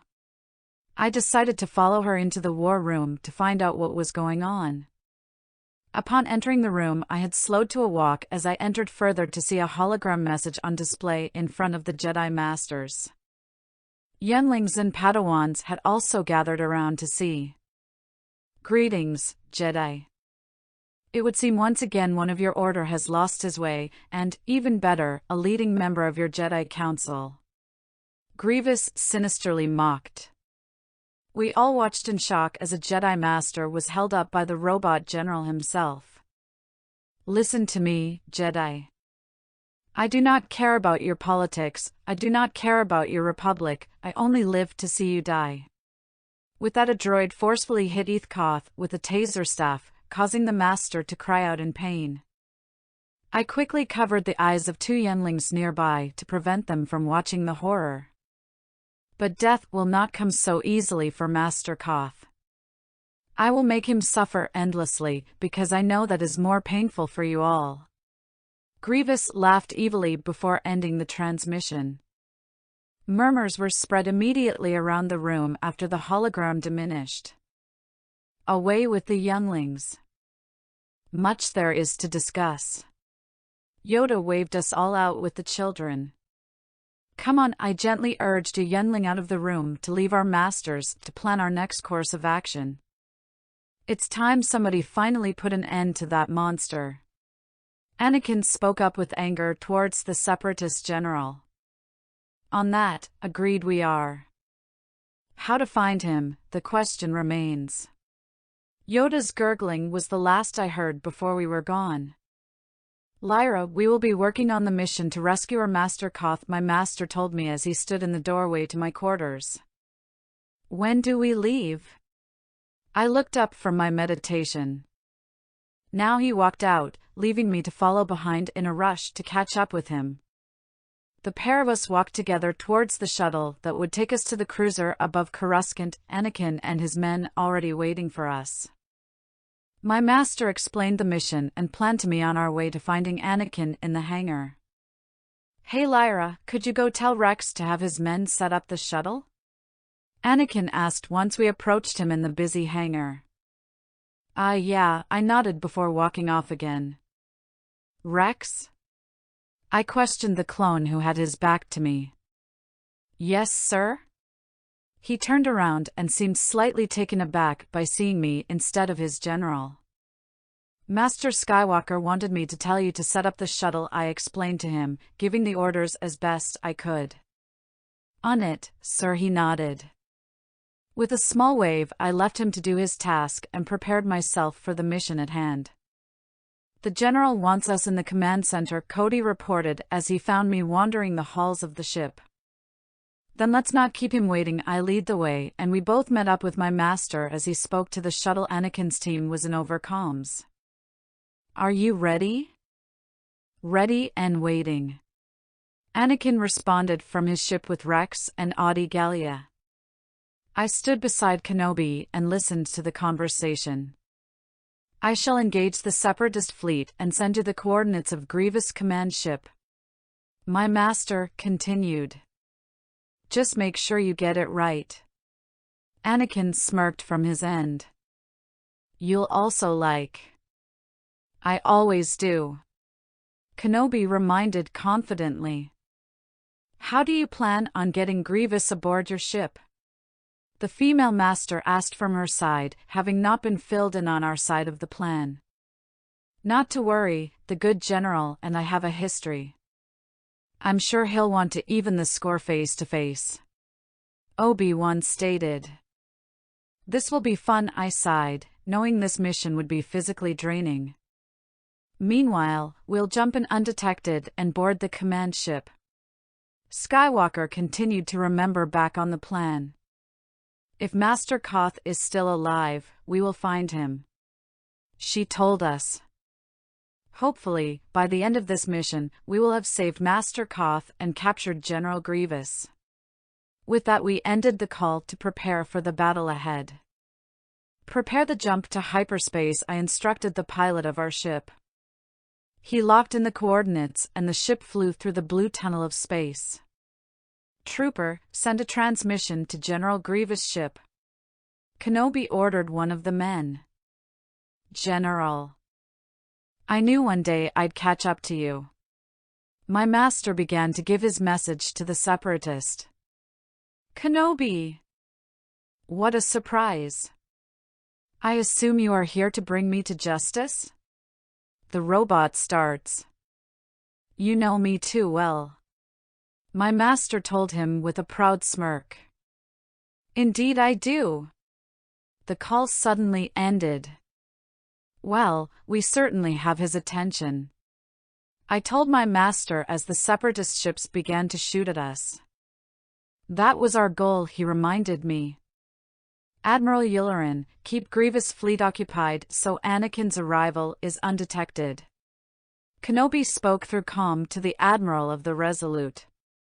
Yes, General. He responded from his own ship. Commander Cody, do you have the exact coordinates of the command ship yet? Obi-Wan turned to his right-hand man, directing the question that way. We are patching them through now, sir. The other commander reported.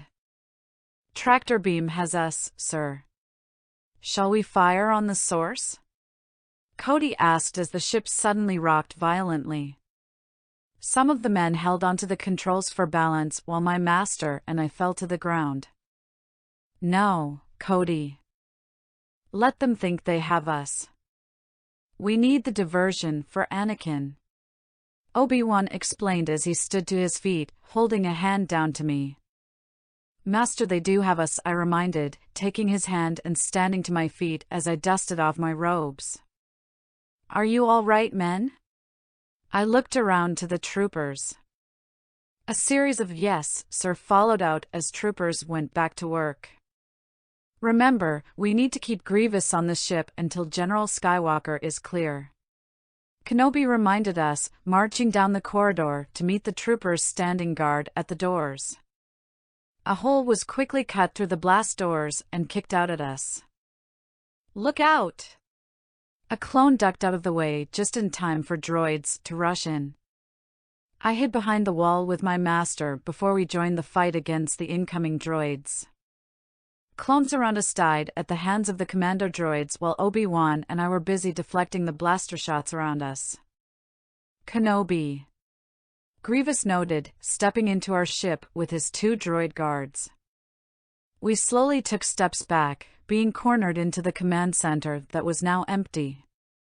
So, Kenobi, is everything going as planned? The droid questioned menacingly. My master and I stood on guard, waiting for Grievous to attack. That depends on your point of view, General. He commented before we each swung at the droids and ducked simultaneously to let them shock each other so that we could easily slice them in half, taking them down for good. Standing properly again, both my master and I faced the separatist general. You wouldn't come here without a plan. And you wouldn't come alone. Tell me, do you think Skywalker has rescued Master Koth yet? Grievous walked towards us slowly. He struck his green saber against Kenobi's blue one and went to strike again, but I jumped in and blocked that one from being my master's demise. We fought back and forth with the droid general, each landing strikes and blocking his hits. Your plans have come to ruination, Jedi. I hear a lot of talking, General. But in the final accounting, what does all the talk get you? Kenobi starts as I look to him with confusion before continuing for him. A futile quest for power, a mutilated body, and your place as Dooku's errand boy. I pushed my ponytail off my shoulder and behind my head to prevent it from getting in the way as I followed what my master had taught me with his sassy comments to rile up the enemy. I'm no errand boy. I am not in this war for Dooku's politics. I am the leader of the most powerful droid army the galaxy has ever seen. Grievous claimed proudly in an offended tone. An army with no loyalty, no spirit. Just programming. What have you to show for all your power? What have you to gain? Obi-Wan had triggered the droid as we prepared to continue the fight as a distraction. The future. A future where there are no Jedi. He ran at us with all 4 sabers spinning around violently. Obi-Wan had flipped over him but was kicked down brutally as his back was to the general. The story of Obi Wan Kenobi ends here. He stood over my master, ready to kill him. Master! I panicked, but he surprised me once again by jumping to his feet and blocking the hit just in time. Your friends shall die, Kenobi, and you shall soon follow. Grievous had him pinned to the controls, but Kenobi pushed him back and away from him. The pair fought for a few minutes as I took notice of the fallen droid parts close by. I reached out with the Force and threw them to Grievous, knocking him down temporarily. Surrender, General. I ordered, taking place next to Kenobi and pointing my saber to him. Never. He tackled us both before making his escape the same way he came in. Anakin. I hope you've rescued Master Koth, because Grievous is headed back to his ship. Obi-Wan calmed his former Padawan while trying to cut the door open as it had been sealed to keep us away. We don't have much time, I warned the crew on board the Separatist ship. Get back to the bridge. We need to detach before Grievous jumps ship. I gave out the orders as we bumped into 2 troopers in the halls. Cody, come in. Kenobi called through comms. Yes, sir. Grievous is headed your way. He explained in a rush, both of us racing through the ship. Grievous was being chased by our troopers when we caught up to them. The ship suddenly rocked and everyone fell, Grievous sliding right towards us. I held onto the wall to stand on my feet again as I slashed at him with my sabers. My master had joined me in the fight before we were both pushed back with an evil laugh from the sinister droid as he retreated. Until we meet again, Kenobi. He snickered just as Master Gallia ran into the fight from behind him. The ships were disconnected and the vacuum of space attempted to swallow us from behind. Grievous ran back into his ship, the rest of us holding on for our lives. Here. Audie called as she sent us a rope to hold on to. After you, Kenobi politely helped me to reach the rope before he and the others also climbed up back into the safety of the ship. The doors were closed immediately as we fell to the ground to catch our breath from the events prior. Hurry! We can still catch him. Obi-Wan urged as he stood to his feet quickly. Obi-Wan, Anakin's leaving. We'll be trapped on the ship. Audie tried to reason with my master, who only sighed in defeat. She's right, Master, I sided with the woman. Anakin, come in. We're in a bit of a spot and we need a way off of Grievous' ship. Kenobi reported to the Jedi. There's a large hangar near your position. Make your way there and I'll pick you up. Skywalker instructed. My master waved us to follow him through the ship, all of us running to reach an empty hangar. Master? I questioned, looking around. He'll be here, Lyra, he reassured me with his own doubts hiding away. The shuttle landed before us roughly from outside and we all rushed on to escape. The troopers sat in the cargo hold while me and the 2 masters joined Skywalker in the cockpit. Here we go! Anakin cheered as we took off from the ship, it exploding from behind us. Anakin, get me Admiral Yularen. Obi-Wan instructed as we settled down in the cockpit. Several craft detached from Grievous' ship and attempted to land on Salakami. The Admiral explained the situation to us. Then we'll have to land and follow them. Prepare the tanks. Kenobi instructed. Yes, sir. There must be several landing sites. It may be hard to locate the good general, Anakin pointed out. You'll have to command the space battle while Rex, Cody, Lyra, and I head to the surface. Obi-Wan told him the plan for our next part of the battle against the Separatists. You sure you can handle this on your own? Anakin teased lightly. I think I can manage, my master smirked back at him. Question of the day, who's your favorite villain from the Clone Wars? Chapter 19. You'll have to command the space battle while Rex, Cody, Lyra, and I head to the surface. Obi-Wan told him the plan for our next part of the battle against the Separatists. You sure you can handle this on your own? Anakin teased lightly. I think I can manage, my master smirked back at him. The shuttle landed in the hangar and we all rushed off to prepare for the next mission. Rex helped Master Koth off the shuttle so that he could receive medical attention as soon as possible. I'll get Master Koth to a medical frigate, Gallia stated as Rex handed him over to a medical droid. You all took a great risk rescuing me, Koth reminded us all with thanks. You're welcome, Master Koth. My master nodded to him and I followed with a simple nod. Since you divided your forces, Grievous is still at large. I would have gladly given my life if it meant bringing that monster to justice, Koth told us strongly. Well, at least we all live to fight another day. Anakin looked to the bright side. Master Koth was taken away as we joined Rex and Cody to prepare for the surface battle. Captain, we leave in 10 minutes. Have your men on the ships and ready to land, I ordered the 501st captain as I walked past the group. Yes, sir, he called after me. Did you tell Rex we are leaving? Obi-Wan questioned as I joined him on the ship. Yes, master, I nodded gracefully. Good, he nodded back before turning to prepare everything. Instead of scattering our troops looking for all the escape pods, we shall head towards the wreckage of the landing transport first. My master started walking off the ramp with Rex and I. We watched as the tanks were loaded off of the ship and started to march across the planet. After you, Obi-Wan pointed as a tank stopped beside us. I pushed myself off the ground and landed on the top of the tank, riding it into the unknown. What's that? I looked through my binoculars. Master, do you see that?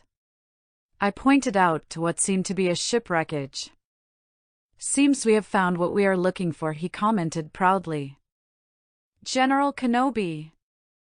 Sir, the cruiser's returned to orbit. Any sign of Grievous? Rex sped his bike towards us, the whole march stopping its advance. I believe we've found Grievous' ship, Obi-Wan reported to the captain below us. Let's go search it, I ordered out, pushing the battalion to continue marching forward into possible danger. Be careful, Lyra, my master reminded with a stern call as I jumped off of the walker onto the dirt below. Aren't I always master? I smirked up at him. Why did I put in for another Padawan? He shook his head with a slight sigh. At least I'm calmer than Anakin, I pointed out. Yes, that year he joined me on the ground and we moved towards the ship to supervise the search. Thermal housing intakes are still warm. This couldn't have happened too long ago. Cody called up to us from the inside of the ship. I stood beside Kenobi while the commander below spoke his findings.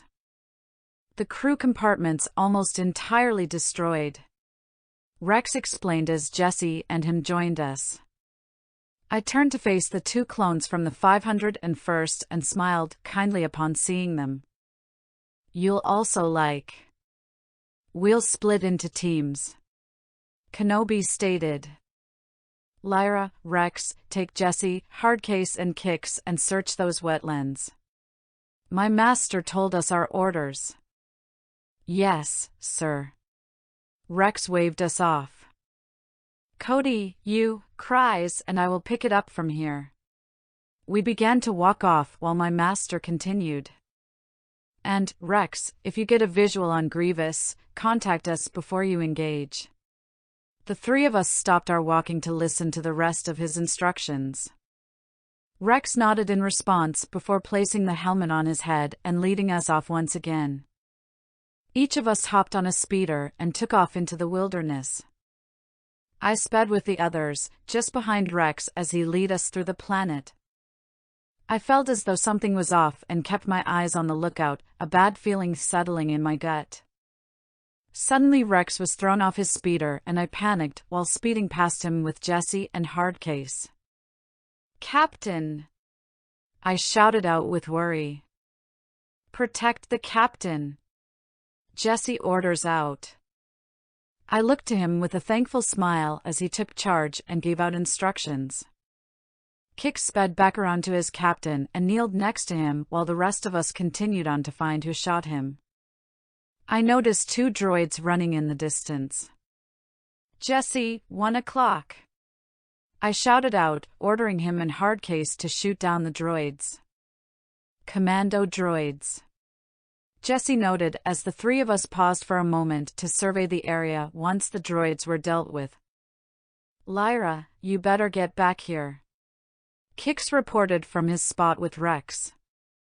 We all looked to each other before rushing back into our speeders and returning to our injured clone. I immediately jumped off the speeder and raced towards Rex. "How bad?" I knelt next to the team medic and our wounded man. "Pretty bad." He sighed in response, helmet off.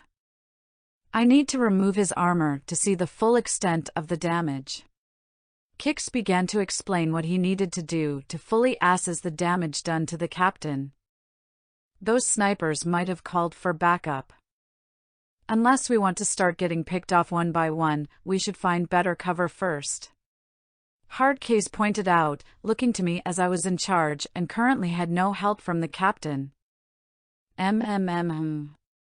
Jesse agreed with his brother.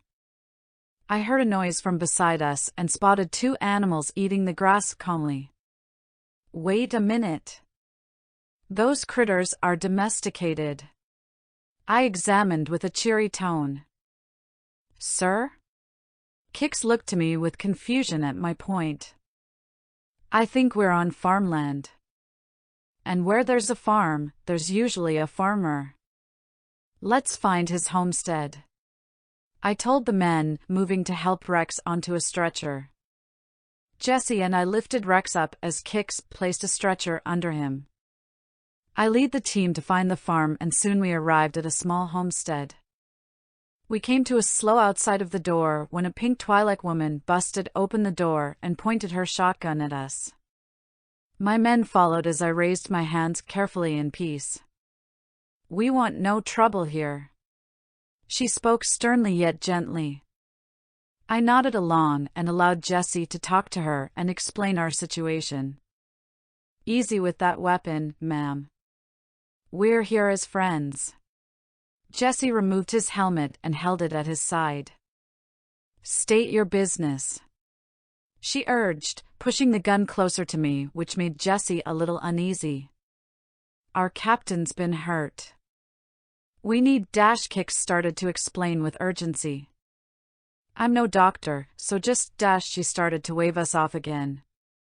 "We have a medic, ma'am. We just need a place to tend to him overnight," I explained gently to her when suddenly 2 kids ran out giggling.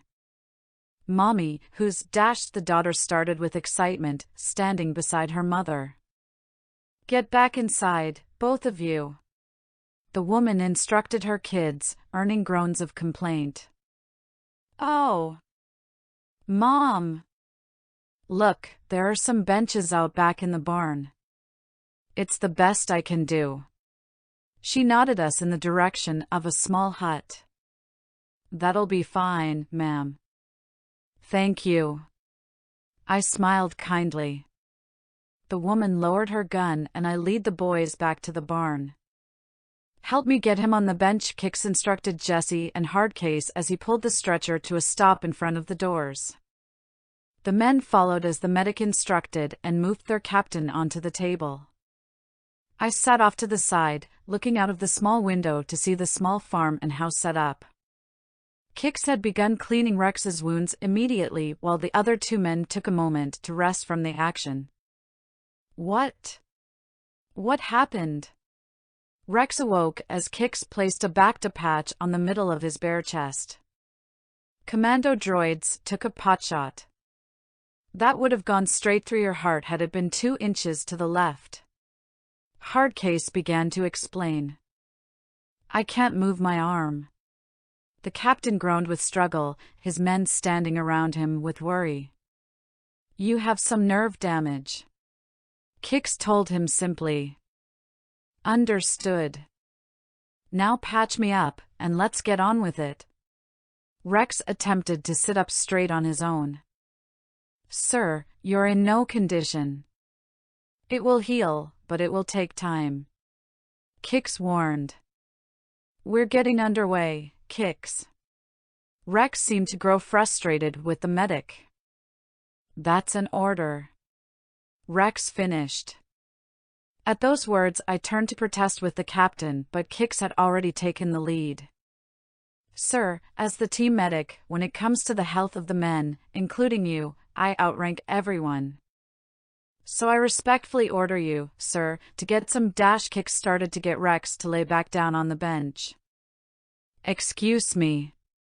The woman from earlier cleared her throat as she stood in the doorway. If there's not enough. She held out a tray full of fruits for us. That's plenty. Thank you, I began to thank her, making my presence known to Rex. The captain looked over with confusion written on his face as he watched me converse with the woman. Sue, she finished for me. I told you to stay in the house. She groaned as a child ran in to catch a ball. I couldn't help it, Mom. It got away. The girl shrugged as she picked it up from under the table Rex laid on, reminding me of Ahsoka with her curiosity. I watched as she stared intently at Rex, who looked back at her with fear and confusion. Stiffing a laugh, I watched with amusement as the child spoke up.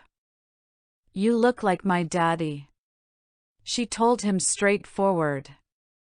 My eyes shot wide at her words before my brows furrowed in thought of what she meant. Shia, don't bother the soldier. Now get inside with your brother. Sue scolded her daughter. Yes, Mom. She sighed and walked off the way she entered. My husband is away delivering our first harvest. Do you require anything else? No. Thank you, Sue. I took the tray with a smile. She hummed, walking out again. Commander Rex nodded to me respectfully while I moved to set the tray aside. Captain, how are you feeling? I questioned him. Hardcase took a blaster and set it beside Rex on the bench for protection. Resume the search without me. Rex told the group, ignoring my question. Captain, I urged. We can't just leave you here, I reminded him. Lyra, you're in command. He reminded me of the mission at hand. You boys listen to her orders. I'll be fine, Rex told us all in his usually stern tone. Let's move out then, I reluctantly ordered those who were left. As I was saying before, Captain, you need to rest. We will send you our coordinates in the morning, Kix told Rex as he packed up his med bag. Lyra, come in, please. Obi Wan calmed our group while we speed through the planet once more, but with more caution this time. Yes, Master, I replied. What's your status? We had to take a bit of a detour. Rex was injured, I explained the situation. What's his condition? My master questioned with worry for the trooper. He'll be fine. But we had to find him shelter for the night. I explained some more. Grievous is on the move. We're headed to the west. Swing around and we can meet up at the final escape pod. We're going to need all the firepower we can muster. Kenobi commanded. Copy that, Master. We're speeding towards you now, I said with a nod before ending the comm. My shoulder burned with a sudden pain as I was thrown off my speeder like Rex. Question of the day: who is your favorite member of the original 501st? Jesse, Rex, Kix. Halfway to 1K reads, thank you so much. Chapter 20. My shoulder burned with a sudden pain as I was thrown off my speeder like Rex. Blasted droids, I mumbled, regaining my focus. Commander! Jesse panicked in my absence, pulling the group to return to me. I wobbled to a standing position, holding onto my speeder for balance as I ignited my saber. Pulling the droid towards me, I slashed my saber through it, destroying the droid that had harmed me. Well, they definitely brought more friends, Hardcase commented. I wobbled some more and fell into Kix, who held me up properly. Sir, we need to get you back to the farm. You're in no condition to fight, Kix said as he checked the blaster wound on my shoulder carefully as to not hurt me further. Hold her, Kix handed me off to Jesse, who helped me to stand up while he rushed to grab him med bag. Think you can make it back on your own? With my speeder, yes, I answered the medic. He set the bag of supplies on my speeder and Jesse helped me onto it gently. You know how to clean your wounds? Yes, I'll be fine. Jesse, you're in charge. Meet up with Obi Wan and we will meet up with you once we are ready to leave. I instructed. Waving off the men, I drove off the way we came and back to the farmhouse. You're back, Sue commented upon my return. Yeah, we ran into a little trouble. I laughed slightly but winced in pain as I held my shoulder. Oh my! She gasped when she took notice of my wound. The others are continuing their mission, but do you think I could also stay the night to patch myself up? Of course. Do you need any help? No thanks, I'm okay, I promised her. Well, if you need anything I'll be in the house, she smiled kindly. I assume you know where you're going, she nodded back to the barn. Yes, and once again, thank you so much for your generosity, I smiled before walking off with the med kit to the barn. I quietly opened the door and entered, trying not to wake up the captain as I did so. I turned back and closed the door upon entering, but as I turned around again, a blaster was pointed at my head. Sorry to wake you, Captain, I apologized, taking in the fear on his face as it changed to relief upon hearing my voice in the darkness. Commander? His tired voice questioned as he lowered the weapon. What happened? Where are the boys? Everyone is fine, but we ran into some droids on the way to meet up with Kenobi, I started to explain, setting down the bag on the table after turning on the light. That was when I got shot in the shoulder. I winced as I went to move and stumbled a bit. Here, sit down, Rex told me, and I sat on a stool across from the table. I carefully pulled up the loose sleeve of my Jedi robes to get a closer look at the injury. Are there any scissors in that bag? I asked Rex as the stubborn sleeve kept falling in my way. Yeah, here. He passed the tool over to me, and I snipped off the sleeve, letting it drop to the floor before I continued to clean the wound. Rex watched carefully as I managed to patch myself up with ease. Well, Captain, we have a long journey ahead of us tomorrow. We should both get some rest so that we can help the others, I told him, moving to lay down on a stack of hay for the night. Quiet footsteps and an odd feeling pulled me out of my sleep. Carefully opening my eyes, I noticed a shadow grab a staff and pointed in Rex's direction, obviously not noticing me off to the side. I watched as Rex, too, opened his eyes but laid still, slowly moving his hand towards his blaster like he did when I entered. Quickly sitting up and pointing the blaster, it was knocked from his hand with the staff. I shot up at this and ignited one of my sabers as I only had one good arm. You'll also like. Stand down, I ordered sternly, the man not following my orders. Who are you? What are you doing here? He harshly asked Rex, spike of the staff pointed to his face. He seemed to be ignoring my presence at the moment, not concerned about me. You're a clone. Rex pointed out and my jaw dropped, having not seen the man's face yet. So, I see the war has finally made its way out here. And I guess I can expect a visit from some droids soon. The man set down the staff, keeping it in his hold though. What's your number and rank? Rex sat up with harshness as I put down my saber and clipped it to my belt. My name is Loquain. Cut Loquain. And I'm just a simple farmer. The man chuckled with a shrug. You're a deserter. Rex commented disdainfully.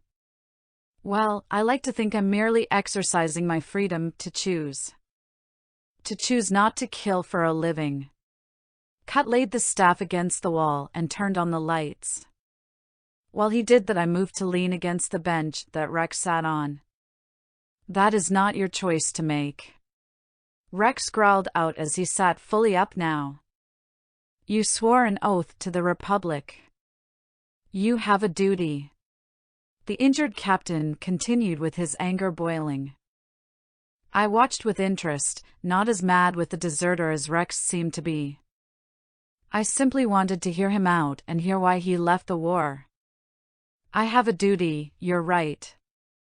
But it's to my family. Does that count, or do you still plan to turn me in? Cut looked to Rex simply. Do I have a choice? Rex growled once again. I shot the captain a look as I felt bad for the simple man, knowing what it's like to be forced into a war. Daddy, you're home. The small girl ran in and hugged the deserter with a happy smile. Look what I drew you, Dad. The little boy held up a drawing proudly. Well, well, well. That's great, Jack, he ruffled the kid's hat. I see you three have met. Sue entered behind her kids. He looks just like you, Daddy. I told him. The girl explained, and the realization hit me at what she had meant earlier. Oh, you did, huh? I was just making our guests, Captain, What's your number? Cut turned to him. Rex. I also have a name, believe it or not. Rex seemed hurt by the fact that he was only thought of as a number by a fellow clone. And? Cut turned to me. Lyra Jayko, I nodded. What no rank? He questioned. I mean, surely you're a Jedi, he nodded to my sabers that rested on my belt. I don't like using my rank unless necessary, I explained, making him nod in understanding. He was injured. His men brought him here. I told them he could stay just for the night. Sue told her husband. Then this one came back as well, injured, she nodded to me with a faint smile. Course they can stay. We never turn away those in need, do we? He looked down to his children. No, we always help anyone we can. The boys said. Right. You look hungry, Rex, Lyra. The clone turned back to the captain and I. No, I'm fine. I'll stay here. Rex responded. No, you have to eat with us, please. The boy begged. Please. Please. His sister joined in. Please. They're never gonna stop till you say yes. Cut chuckled at the siblings. I turned to Rex with a smile at the children's begging. All right, I'll join you. Rex gave in. The kids cheered and Cut helped Rex off the table to stand. Right this way, Cut helped Rex to walk. Come on! The small girl cheered, grabbing my hand and pulling me along with a cheery attitude. Shia, be careful with her, Sue called as his daughter dragged me into the house. It's fine, I called back with a laugh to the small girl's excitement. The table was set and I took my seat between Rex and Sue as Cut served our dinner. Yes, well, you and I may be clones, but we're still individuals. You have a name rather than a number, Captain. Why is that? Cut questioned as Rex was now wearing his blacks to cover his wounded chest. Perhaps our leaders feel it's a more efficient way of distinguishing us. Rex countered. More efficient than a number? Cut seems unconvinced as he hands his children their food first. I doubt the Kaminoans think that way. Still, a name has to make you feel unique. Especially in an army where everyone looks like you and talks like you. Actually, I've never really thought about it. Rex cut him off. Yes, you have. Cut pushes. Well, how would you know? Because I am as close to you as any life form can be. He hands Rex a plate and gets closer to the clone captain. I've seen how you look at my family, our home. Come on, Rex, admit it. You've thought about what your life could look like if you were to also leave the army, choose the life you want. Cut sat down and began to eat as he talked to Rex. I watched the debate unfold, learning more about how the clones feel and are treated by others. What if I am choosing the life I want? What if I'm staying in the army because it's meaningful to me? Rex stood up to Cut with his words. And how is it meaningful? Cut questioned, unamused. Because I'm part of the most pivotal moment in the history of the Republic. If we fail, then our children and their children could be forced to live under an evil I can't well imagine. Rex snapped. I looked at him with shock as I had never thought about it that way. If you were to have children, of course. But that would be against the rules, wouldn't it? Isn't that what somebody programmed you to believe, Captain? No, Cut, it's simply what I believe. It doesn't matter if it's my children or other people's children. Does that meet with your approval? Perfectly. To each his own. That's what I always say. Cut shrugs. What does that mean, Daddy? His daughter looked up to him with confusion. It means you can do anything with your life that you want to. He explains gently to the girl. I like that, I smiled at the saying. You can surely understand it more than Rex here, Cut claimed. Actually, I'm afraid I can't. I told him. But you're a Jedi, you aren't born to fight a war that was started by the Republic and Separatists. I was taken from my family at a young age, don't even remember a home other than the Jedi Temple. When the war started, I was forced to fight, to keep the peace. I don't think I've ever made a meaningful choice about my own life, I thought back, a dark feeling of confusion settling over me. Rex looked at me with an intent look, following each of my words. But the Jedi are my family and I wouldn't have it any other way, I claimed in a more upbeat tone. Right, Cut nodded, fully digging into his meal.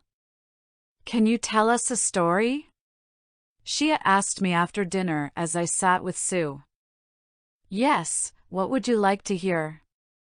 I asked as she sat next to her mother and I along with her brother. You're a Jedi, right? Could you tell us a story about that? Jack asked this time with excitement. Well, I was taken to the Jedi Temple when I was only 3 years old and I trained with using the Force and learning the rules of the Jedi until I turned 12. That's when I became a Padawan to Master Nadir. I explained to them. Are you still a Padawan? Yes, but now I work with Master Kenobi and the 212th Battalion. See this braid here?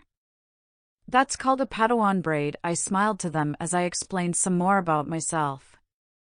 Wow! Good move. Very good move. Kat commented as he and Rex played a holo game at a table a few feet away. So what was it? Rex voiced his question. What made me decide to leave the Corps? Kat clarified. Shortly after the Battle of Geonosis, our troop transport got caught between two separatist gunships. They fired on us with everything they had. We crashed. Most of us were either dead or severely injured. So when they started working their way through the wounded, killing us off, I knew there was no hope. I ran. Kat began to tell his story. It still haunts me. He sighed. I'm sorry. Rex apologized, knowing the wounds a battle leaves on the soldiers. It's the day I felt my life didn't have any meaning. Everyone I cared about, my team, was gone. I was just another expendable clone waiting for my turn to be slaughtered in a war that made no sense to me. Can you understand that, Rex? Kat asked as they both looked over to me, Sue and the two kids talking about the Jedi. I've been in countless battles and lost many brothers. They were my family, my home. Rex tells Kat sadly, with understanding. Daddy, we finished our chores. Can we go outside and play? Kat's daughter pleaded. Please. Okay, only for a few minutes. He agreed to his children's pleads. Thank you, Daddy. Come on, Jack. They began to run out in a rush of excitement. And keep the house in view. Kat reminded. We will. They cheers rushing out the door. You have wonderful children. Rex tells him. I know you think I'm a coward, Rex. But believe me, I'll fight to my last breath to keep them safe. Kat said sternly. Your kids are adorable, I told Sue, watching them face out with a smile. They are something else, she laughed. Always getting into trouble. I know a kid like that. She's a Padawan too, and just as reckless as her master, I mentioned my friend Ahsoka. Our conversation was soon cut off by the kids screaming in fear. Kat rushed to the door with Sue close behind as Rex and I carefully got up to not hurt ourselves more. Run! Run! Run! Shia screamed, running to the house with her brother. Monsters! Run! Run! Monsters! Question of the day, what do you think of Kat and Sue? Chapter 21. Run! Run! Run! Shia screamed, running to the house with her brother. Monsters! Run! Run! Monsters! Shia? Jack? What's wrong? Kat asked quickly, picking up his daughter as Sue grabbed their son. Monsters! They're chasing us. Shia explained, panicked. What monsters, honey? Where? Sue asked, taking them both inside where they would be safe. They hatched from the big egg in the field. She explained as me and the two clones looked at each other with worry. My eyes widened as I pushed through to look outside.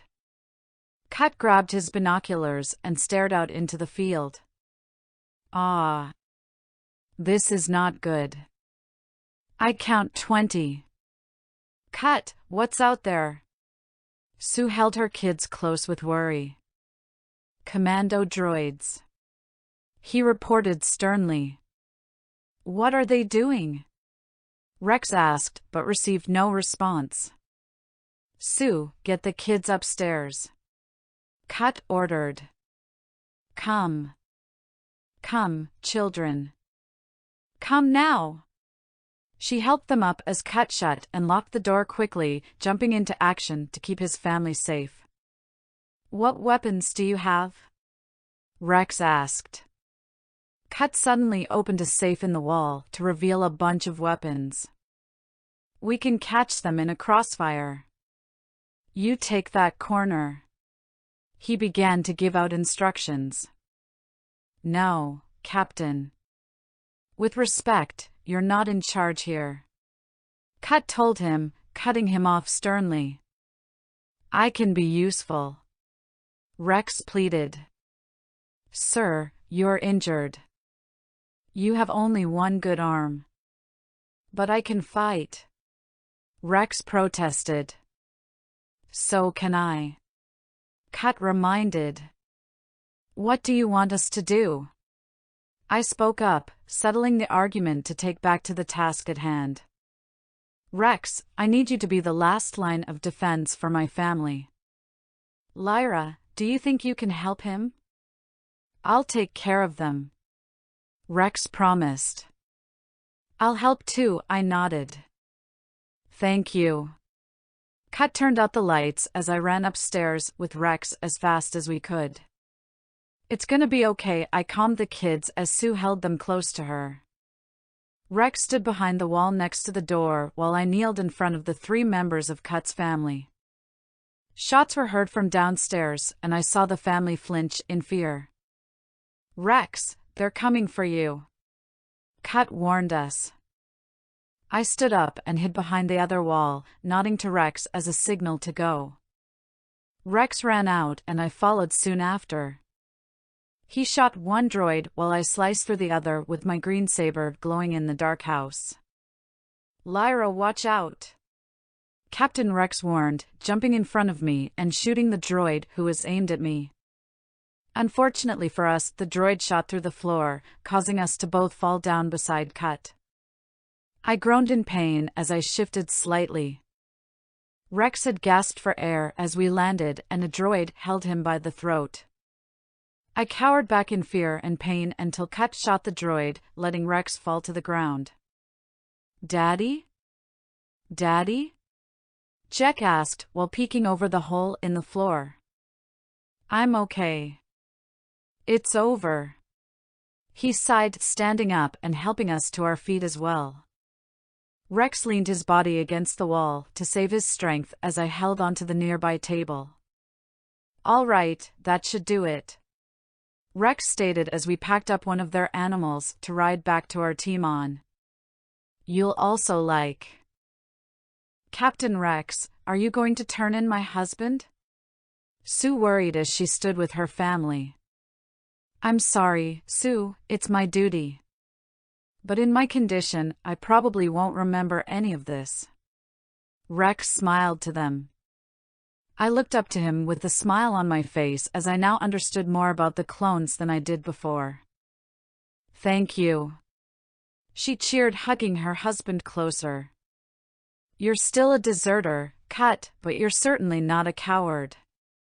Captain Rex, Lyra, are you still with us?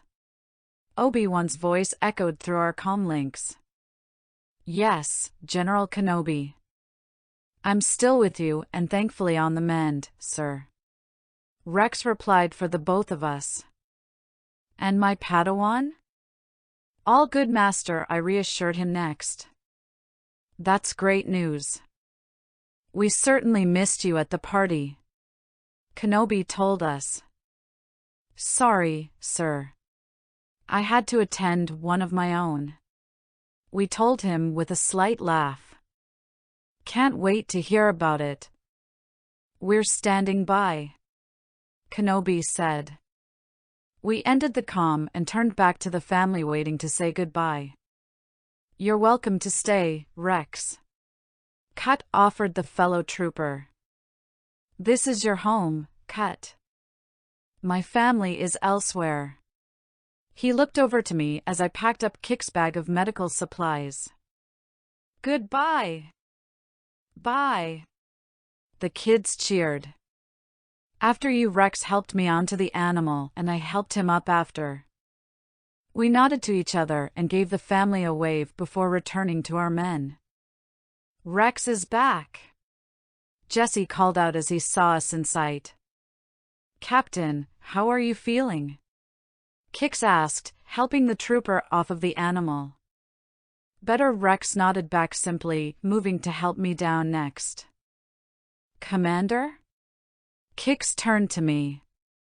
I'm good, thank you. I handed him back his med kit. The general is waiting for you, Jesse told me, nodding towards my master who stood on the ramp of the shuttle. I sent them all a nod of thanks before moving to greet my master. Lyra, it's good to see you again, Kenobi greeted me with a gentle smile. You too, master. Did I miss much? Grievous escaped again, the man sighed with the news. There's always next time, I offered some hope, but my mind was distant and Obi-Wan noticed. Go get on the shuttle, I can handle the rest of this, he waved me off. The shuttle flew through the blur of space as we returned to Coruscant.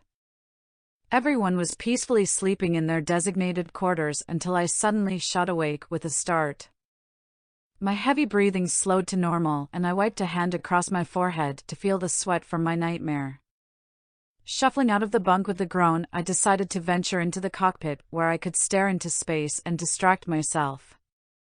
I pushed myself up with a groan as I had forgotten about my injured arm. I snuck through the ship silently, reaching the cockpit without waking anyone up. I sat in the co-pilot's chair after not seeing anyone in sight. Tucking my knees into my chest, I watched the blue lines of hyperspace flash by quickly. Are you all right? A sudden voice startled me. I jumped to see Captain Rex seated in the pilot's. Sorry, he apologized for startling me. I was just thinking I'd tell him, looking back out of the window. Do you want to talk about it? Rex proposed an offer. I quietly shook my head no in response, and he nodded, both of us sitting in comfortable silence. The calm atmosphere settled, and neither one of us spoke until the ship broke through to the planet I had called home. The two of us were sent to rest for the next 2 days as orders of Kix. Our wounds healed fast due to the Bacta. We were ordered to reapply every few hours so that within a few days we would be good to return to battle. Lyra, you ready to come on a trip to Mandalore with me? Anakin met up with me in the hangar, which I was told to report to immediately by a protocol droid. Do I have a choice? I joked back. Obi-Wan has ran into some trouble with a group known as the Death Watch. He began to explain as we walked up the shuttle ramp. General, we are ready for takeoff, Rex reported with a salute. Then let's get going. Anakin walked off, leaving me to follow him to the cockpit. You sure you don't need any rest? Anakin questioned as I sat studying information on Mandalore. I've been resting for the past 3 days, I think I'm good, I told him without looking up from my reading. All right then. Reporting for escort duty, General.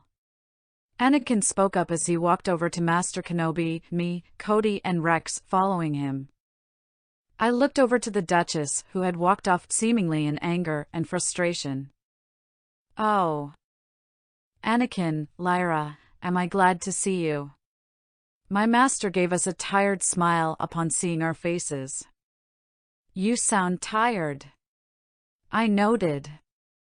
The peaceful ways of the locals wore me out a bit, Kenobi claimed. Turning around, he led us to follow Satine onto her ship. You know your marching orders. The safety of the Duchess Satine is of the utmost importance. The Death Watch will stop at nothing to assassinate her before she pleads her case to the Senate. My master began to explain to the group of clones who were assisting the Duchess escort to Coruscant. I stood in between Rex and Cody while listening to the plan and orders. The Death Watch may be backed by the Separatists, so stay sharp. Anakin stepped in to warn us. R2, use your scanners to probe for any suspicious droid activity. Anything else, sir? Rex asked the question. No, that will be all. Obi-Wan released everyone from the meeting. I stayed behind with Anakin, Obi-Wan, Captain Rex and Cody when Obi-Wan's comlink beeped. Yes. He answered the page. The Duchess and her retinue requests your presence. The man on the other end told us. Very well. Obi-Wan marched out, with us following him into the elevator. I sense some anxiety from you about the Duchess. She couldn't be in safer hands. Anakin told his former master as we all stood side by side in the elevator. Yes, I know. Kenobi stated, stroking his beard. Then why? Anakin started. Never mind. It's all in the past. Obi-Wan cut him off. I smirked up to Anakin, who stood to the right of me, a knowing glance passing between us. Oh, so you're close to her? Anakin questioned more. I knew her. A long time ago. My master snapped suddenly, clearly not wanting to talk about it. Anakin and I shot each other a look, silently agreeing to drop the topic for now. War is intolerable. We have been deceived into thinking that we must be a part of it. I say the moment we committed to fighting, we already lost. Satine speaks to a group of people as we entered the room silently. Excuse me, Your Grace, are you suggesting we oppose the war on humanitarian grounds? A man spoke up with his question. I'm going to oppose it as an affront to life itself. As the designated regent of 1,500 systems, I speak for thousands of worlds that have urged me to allow them to stay neutral in this war. Satine continued her speech to the group before her. And yet some might argue that the strongest defense is a swift and decisive offense. My master spoke up, making his presence known as Anakin, and I shake our heads at his actions. You are quite the general now, aren't you, Master Kenobi? Forgive me for interrupting, Your Highness, I meant no disrespect. He stated. Drink? A servant droid offered us. Oh thanks. Anakin gladly accepted the martini glass as I waved the droid off politely. Master Skywalker, we are supposed to be working, not drinking. I scolded. Just enjoying the show, he shrugs as my attention is pulled back to my master and the Duchess still arguing. Really? Senators, I presume you are acquainted with the collection of half-truths and hyperbole known as Obi Wan Kenobi? Satine spoke out to the group, introducing my master harshly. Your Highness is too kind. Obi-Wan commented with sarcasm filling his voice. You're right. I am. She agreed with his claim. Question of the day, do you ship Obi-Wan and Satine? Chapter 22.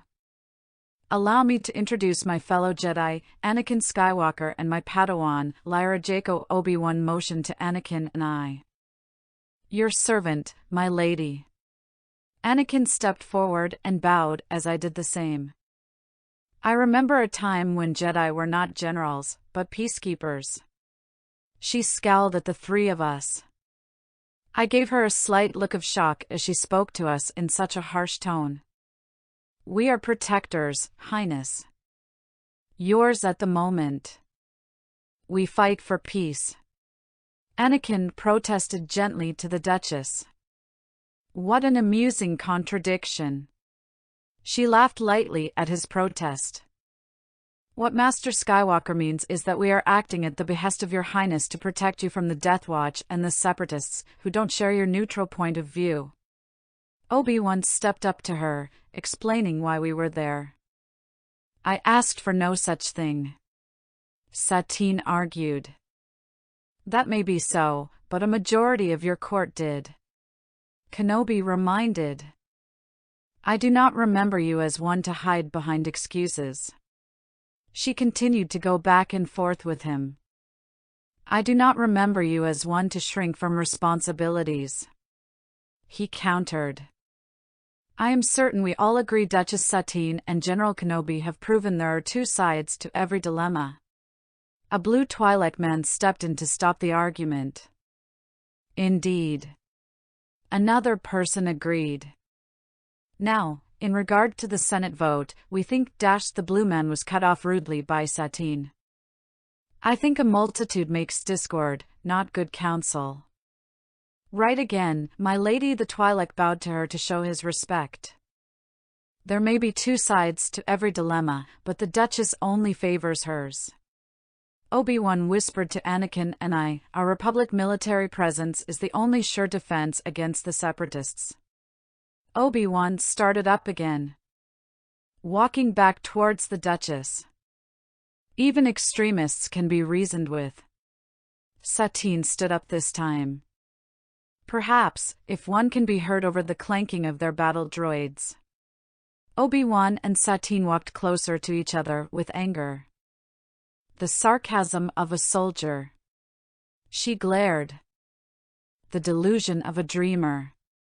He countered. Should we stop them? I asked Anakin in a whisper. No, I'm enjoying this, he claimed, sipping on his martini. I rolled my eyes at his behaviors as we continued to watch the argument unfold. Duchess, Master Jedi, it's been a long trip. I think we could all use a little rest and refreshment. A man stopped them. Here.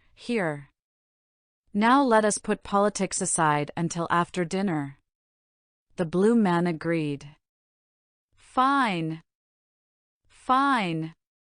Satine pushed past Kenobi, leaving the room as Obi-Wan watched her go. Soon after, Obi-Wan had moved into the hall as well. Give me that, we have a job to do. I took the glass from Anakin as he went to take another sip. But she started to object, but it was too late as I had already given it to a servant droid and walked out to follow my master.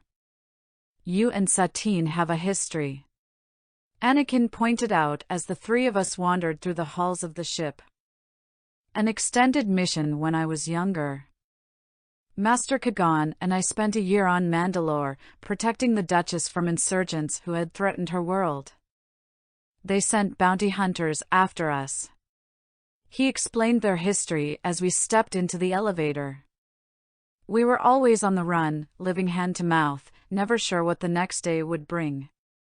Obi-Wan continued to recall the memories of a simpler time before the war.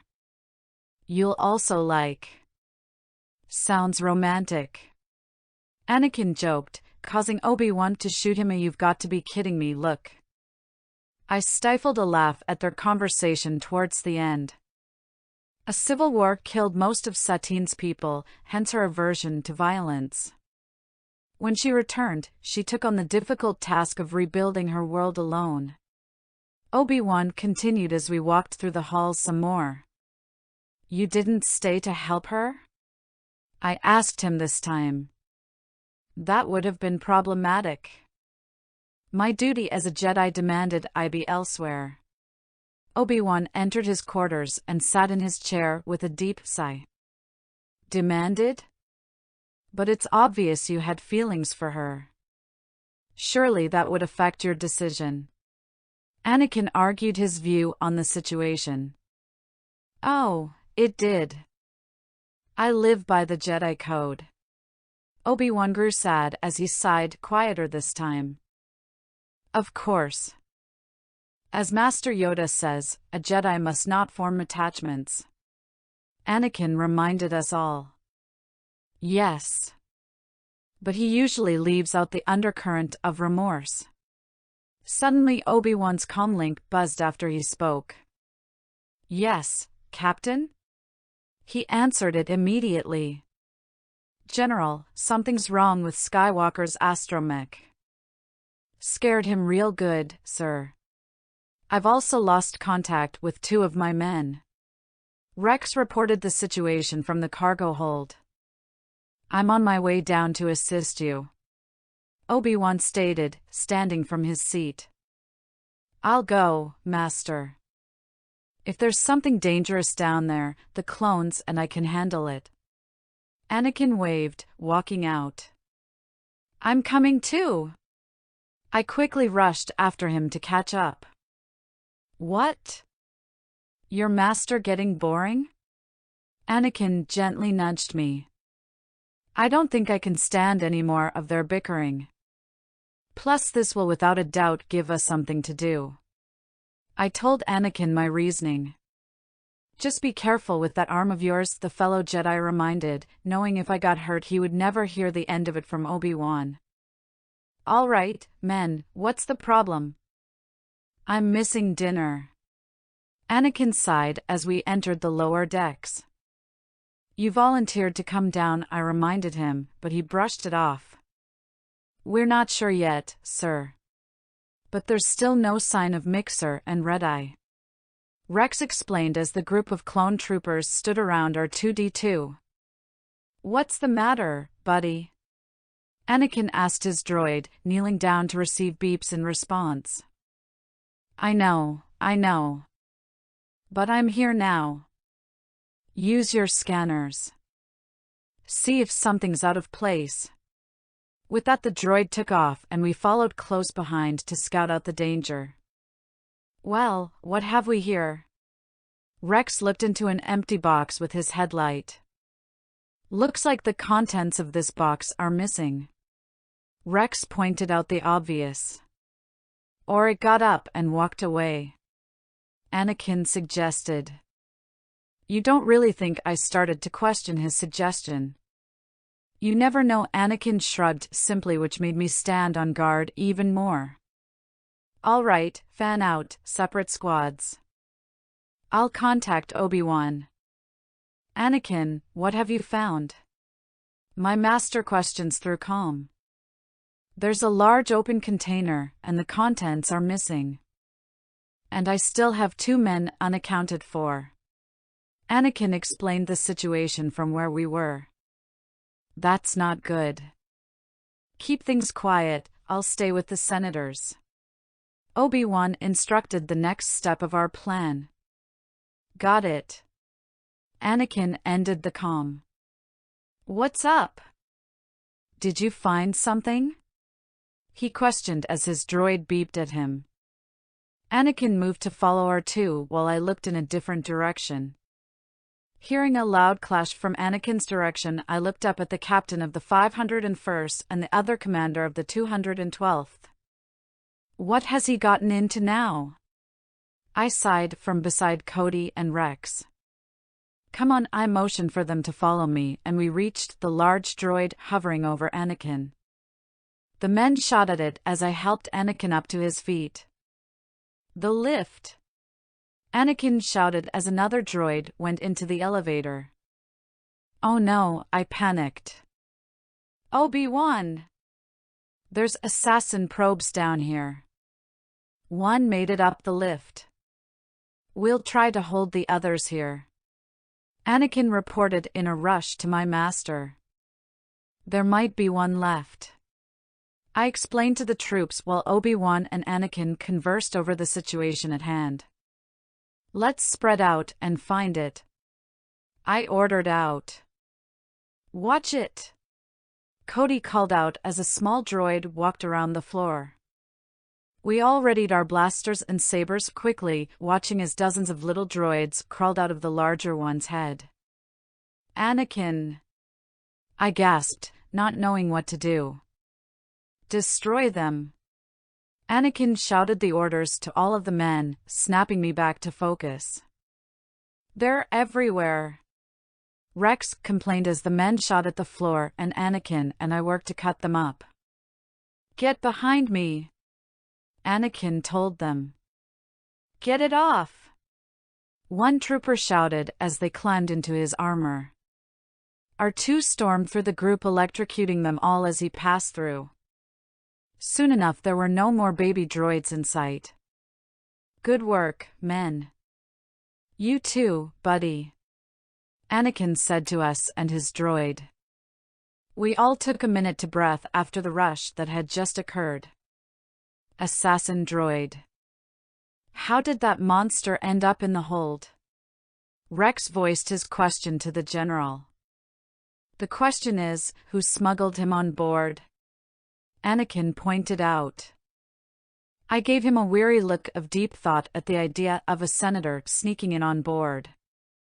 I'm looking for the droid that services the cargo bay. I asked a droid who he had found hiding behind some crates.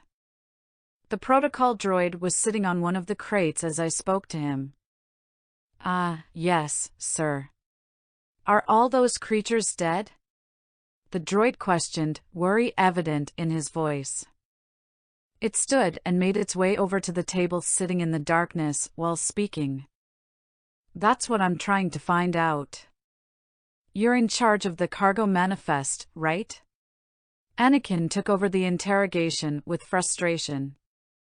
There goes my interrogation, I sighed from beside the troopers. Don't get yourself down about it. General Skywalker seems to take over interrogations a lot. Thinks he can get it done quicker, Rex told me kindly. I looked up and gave him a faint smile for thanks at his attempt to cheer me up. I don't know how you and Ahsoka put up with him all the time. I don't either, he claimed. Yes, I have it right here. The droid tapped on a data pad as it picked it up off the table. Well, where did they come from? Anakin snapped. It is right here on the manifest. The droid passed it to me to read to the group. For immediate delivery to Coruscant. One container marked medical supplies. I read out loud off the data pad. There's no name on this chart. There's no indication of who shipped it. Anakin shouted at the droid. No, sir, just the Senate stamp, always accepted for transport here aboard the Coronet. The droid explained simply. Let's go report this to Obi Wan. Anakin waved me to follow him up to the dining hall. One of our 4 distinguished senators appears to be a traitor, Anakin said as he handed my master the data pad. I sense it, too. He agreed. It looks like one of our little visitors is still alive. Obi-Wan noticed a small droid running around the room. I have an idea how to expose the turncoat. Return to the hull of the ship. Destroy the last assassin droids. I'll find out which of the senators is the traitor. With nods, we took the data pad back and left once again to find the last assassin droid. Anakin. Tal Merrick is the traitor, and he's taken Satine hostage. Question of the day, did you see Tal Merrick's betrayal? Chapter 23. Anakin. Tal Merrick is the traitor, and he's taken Satine hostage. Kenobi told us over comlink while sprinting through the halls of the ship. Copy that, but I've got problems of my own right now. Anakin said through his teeth to keep quiet as we both made our way through the dark cargo hold, sabers lighting our path. Cody, Rex, have you found anything? I asked the men through comms. All quiet over here, sir. Cody replied. Moments later we heard blasters firing from their location. Running to the scene, Anakin cut the droid on Cody while I cut one off Rex and R2-D2 zapped the last one off Rex. Thanks, little guy. Rex nodded to the droid. He looked up at me and nodded again in thanks, not needing to vocalize it. Well, we found the little ones. What about the mother? Anakin asked, looking around from where he stood. Haven't seen it. Rex shook his head. Suddenly, as if on cue, the large droid tackled Rex to the ground. The trooper kicked it off of him and it began to scale the walls. Anakin threw his saber with the Force to cut off the leg so that Rex could destroy it fully. Rex pinned it under his foot and shot at the head, destroying all of the droids inside as well. We should help Master Kenobi, I looked to Anakin when I spoke. Yes, let's go. He ran off, leaving me to follow after him. We turned a corner to find Obi-Wan running towards us fast. Did you find them? Obi-Wan asked in a rush, panic evident in his voice. No, but I've stationed troopers at every escape pod. Anakin reported. Merrick will try to signal his allies for help. We have to find him. We all rushed to the lift with Kenobi's words. This may not be the time to ask, but were you and Satine ever? Anakin began to ask as I shook my head while it hung low, knowing this was definitely not a good time. I don't see how that has any bearing on the situation at hand. Obi-Wan snapped suddenly at his former Padawan. When we got off the lift, there were troopers running towards what seemed to be an incoming danger. We'll take care of this, Obi-Wan. You, go find your girlfriend. Anakin and I ran off to help our men in the fight. Right. No, Anakin, she's not my master began to protest, but sighed and ran off to save Satine instead of wasting his time arguing. Need some help? I asked as I ran up behind Rex and Cody, who were taking cover and shooting the droids. Yes, sir, Cody looked up to me. All right, I'll cover you while you guys shoot down those droids, I explained the plan. With a curt nod, I stood up and began using both of my sabers to deflect the attacks, green lights swinging around me gracefully while Cody and Rex stood behind me shooting down the droids. Moments later, Anakin ran in and slayed the rest of the droid army dramatically. All done, Anakin proudly claimed. I pushed my hand out, knocking the last droid back before it could shoot Anakin from behind. Thanks, he looked back at the droid, then to me in shock that he had forgotten one and it almost shot him. We need to help Obi-Wan, I prompted, racing down the hall to where he was last headed. Come on, then. Who'll strike first and brand themselves a cold-blooded killer? Merrick questioned the duo. Anakin and I snuck up behind him discreetly to not reveal our presence. Satine held the man at blaster point and Obi-Wan stood ready with his saber, neither one making a move. A gasp left my mouth as Anakin impaled Meryl from behind with his saber. I quickly regained my composure and used the force to grab the detonator as it fell to the ground. You'll also like. Anakin. Obi-Wan began to scold, Satine throwing the blaster away from herself in disgust. I pulled the trigger towards myself and grabbed it carefully before opening the small panel and snipping the wire to deactivate it. What? He was gonna blow up the ship. We all relaxed at Anakin's words, putting away our sabers. Obi-Wan, Satine started as she stepped closer to him. General Skywalker, the last of the droids have been defeated, sir. Cody reached us with his report. Very good, Cody. I nodded to him. I must get back to the business of diplomacy. Satine put on her focused face once more. As you say, Duchess, some other time. Obi-Wan followed her out of the hall. Ooh, Anakin joked from behind me. Now I can see why I'm the better of Obi-Wan's Padawans, I teased. Come on, you ship it too. Anakin nudged me as we began to walk out. I let out a laugh in response, knowing that attachments were not the Jedi way, but it was something we could not fully control. Soon enough we had landed back home on Coruscant. I walked off the ramp with Master Kenobi and Master Skywalker to be greeted by the Supreme Chancellor himself. A job well done, Master Jedi. Thank you, Chancellor. Obi-Wan bowed to the man. Your Excellency. Anakin bowed as well. How ironic to meet again only to find we're on opposing sides. Satine approached us on the landing pad after Palpatine had left. The needs of your people are all that matter.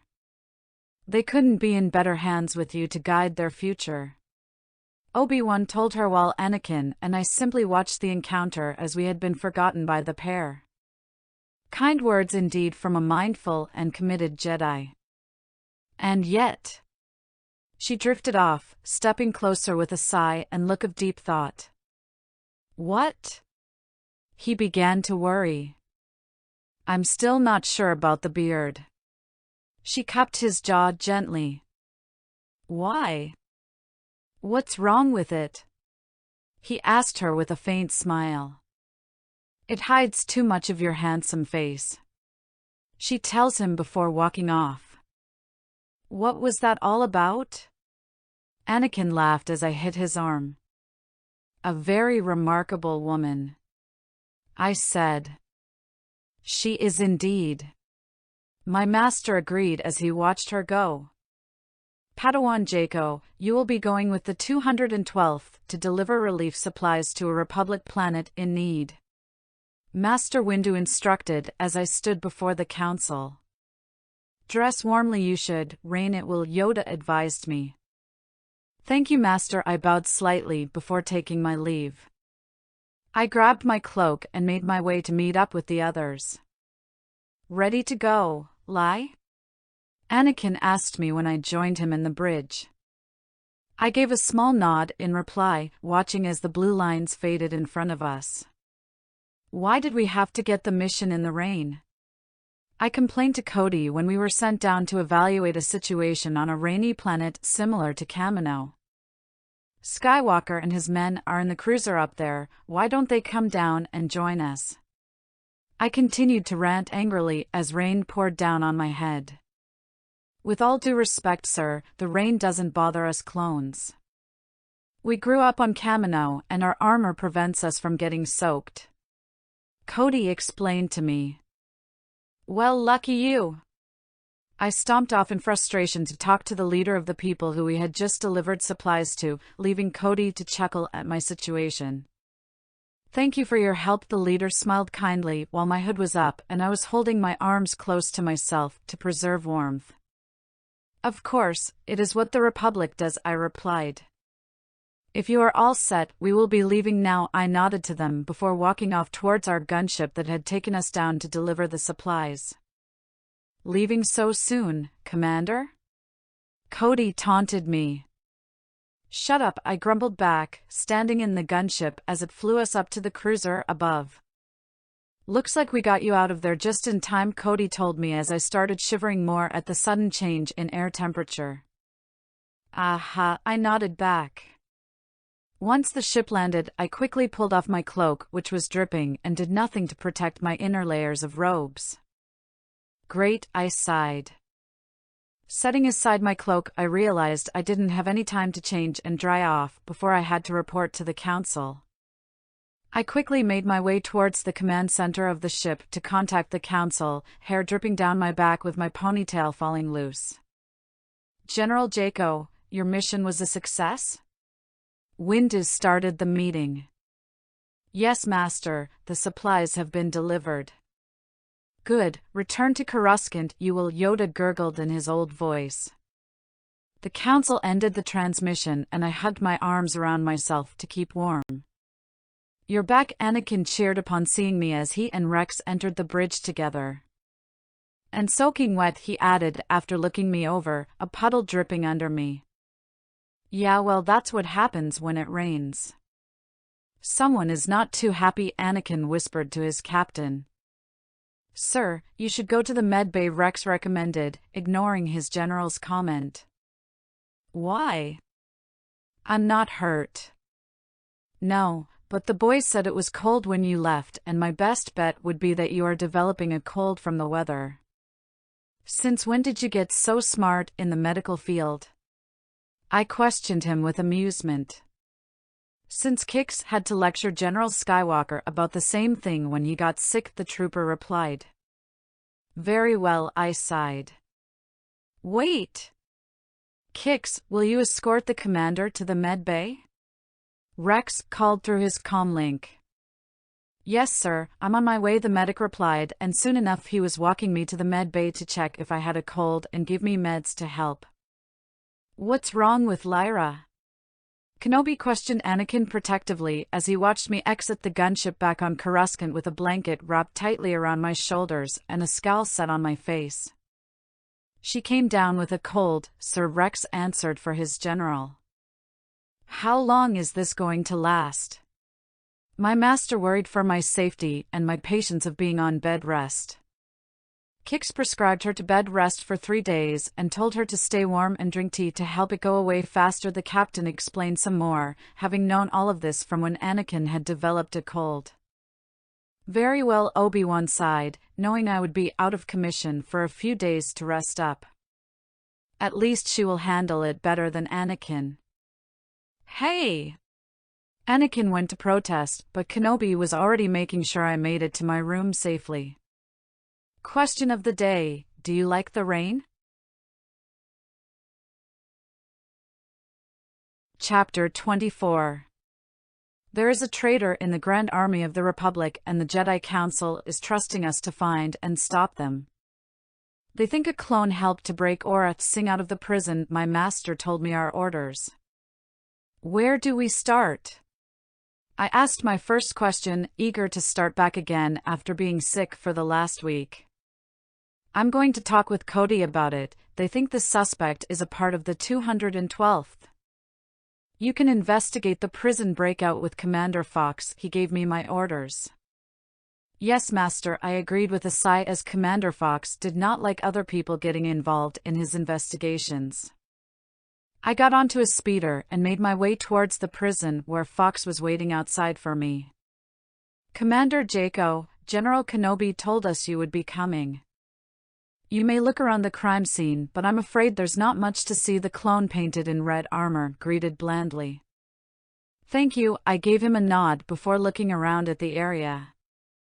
If I was going to break someone out of prison as a clone, I would probably walk right in the front doors. I started my thought process, knowing nobody would question a clone entering the prison. I would take the prisoner out by orders of the Jedi or the Senate, then once we were outside we would break free and escape before they could even know to look for us. I would hide Aurra Singh somewhere while I went out and acted like a normal day. I finished with a light bulb going off inside my head. Commander Fox, who was escorting Aurra Singh out of the prison. Stone was escorting her to the Senate building, claimed he was ambushed on the way. Fox replied. Thanks for your help. I called, running off to find more information. Commander Jayko, I was just on my way out, Kix said as I reached him just before he closed his door in the med bay. I need your help with something. I rushed out, quickly. What can I help you with? Stone, was he in here last night between the hours of 1900 and 2200, 2 days ago?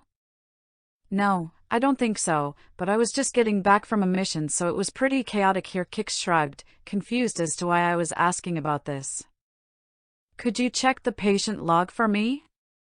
Yes, sir. He nodded back into the med bay to open up the log and shake his head. Stone wasn't here, sorry. Thanks for the help. I called back to him, already running off again to find my master this time. Lyra, have you found anything? Kenobi questioned as I raced into the barracks to find him beside Cody. Cody, I need a list of troopers who were missing between 1900 and 2200 2 days ago. I got straight to the point, ignoring my master's question. Stone was out to escort Aurra Singh to the Senate building, and he returned yesterday morning after getting checked out by the medics after his accident, the other commander answered. Now why would a trooper be escorting someone out of prison that late at night? I pointed the question to the pair in front of me. Stone was the last one seen with Aurra Singh before she went missing, and he was in the med bay after the accident, but I just checked in with Kix and Stone wasn't in the med bay at all in the last week. I continued. There was also no proof of an actually accident other than the blaster marks on the car, which could have easily been done by a clone trooper with a DC-15A blaster rifle. Where do we find him? Kenobi looked to Cody for answers. If he was in fear of getting caught, he would probably be hiding in the lower levels, Cody suggested. You'll also like. He is at 79's, I stated. The clone bar? Why would he go to such a populated area filled with Republic troops? My master asked with confusion at my statement. He doesn't want to be found, so he will act as if everything is normal, and we all know that a normal trip to Coruscant for him is a trip to 79's. I explained my reasoning. Well then, let's go, Kenobi, and I sped off to the clone bar that was full of troopers on leave. Here we are. He looked around wearily outside of the bar, seeing many drunk men. Let's go in, I started us off. You go look for him. I'm going to get a drink. He walked past me towards the bar while I searched the crowded room cautiously. Great, I muttered. Commander Jayko, what are you doing here? I heard the loud and cheery voice of Fives from across the bar. My eyes widened at the idea of Stone possibly knowing I was there, but I kept calm and casually walked over to the group of men at their table. Just looking for someone, I shrugged in response. We can help with that. It's pretty difficult when everyone here has the same face. They all laughed. I'm sorry about them. Rex apologized for his brothers as I took the seat beside him. That's all right, I just need a moment to focus. I brushed it off, closing my eyes and focusing on my surroundings. There, I noted suddenly, not noticing the strange looks the men gave me at my behavior. Can I see this? Thank you. I grabbed Rex's helmet off of the table and moved smoothly towards the door. Hey! Rex called, chasing after me. I had swung the helmet just as a trooper was in a hurry out of the bar. He fell to the ground in pain and held his bleeding nose. Here you go. Sorry about that. I handed the helmet back to its owner as he watched in shock. I see you did well. Obi Wan joined us while I stood stone to his feet. We should take him back to the prison where they will interrogate him to find our missing bounty hunter. Bye, Captain. I waved to the trooper before leaving with my master and Stone. We will handle the investigation from here, Winda told us after we had dropped the Rouge trooper off at the prison. Good work, Master Kenobi. Actually, my Padawan did all of the work, he replied with pride in me. Well then, good work, Padawan Jayko. The master nodded to me with respect before turning to my master. The council is sending you and Anakin with your Padawans to inspect a medical facility near Felucia. It failed to communicate with us. We shall be on our way then. That's Felucia, dead ahead. Anakin pointed out, flying the ship towards the large planet. Ahsoka sat beside Anakin in the co-pilot's seat while my master and I sat behind them. But where's the medical station? I don't see anything on my scanners. Ahsoka looked through the large windows into the vast space ahead. A beeping sounded out as she spoke her next words. Wait, there's something. Vulture droids. Ahsoka sneered as they came close to our ship, following and shooting at us. Here we go, I sighed, looking to my master with a tired look that matched his own. Hang on! Anakin shouted out to us all, steering the ship to prevent being shot. I guess we know what happened to the medical station. Obi-Wan looked out to where the station was supposed to be until the ship rocked as it was hit. That's not good. He panicked, the ship falling through space towards the planet. You think? I snapped as we all held on for our lives. They took out the plasma conduit. Ahsoka reported the damage that had been done. The ship began to fall through the atmosphere, quickly approaching the surface of Felucia. You thinking what I'm thinking? Anakin smirked back to my master. Almost certainly not. Obi-Wan declared sternly with clear panic. Ahsoka and I moved to place breathing masks over our faces, knowing this wasn't going to end well. Looks like we're doing this the hard way. Starting ejection sequence.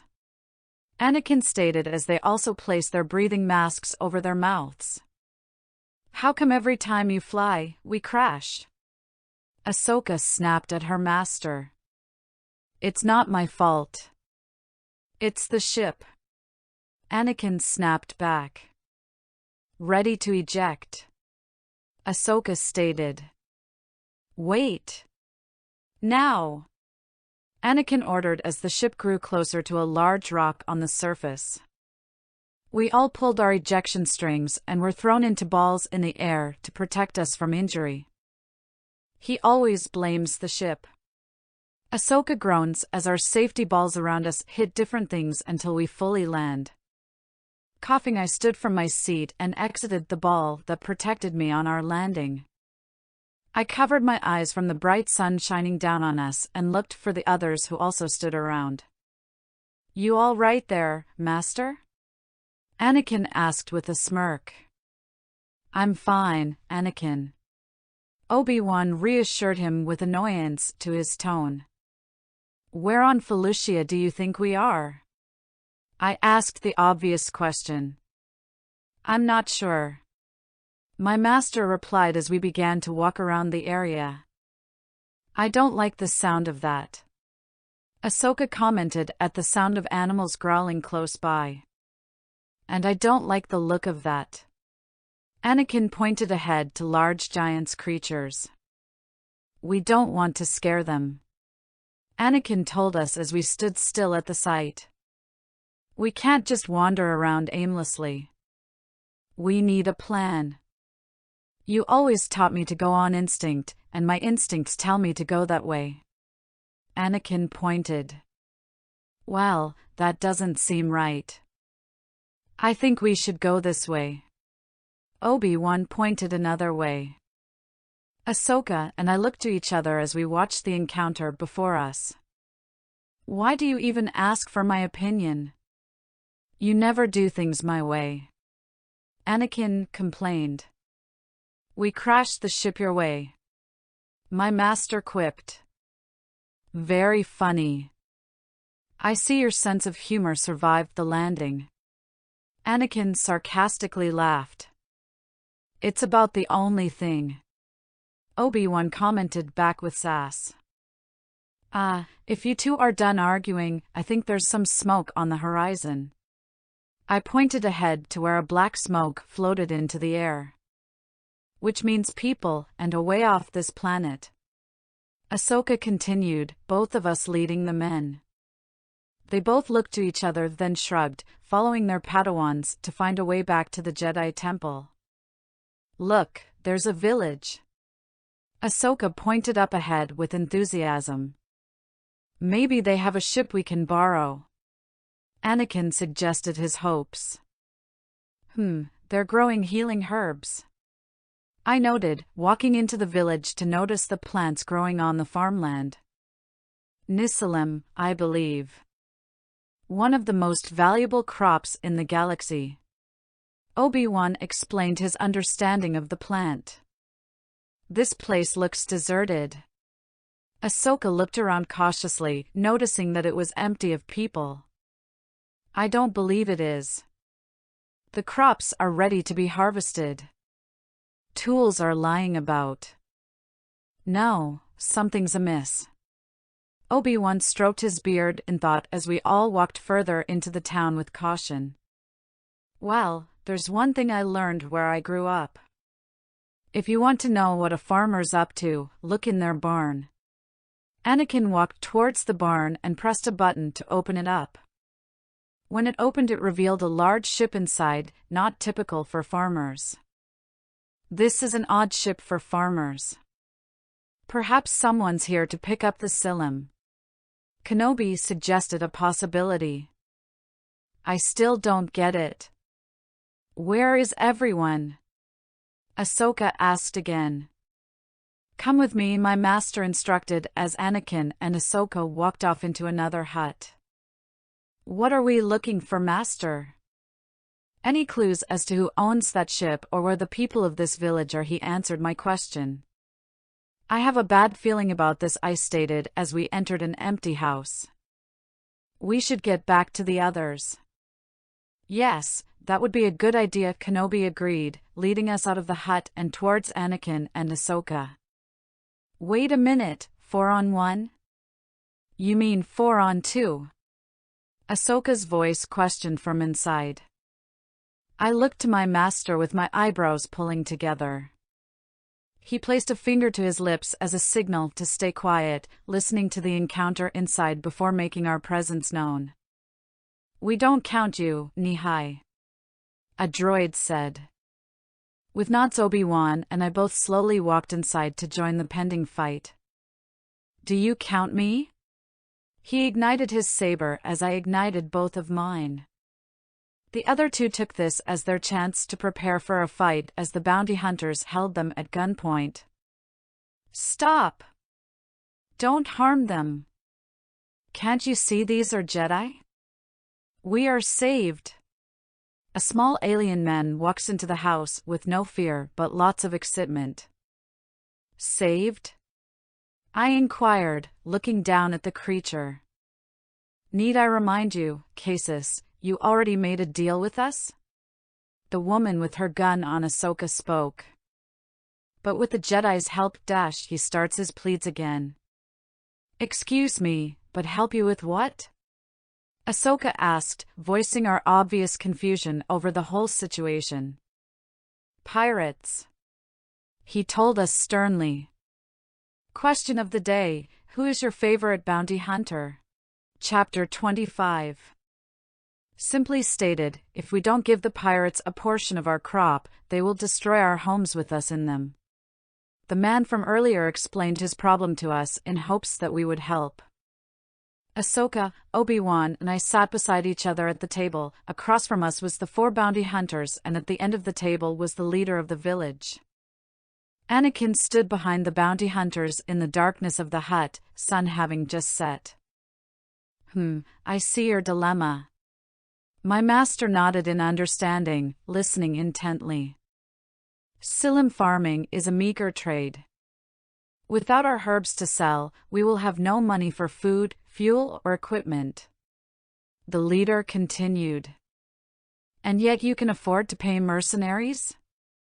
My master asked, directing to the bounty hunters. "These bounty hunters drive a far more reasonable bargain than the pirates," the little man explained. "Why not just fight them yourselves?" Anakin proposed the idea simply. "Easy for you, perhaps. But look at us. We are farmers, not warriors." Even with the bounty hunters' help, I had feared the worst. But now, there are 7 of you. Casus cheered. "What do you want, Jedi?" Sugi, the female bounty hunter, asked us harshly. "We need a ship. Ours is beyond repair, I'm afraid." Obi-Wan subtly glared at Anakin from across the room. "The one in the barn, that'll do," Anakin suggested calmly. "That's our ride. It doesn't go anywhere without us. And right now, we're busy." She laughed at his suggestion. "Busy extorting farmers?" I countered with my view on the situation at hand. "I don't hear you offering to help," she commented smugly, leaning back on her chair. "Unfortunately, we couldn't help even if we wanted to," Obi-Wan told everyone. "What?"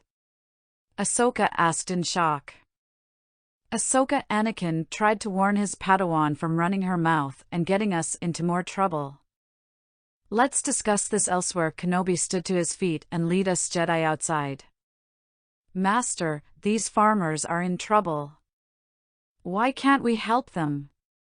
Ahsoka questioned with frustration. "Believe me, Ahsoka, I would like nothing more. However, we need to report that the medical station has been destroyed. If we stay too long, the Separatists will show up looking for us here." Obi-Wan explained his reasoning simply. But she tried again. "Better they get robbed by pirates than attract the interest of General Grievous and his horde," he finished sternly, letting her know that there was no use in arguing. "Pirates! Pirates! Pirates! The pirates are back!" a small child shouted as they ran towards the house. I watched as the child ran to his father inside while the bounty hunters joined us outside. The sound of speeders rumbled until a group of pirates stood before us in the dark night. That's far enough. I speak for the people of this village. State your name and business. Sugi demanded, taking the lead. My name is my own business. And my business is taking what's ours. The pirate stated mockingly. There is nothing here that's yours. Unless you're here to buy it. She snapped back at him. Buy it? The leader laughed, stepping forward and into the light. Kenobi! Skywalker! Master? I looked up at him, wondering who this pirate was and how he knew our masters. I can't believe you came all this way to see me. The pirate commented as Ahsoka and I looked to each other with confusion written all over our faces. You'll also like Hondo. The two masters spoke in sync. You know each other? Sugi asked our masters defensively. Of course we do. Tell them how far back we go, Kenobi. Hondo cheered. Too far, I'm afraid. Obi Wan sighed. And here I thought we were friends. Hondo laughed shortly, placing a hand on Kenobi's shoulder. If you're truly interested in friendship, Hondo, might I suggest you stop threatening these farmers? My master brushed Hondo's hand off his shoulder to show he wasn't joking around. Threatening them? Oh, please tell me you have not been listening to this bounty hunting scum. Hondo walks back a bit in fake shock. Ahsoka and I continued to watch the exchange with Anakin from the side. Scum? We're just here to help them protect what's theirs. The bounty leader claimed, looking to the scared family inside the house. Oh, come, my dear. How much are they paying you? Bub. Does not matter. Whatever it is, I will double it. And all you have to do to earn it is, step aside. Hondo walked towards her with his offer. We don't break deals. She pushes him back a bit, earning weapons to be pointed at the duo who are now the center of attention. Master, I urged him forward, hoping he could calm down the argument. Steady, everyone. Kenobi held his hands out to calm the situation. What is your stake, anyway, Kenobi? Hondo asked, looking to his friend. All we want is a ride to the nearest Republic outpost. And I'm willing to pay you handsomely for it. Twice what you could make selling this crop. My master offered a deal to the pirate. That's not what I had in mind, I whispered to Ahsoka. He knows what he's doing, Anakin reminded. Well, how do you plan to pay me? The pirate questioned. A funds transfer when we arrive. My master elaborated. Republic credit? He clicks his tongue. We've been over this before, Kenobi.my associates don't accept that currency. I'm offering a deal that benefits us all, Hondo. Don't let your greed blind you to that fact. Kenobi grew stern. You know, I like you, Kenobi, but no one leaves this planet until I get my Silim. He states, declining the offer. Then I hope you enjoy it here, because you'll be staying a long time, parasite. The female hunter snapped. You know, this crop has not been harvested. You better hurry, old man, before things start to die on you. Hondo threatens the small man before walking back to his crew and speeding off into the distance. When the attack comes, it will come from two fronts. The forest to the south and the ridge to the north. Whatever you do, you must defend both sides. Kenobi explained the battle plan over a holomap of the area. We all gathered around to listen to the plans and prepare the farmers for the incoming attack. But there are only 4 of them. How can 4 bounty hunters defend against so many? The village leader questioned with worry laced in his voice. A bounty hunter standing in the back spoke in an alien language next. The farmers are right. These bounty hunters don't stand a chance. Anakin crossed his arms as he whispers from behind Kenobi. I hate to say it, but I agree with Anakin, Master. I voiced my opinion as well. We've been over this, Anakin. Obi Wan muttered. You seem to lack confidence in our abilities, young Jedi. The female hunter spoke confidently. I'm sure you're good at what you do, but you are in way too deep. Anakin said back sassily. Said the peacekeeper who fails to keep the peace. She shrugged. The rift in the galaxy is not our fault. If more worlds would stand up for themselves against the Separatists, this war would have been over long ago. Obi-Wan debated the topic. That's it. We'll just train the villagers to defend themselves. Anakin pointed to Kenobi as he had an idea. But we are just simple farmers. Why are we paying bounty hunters to defend us if we are just going to end up doing it ourselves? One villager asked. Hush, Delaney. Casus instructed. Trust me. We'll have you ready. Anakin promised. Ahsoka, you will train the villagers in the forest to the south.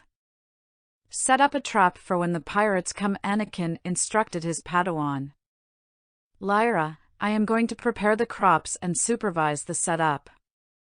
I expect you to help Anakin train the farmers, my master told me. Yes, master, I nodded, making my way over to where Anakin had gathered a small group of farmers. Looks like it's you and me again, Anakin nudged me in the arm. Let's get to work, I looked up at him. All right, everyone, form up. Anakin shouted out to the group of simple farmers. He looked to me with confusion as they didn't move. They don't understand, I whispered to him, earning a sigh from the man. Divide into rows of 5. He suggested, hoping they would understand that. He shook his head as they struggled to do so. Anakin, patience, I reminded him. I told you, we are not soldiers. We don't even have weapons. One farmer claimed defeat. Anakin stepped forward to face this farmer, attempting to help. May I? He held his hand out for the farmer's tool.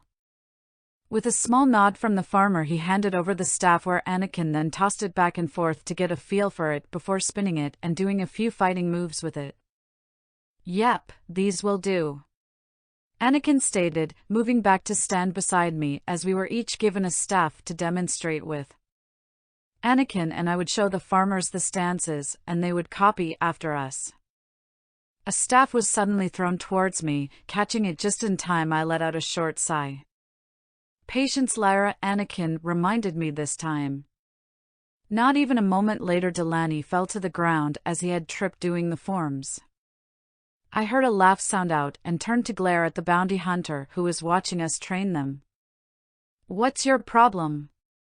I snapped at the bounty hunter. The bounty hunter is right. Every minute you waste teaching us to twirl these stupid poles is time you could have spent beating those pirates yourself. The farmer kicked his staff, pulling my attention back towards him and the others. And what good would that do you? Obi-Wan joined us. Another band of brigands would inevitably come along. Or do you intend to give away part of your crop every harvest season? Obi-Wan stood before the group, telling them what would happen. If you make us do this, there won't be another harvest season. The farmer complained, stomping off. All right, everyone, get back in position. Let's continue. Anakin ordered them, catching their attention once again. I would demonstrate the movements while Anakin and Obi-Wan would correct the farmers and help them to do it properly. There. A scout! Sugi shouted out, pointing to the cliffs. Embo! She ordered. He ran off with his gun at the ready. Following close behind, we watched as blasters sounded off and the pirate's neck was snapped at the hands of Embo. Oh God! I gasped at the sight, shying away when we approached. Quick work. Anakin commented with a shrug. Yes, but when this scout fails to report to Hondo, he'll be coming soon. Obi-Wan noted the inevitable. Let's get back to the village and prepare for the incoming attack, Anakin instructed, all of us marching back down the hill. The farmers are in position. Well, the ones who stuck around, anyway. Anakin approached Obi-Wan and I. Very well, Anakin. Turn on the fence. My master instructed. Anakin pressed a button, causing a green laser to create a fence surrounding the village. Battle positions, everyone. Sugi called out as speeders approached from the distance. We got incoming, Ahsoka, be ready, I warned the girl through comms. Igniting our sabers, we stood ready to protect the people to the best of our ability. The hunters ran into the fight, guns blazing until we spotted a tank above the cliff, shooting down at the homes. We've got a big problem, I reported at the site. Embo! Anakin panicked as the hunter was caught in an exploration. Embo, can you hear me? Sugi ran over to her friend. You'll be all right. We'll get you inside. She promised him. Everyone, fall back to the barn. Obi-Wan shouted out. I deflected blaster bolts as the villagers retreated to the barn. That tank is going to tear the villagers apart. Sugi sighed in fear. Another explosion went off as I covered my head to protect myself from the blast. Running over to the blast site, I found 2 villagers, quickly checking their pulse to find them dead. I'll handle this. Anakin raced towards the tank to take it down. No! Sugi cried out as another hunter was caught in the blast of an explosion. Sugi! Watch your flank! Kenobi reminded her. I used the force to pull 2 pirates straight into the fence as Sugi shot another. I gasped as a pirate fell from behind us, a staff in his back. I looked down at the pirate, then up to find Delaney. Welcome back, Delaney.